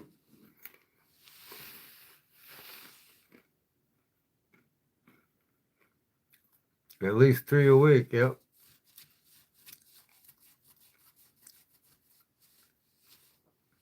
The blur, I'm sorry. And you do have my flash. I think you got both my blurs on my flash, don't you? Or maybe I got the flash still here. I can't remember.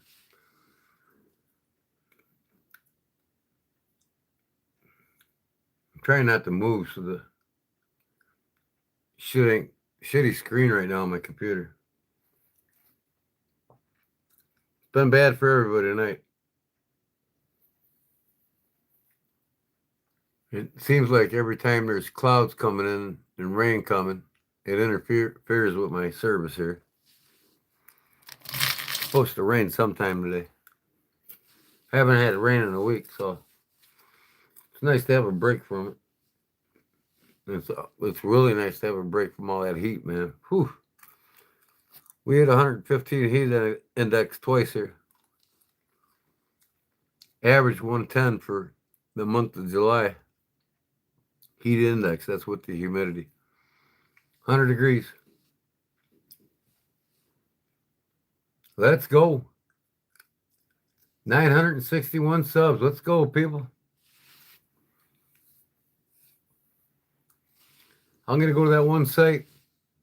Again, I'm going to get Robert Jones. I'm going to get Robert Jones going to that site that sent me 150 subs in one night. It's going to be a shocker for you, Jim, this weekend. You're going to wake up and see 1,100 there, buddy.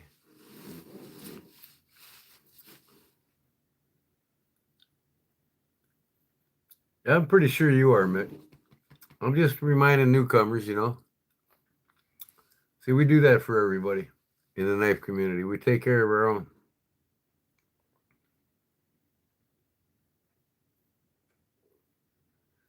Old enough to know better, too young to care, brother. I was born in 1965. Figure it out. And it's 25 right now. But I don't expect youngsters to understand practical math anymore. So if I wasn't being such a dickhead, I would just say, yeah, I'm 60 years old.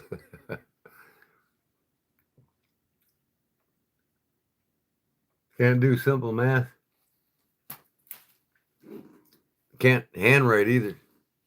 How the hell are you going to sign a check?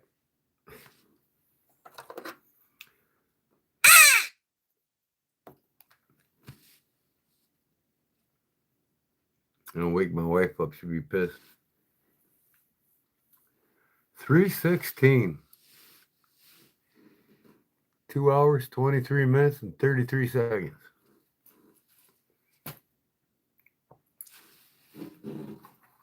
Yeah, I got knife scattered again. I usually do when I'm live, so no biggie. Yeah, I think I'm going to give this a special treatment, Jim, in the next week. It's been sitting too long, man. This is probably one of the longest knives I've had sitting in a while. I got to get her done, did her. Get her done, did her, brother. If I can get this damn thing back on here. Come on. There we go. Maybe that'll work. Yeah. Oh, yeah. I got to finish this bad boy. A one-arm razor.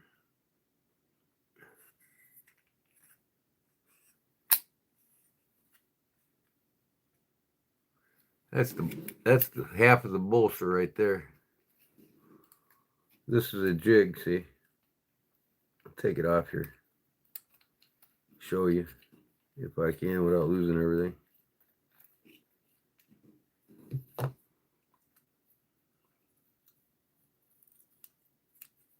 And this is how a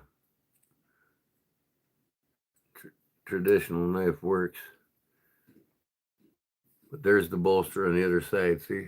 The brass bolster and the liner with the parts on the other side.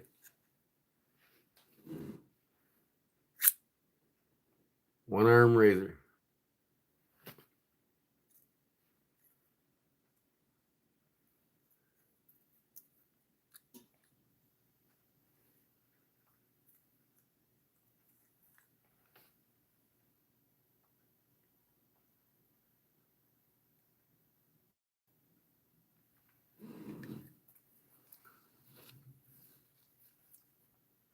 Oh, you guys can't see shit, man. I get this fucking.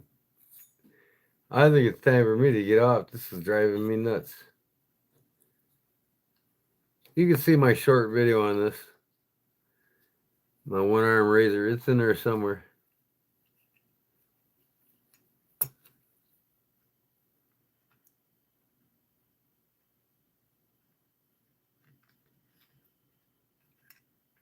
Ooh, I got a reception. Must not be moving too fast.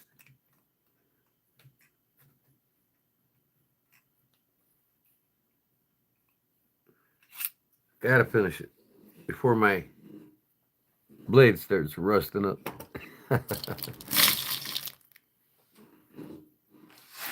Man, I gotta quit eating this popcorn. God almighty.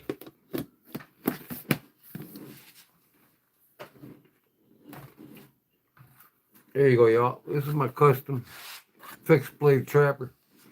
Modeled after a case trapper, but it's a fixed one.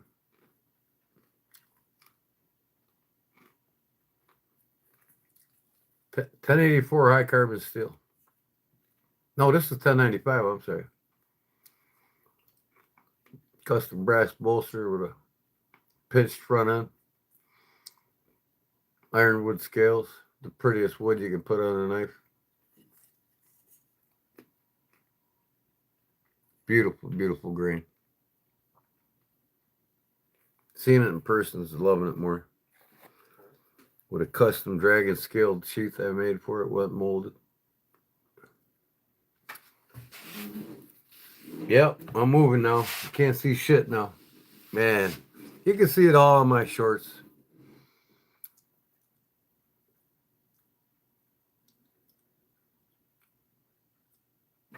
Here's how you see it.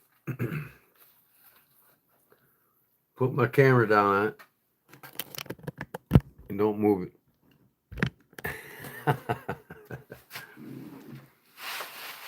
I'll try not to move for about a minute or two. Yeah, I gotta go to bed, man. This is my last cigarette. Sorry, I had to move.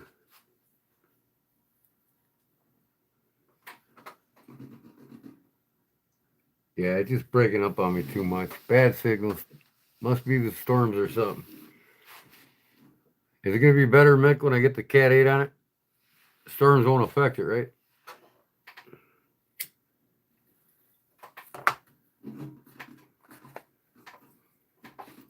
I think I'm going to make this one a carry. All around carry. I'm going to do like your man over there in Arkansas, Jim. Cut with it every day and see how long the edge lasts before I have to resharpen it.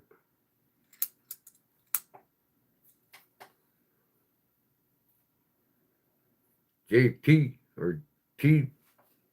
I can't remember what his initials are.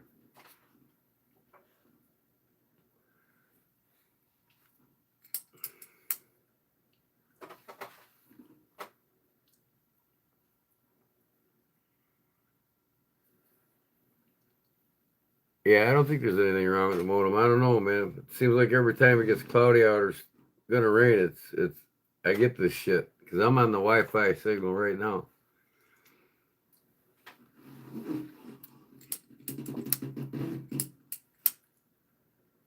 Of course, I won't have that Cat 8 in time for the giveaway, so I'm gonna rely on StreamYard. Tomorrow, I'm gonna set everything up the way I want it and get it ready to go.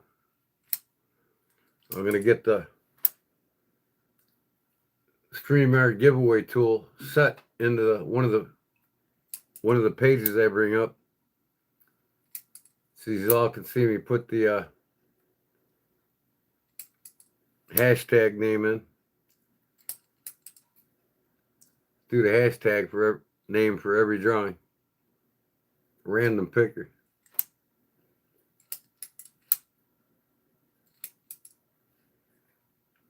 I sure haven't won on that random picker yet on any of these sites in the giveaways. My time's coming, I guess. I've won several knives. I won on Dark Waters. I won that Flytanium knife. I was thinking of giving that away. I don't really care for it. Should I give the Flytanium knife away, folks? Make it an even 20 knife giveaway.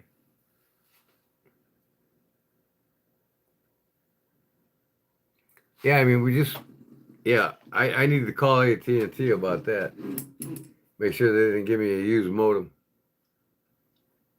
I wouldn't trust them kids there to save my ass.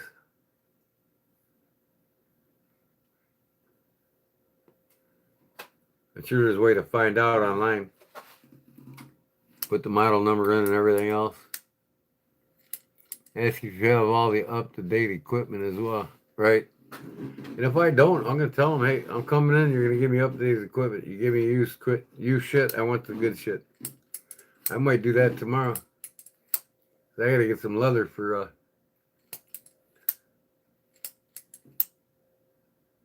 Wednesday Fun Day. Fun Day Wednesday. I'm not used to saying that yet.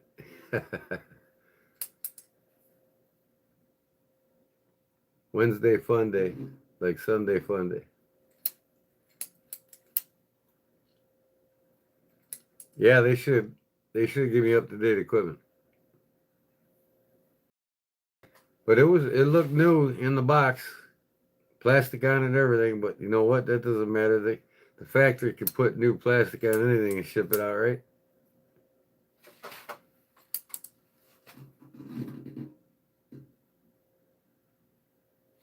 I should request one, huh? Yeah, I don't like this modem. I want a replacement. I want an up-to-date one for my replacement, not one that's 6 months old. Isn't there a way to update the modems at home, just like you would your PC or your cell phone? Of course, you can't change the processors in them like you can a PC, but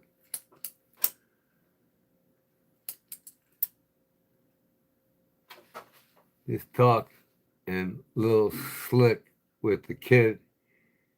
They had him $5 bill, handshake. He'll be good too. Here, you give him $5 to laugh at you. It better be a 20 minimum.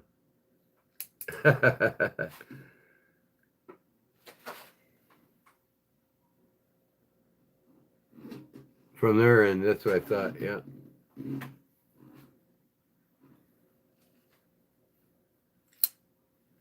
The modems don't have processors in them like the PCs do. I don't think, do they?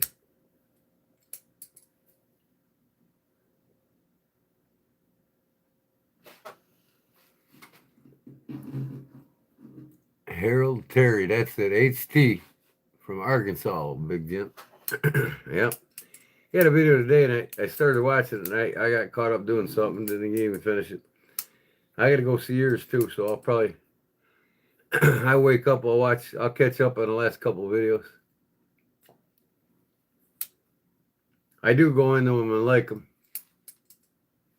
even if I can't up and can't watch them. Every day I'll like your videos, Jim. Every one of them. I'll give you a like.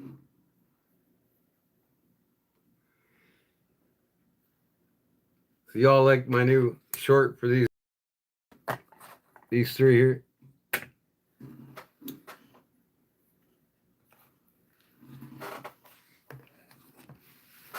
I put my new cat cut clip that they sent to me in an email on the front of it. You gotta start using them cat cut clips, Jim. Allow them to have your email, and they'll send them to you in the email every day. You'll get a different one. You just choose what you want. But you can get them right directly in CapCut too. Yeah, I know. I can't do nothing about it, brother. I'm about ready to get off here anyways. It's getting late. I'm going to wake up and make my wife a lovely Sunday breakfast. She gets up, she goes to bed at 10:30, 11 o'clock every night. And she gets up at 6:37 to take the dogs out every morning like clockwork. So, but she wakes up on a dime. When I go to bed, she'll hear me. So I can ask her. I'll get up about, you can wake me up at 8 o'clock and I'll make your breakfast. Don't wake me up at 7. Then I'll just nap on the couch after I eat. She likes my Denver omelets. Loaded Denver omelets. All the veggies out of the garden, boy.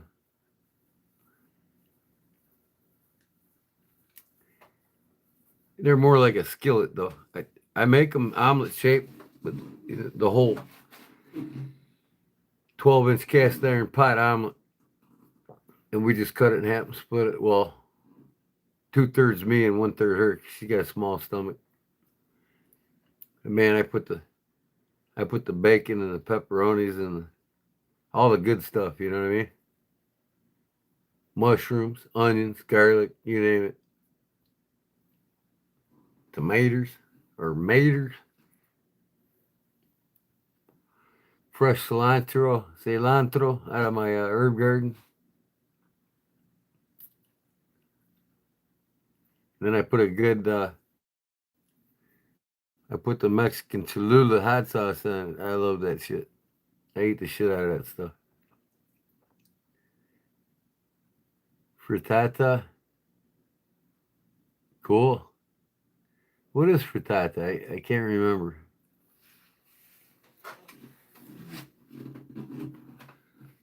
My brother's got one of my buddies. He's a Knight of Columbus with me in town of Braywood here next to me. He's got the best taco truck in all of Will County, our whole county. I mean, the best. And it's at my brother's bar like 4 or 5 nights out of the week.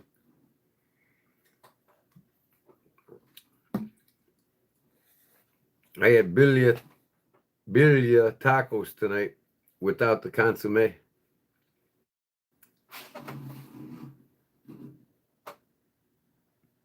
wish they had the consomme. We could dip the tacos in. That'd be cool. Which is just a 5-variety pepper sauce that you get when you get birria in a soup form with the goat meat. Oh yeah. One of my biggest menus of all the food I make is the Mexican cuisine. And I do it like them. I don't do it. You won't find no American spin-off taco in my house. All corn tortillas.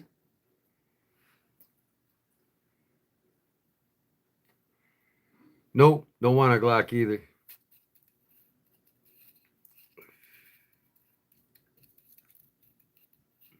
I got a Glock.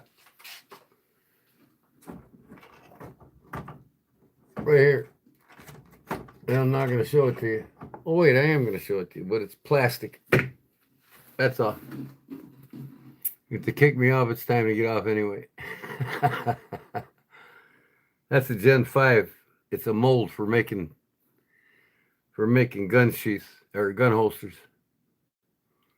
I've got like several different guns in plastic, identical to the real gun. So when you order a gun holster from me, it's made for replica.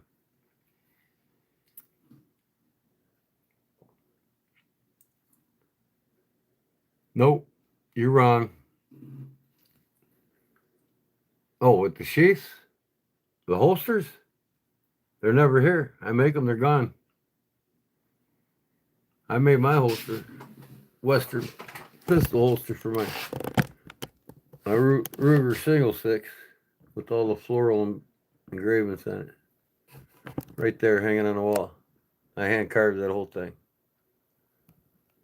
That's my Western Ruger single six. They don't even make the guns anymore. That's the first gun I ever shot when I was a kid. 12 or 13, I think it was. No, I was 9 when I shot that first. It was 12 gauge shotgun when I was 12 or 13. My father gave me my first shotgun. Remington 870, 12 gauge at that. I didn't grow up with I could have, like my neighbor kids, grow up with a Remington 20 gauge, single shot, fold in half, 12 gauge. I didn't want that. I wanted the pump. Now, let me see. What do you think I got? You think I got real guns? Hey, Jim, do I got real guns? Randall's, do I have real guns?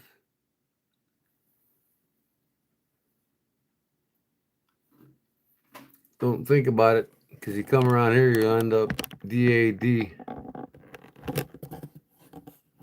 See that right there? That's as real as it gets, brother.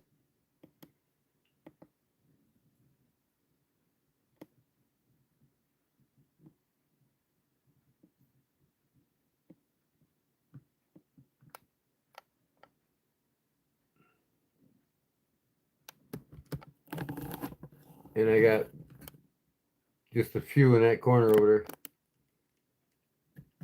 And the rest are in a Fort Knox safe that I have in my other house next to me. Good luck getting in that. But I'm going to get off here. I think my wife's up. I don't want her to think I'm... hold on a second. I got to put something away before YouTube sees me touch it.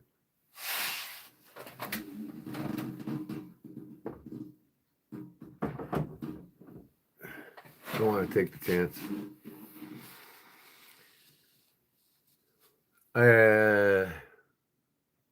At gun shows and gun dealers, like most Americans.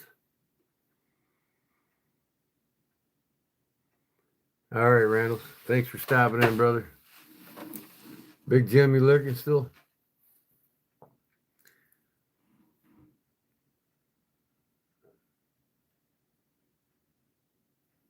You used to work there for Rings Manufacturer, yeah? Okay, cool. Well, thanks if you made it for me.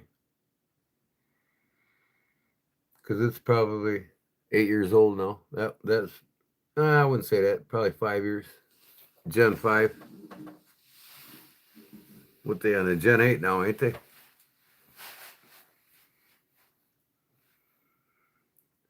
But no, I don't want no.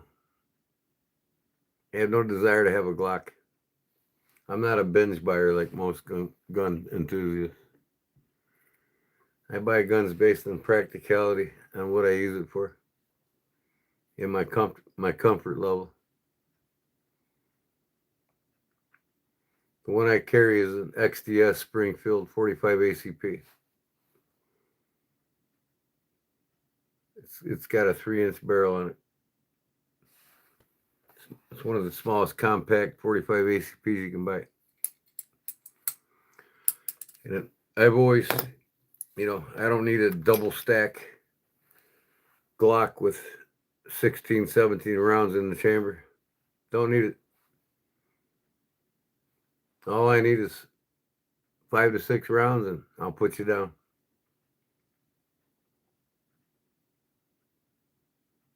It's a baby.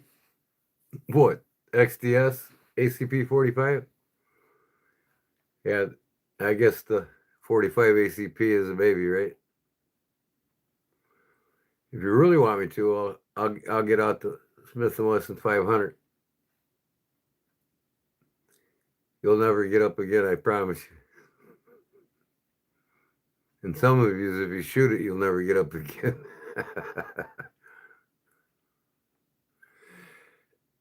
No, 45 round ACP is not a baby round.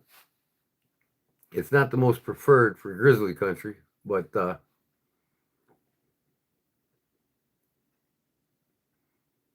I've always wanted to get the 500 Smith & Wesson with the 4-inch barrel, but I'm kind of hesitant towards wanting to shoot it. I definitely won't shoot it one-handed. I can shoot the 500 one-handed. Silly hillbilly. XDM Elite 9mm shoots so nice. I'm sure it does, Mick, but and you know what? The 9mm round is really underrated. I mean, a lot of reasons why the cops went from the 9 to the 45, and then from the 45 back to the 9 is because the 9 puts more on target at a tighter group than a 45, obviously. But then it just depends on the shooter. But having a double stack with 18 rounds, it's when your life depends on it, putting more down on the targets is more of a comfort level for cops than it is, a tactical shooter or not a tactical shooter, a combat shooter, I should say. But I'd rather have the 45 ACP.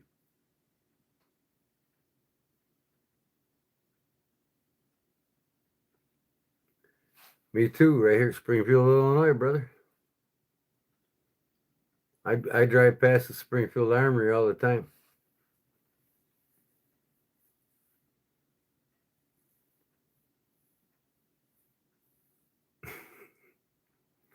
Hey, Jim, there's another for brains above you. My tater was a Sterling 380 Chrome. That's a pretty nice round.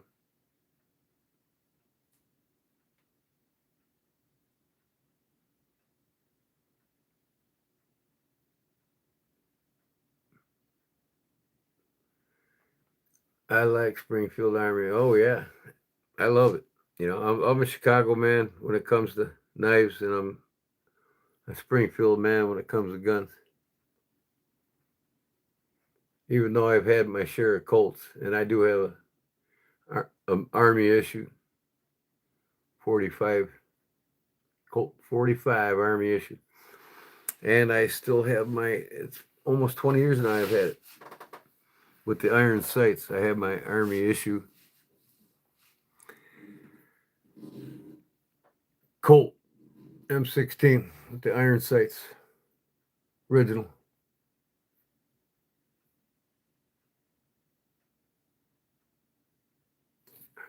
AR-15 original.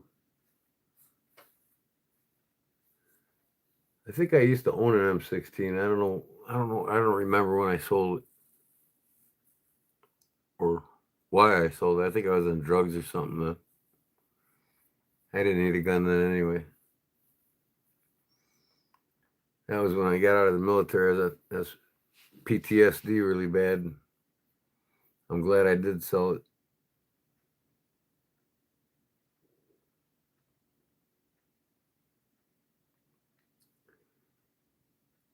Yeah. I got my 300 Blackout. It's made by American Arms, and I got 3 30-round mags taped together. So I got 90 rounds in less than 3 minutes.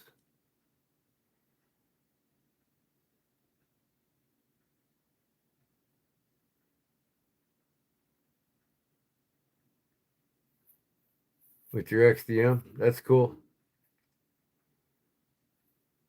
I've had a couple misfires with my XDS, but that was owner malfunction. Clean it a little more often. 1911 officers. I carried a 1911 Colt in the Navy on my ship and on my patrol boats, my stabs boats, PT boats.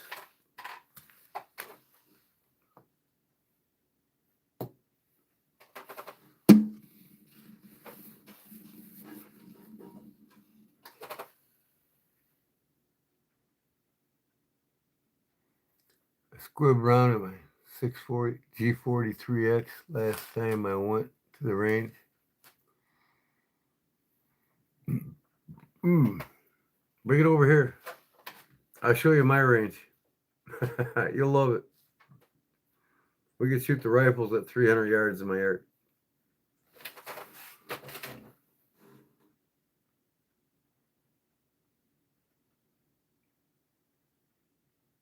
Oh, you're welcome, Randall.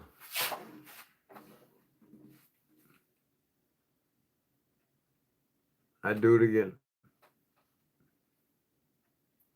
I'm not too proud of some of the things I've done, but hey.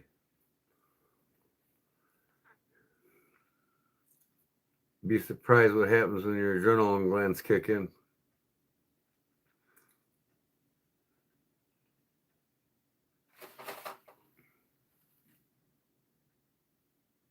You'd be there? Yeah. Oh, you live next to Arizona EDC, man. You can become good buddies with him. He's in Arizona. Of course, Arizona EDC. Me and Big Jim got a laugh at them guys last night. Trying to sell knives and whatnot for $5-6 because nobody would bid on them. Trying to get top dollars for really cheap Chinese made knives. That was hilarious.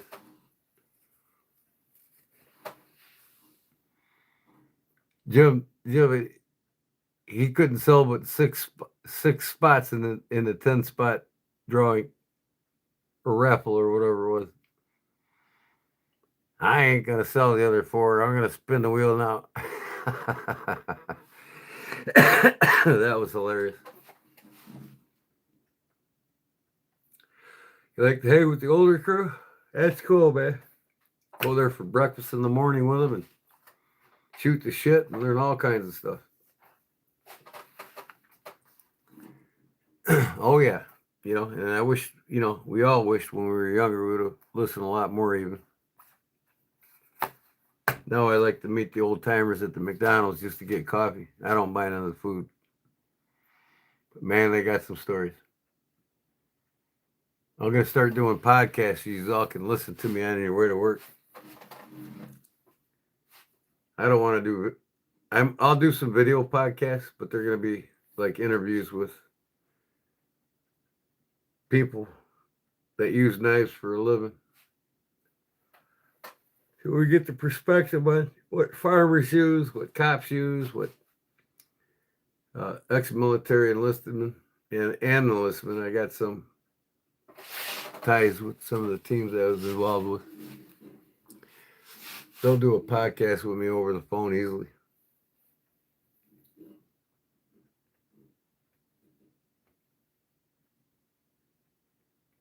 Always that last 5 years older than me. Hey, that's the way to be, man. You become who you hang with. If you want to become intelligent right away, hang with the elders that are already where you want to be. If you want to be a multimillionaire, hang with multimillionaires and they'll help you get there because you're showing interest in it. You literally become who you hang with. Or you can hang in a bar on a bar stool and become a barfly and you won't learn nothing or get nothing in life. No, not Arizona does. Justin, SC Knife Monkey. He's got the Whatnot channel. And Arizona's on there bidding $1 to $2 on his knives.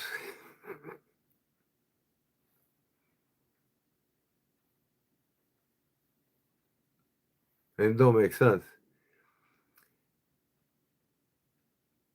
SC Knife Monkey, Justin, he ain't got a mean bone in his body. He don't talk about people. Generally.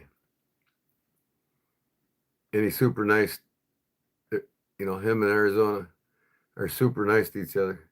But as soon as Arizona's talking to somebody else, he's fucking backstabbing them. It's hilarious, man. It's like a class act.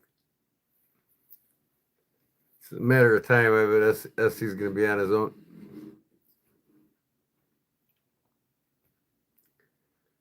Not really, Mick. He's a broke ass trying to make money because he can't hold a job down. One of them guys. All the guys he meets for breakfast or dinner in the other states that meet up at the Cracker Barrel, they said, you got to watch him. You got to watch him.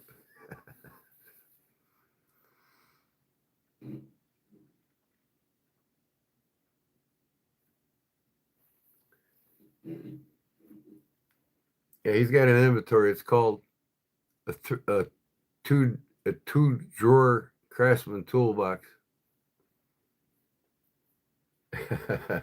I got a 10 drawer Craftsman toolbox full of modern folders.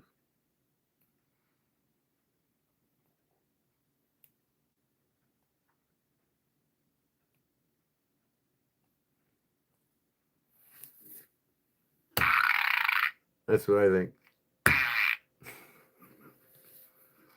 I'm fucking terrible.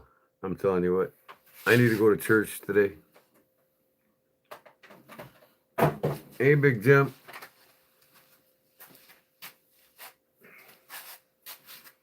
Oh, yeah. I'm going to tear that son of a bitch up tonight. It was smelling my truck up pretty good. I had it behind the front seat.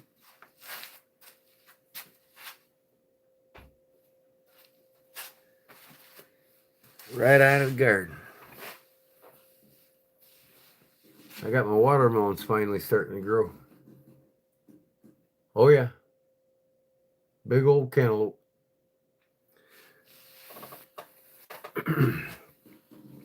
Got a few pumpkin squashes. Can't wait to cook them up. Then cucumbers are still doing good. And I got the smaller pumpkins, the ones made a little bit sweeter. Or they're made for doing pumpkin pies, not the really big ones. I specifically bought them for making pumpkin pies. Empty envelope, hoping I would just send him something. What? Knife monkey? Yeah, I think you said something about that. Oh, what about your boy Arizona EDCs? Yep. He sent you anything lately? He has sent you a bunch of shit, though, I heard. Yes, I gotta go. I have fellowship at 9 a.m. Yep, me too.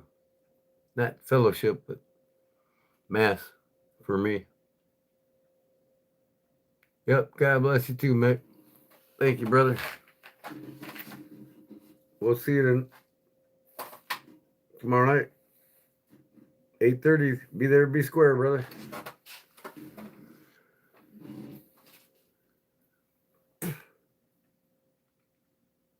Bless up. Oh, yeah. Peace, brother. Thanks, man. I appreciate everything you do for me.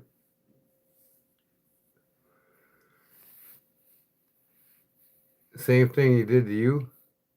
You talking about Arizona?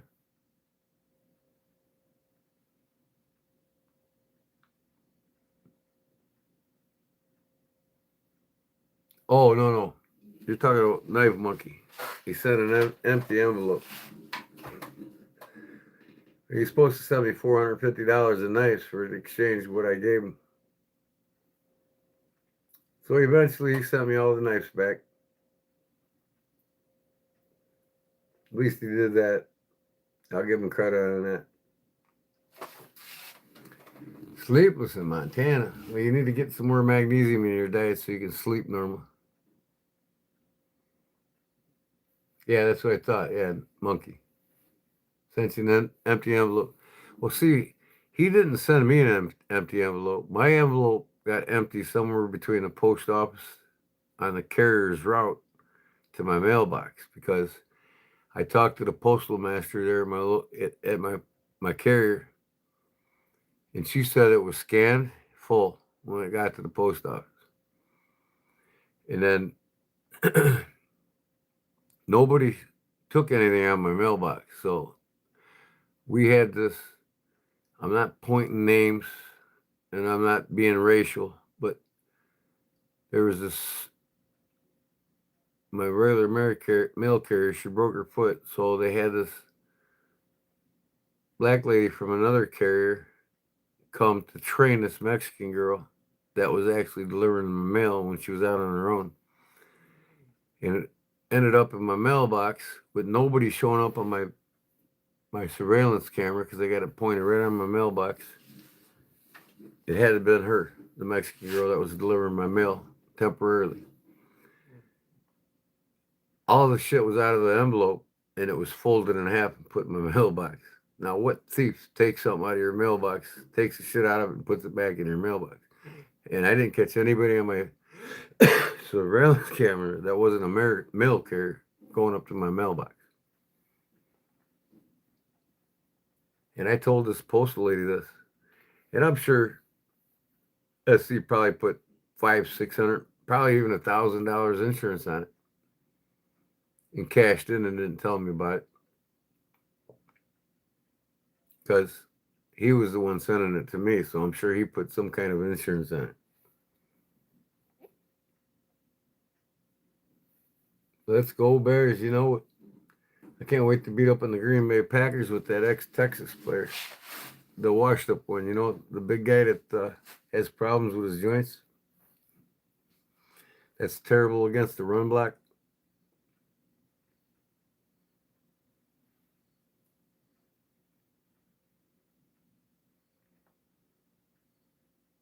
Fishing or hunting? What's that? What are you asking about fishing or hunting?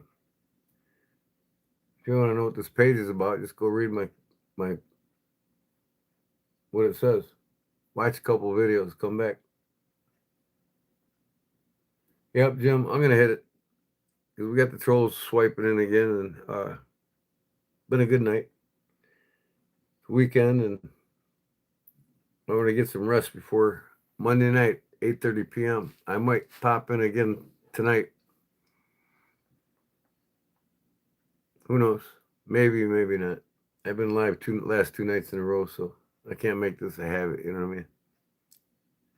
And I was gone from the wife working a side job today, and went to my 40th class reunion today. Met some cousins I haven't seen in 30 years. That was pretty nice.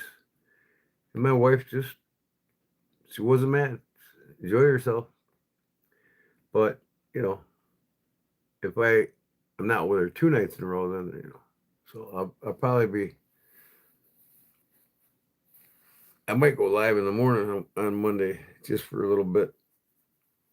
little teaser, and then Monday at 8:30. All right, Jim. Good night, buddy. Love you, brothers. All of you. Thanks for everything. And video drop after church. Exactly. Yeah, 4 hours is going to come quick. So I can get up in 4 hours and go to church. Put my coin back in my pocket. Oh, yeah. Put on the whole armor of God. Just say the word and you shall be healed. Amen, brothers. Peace.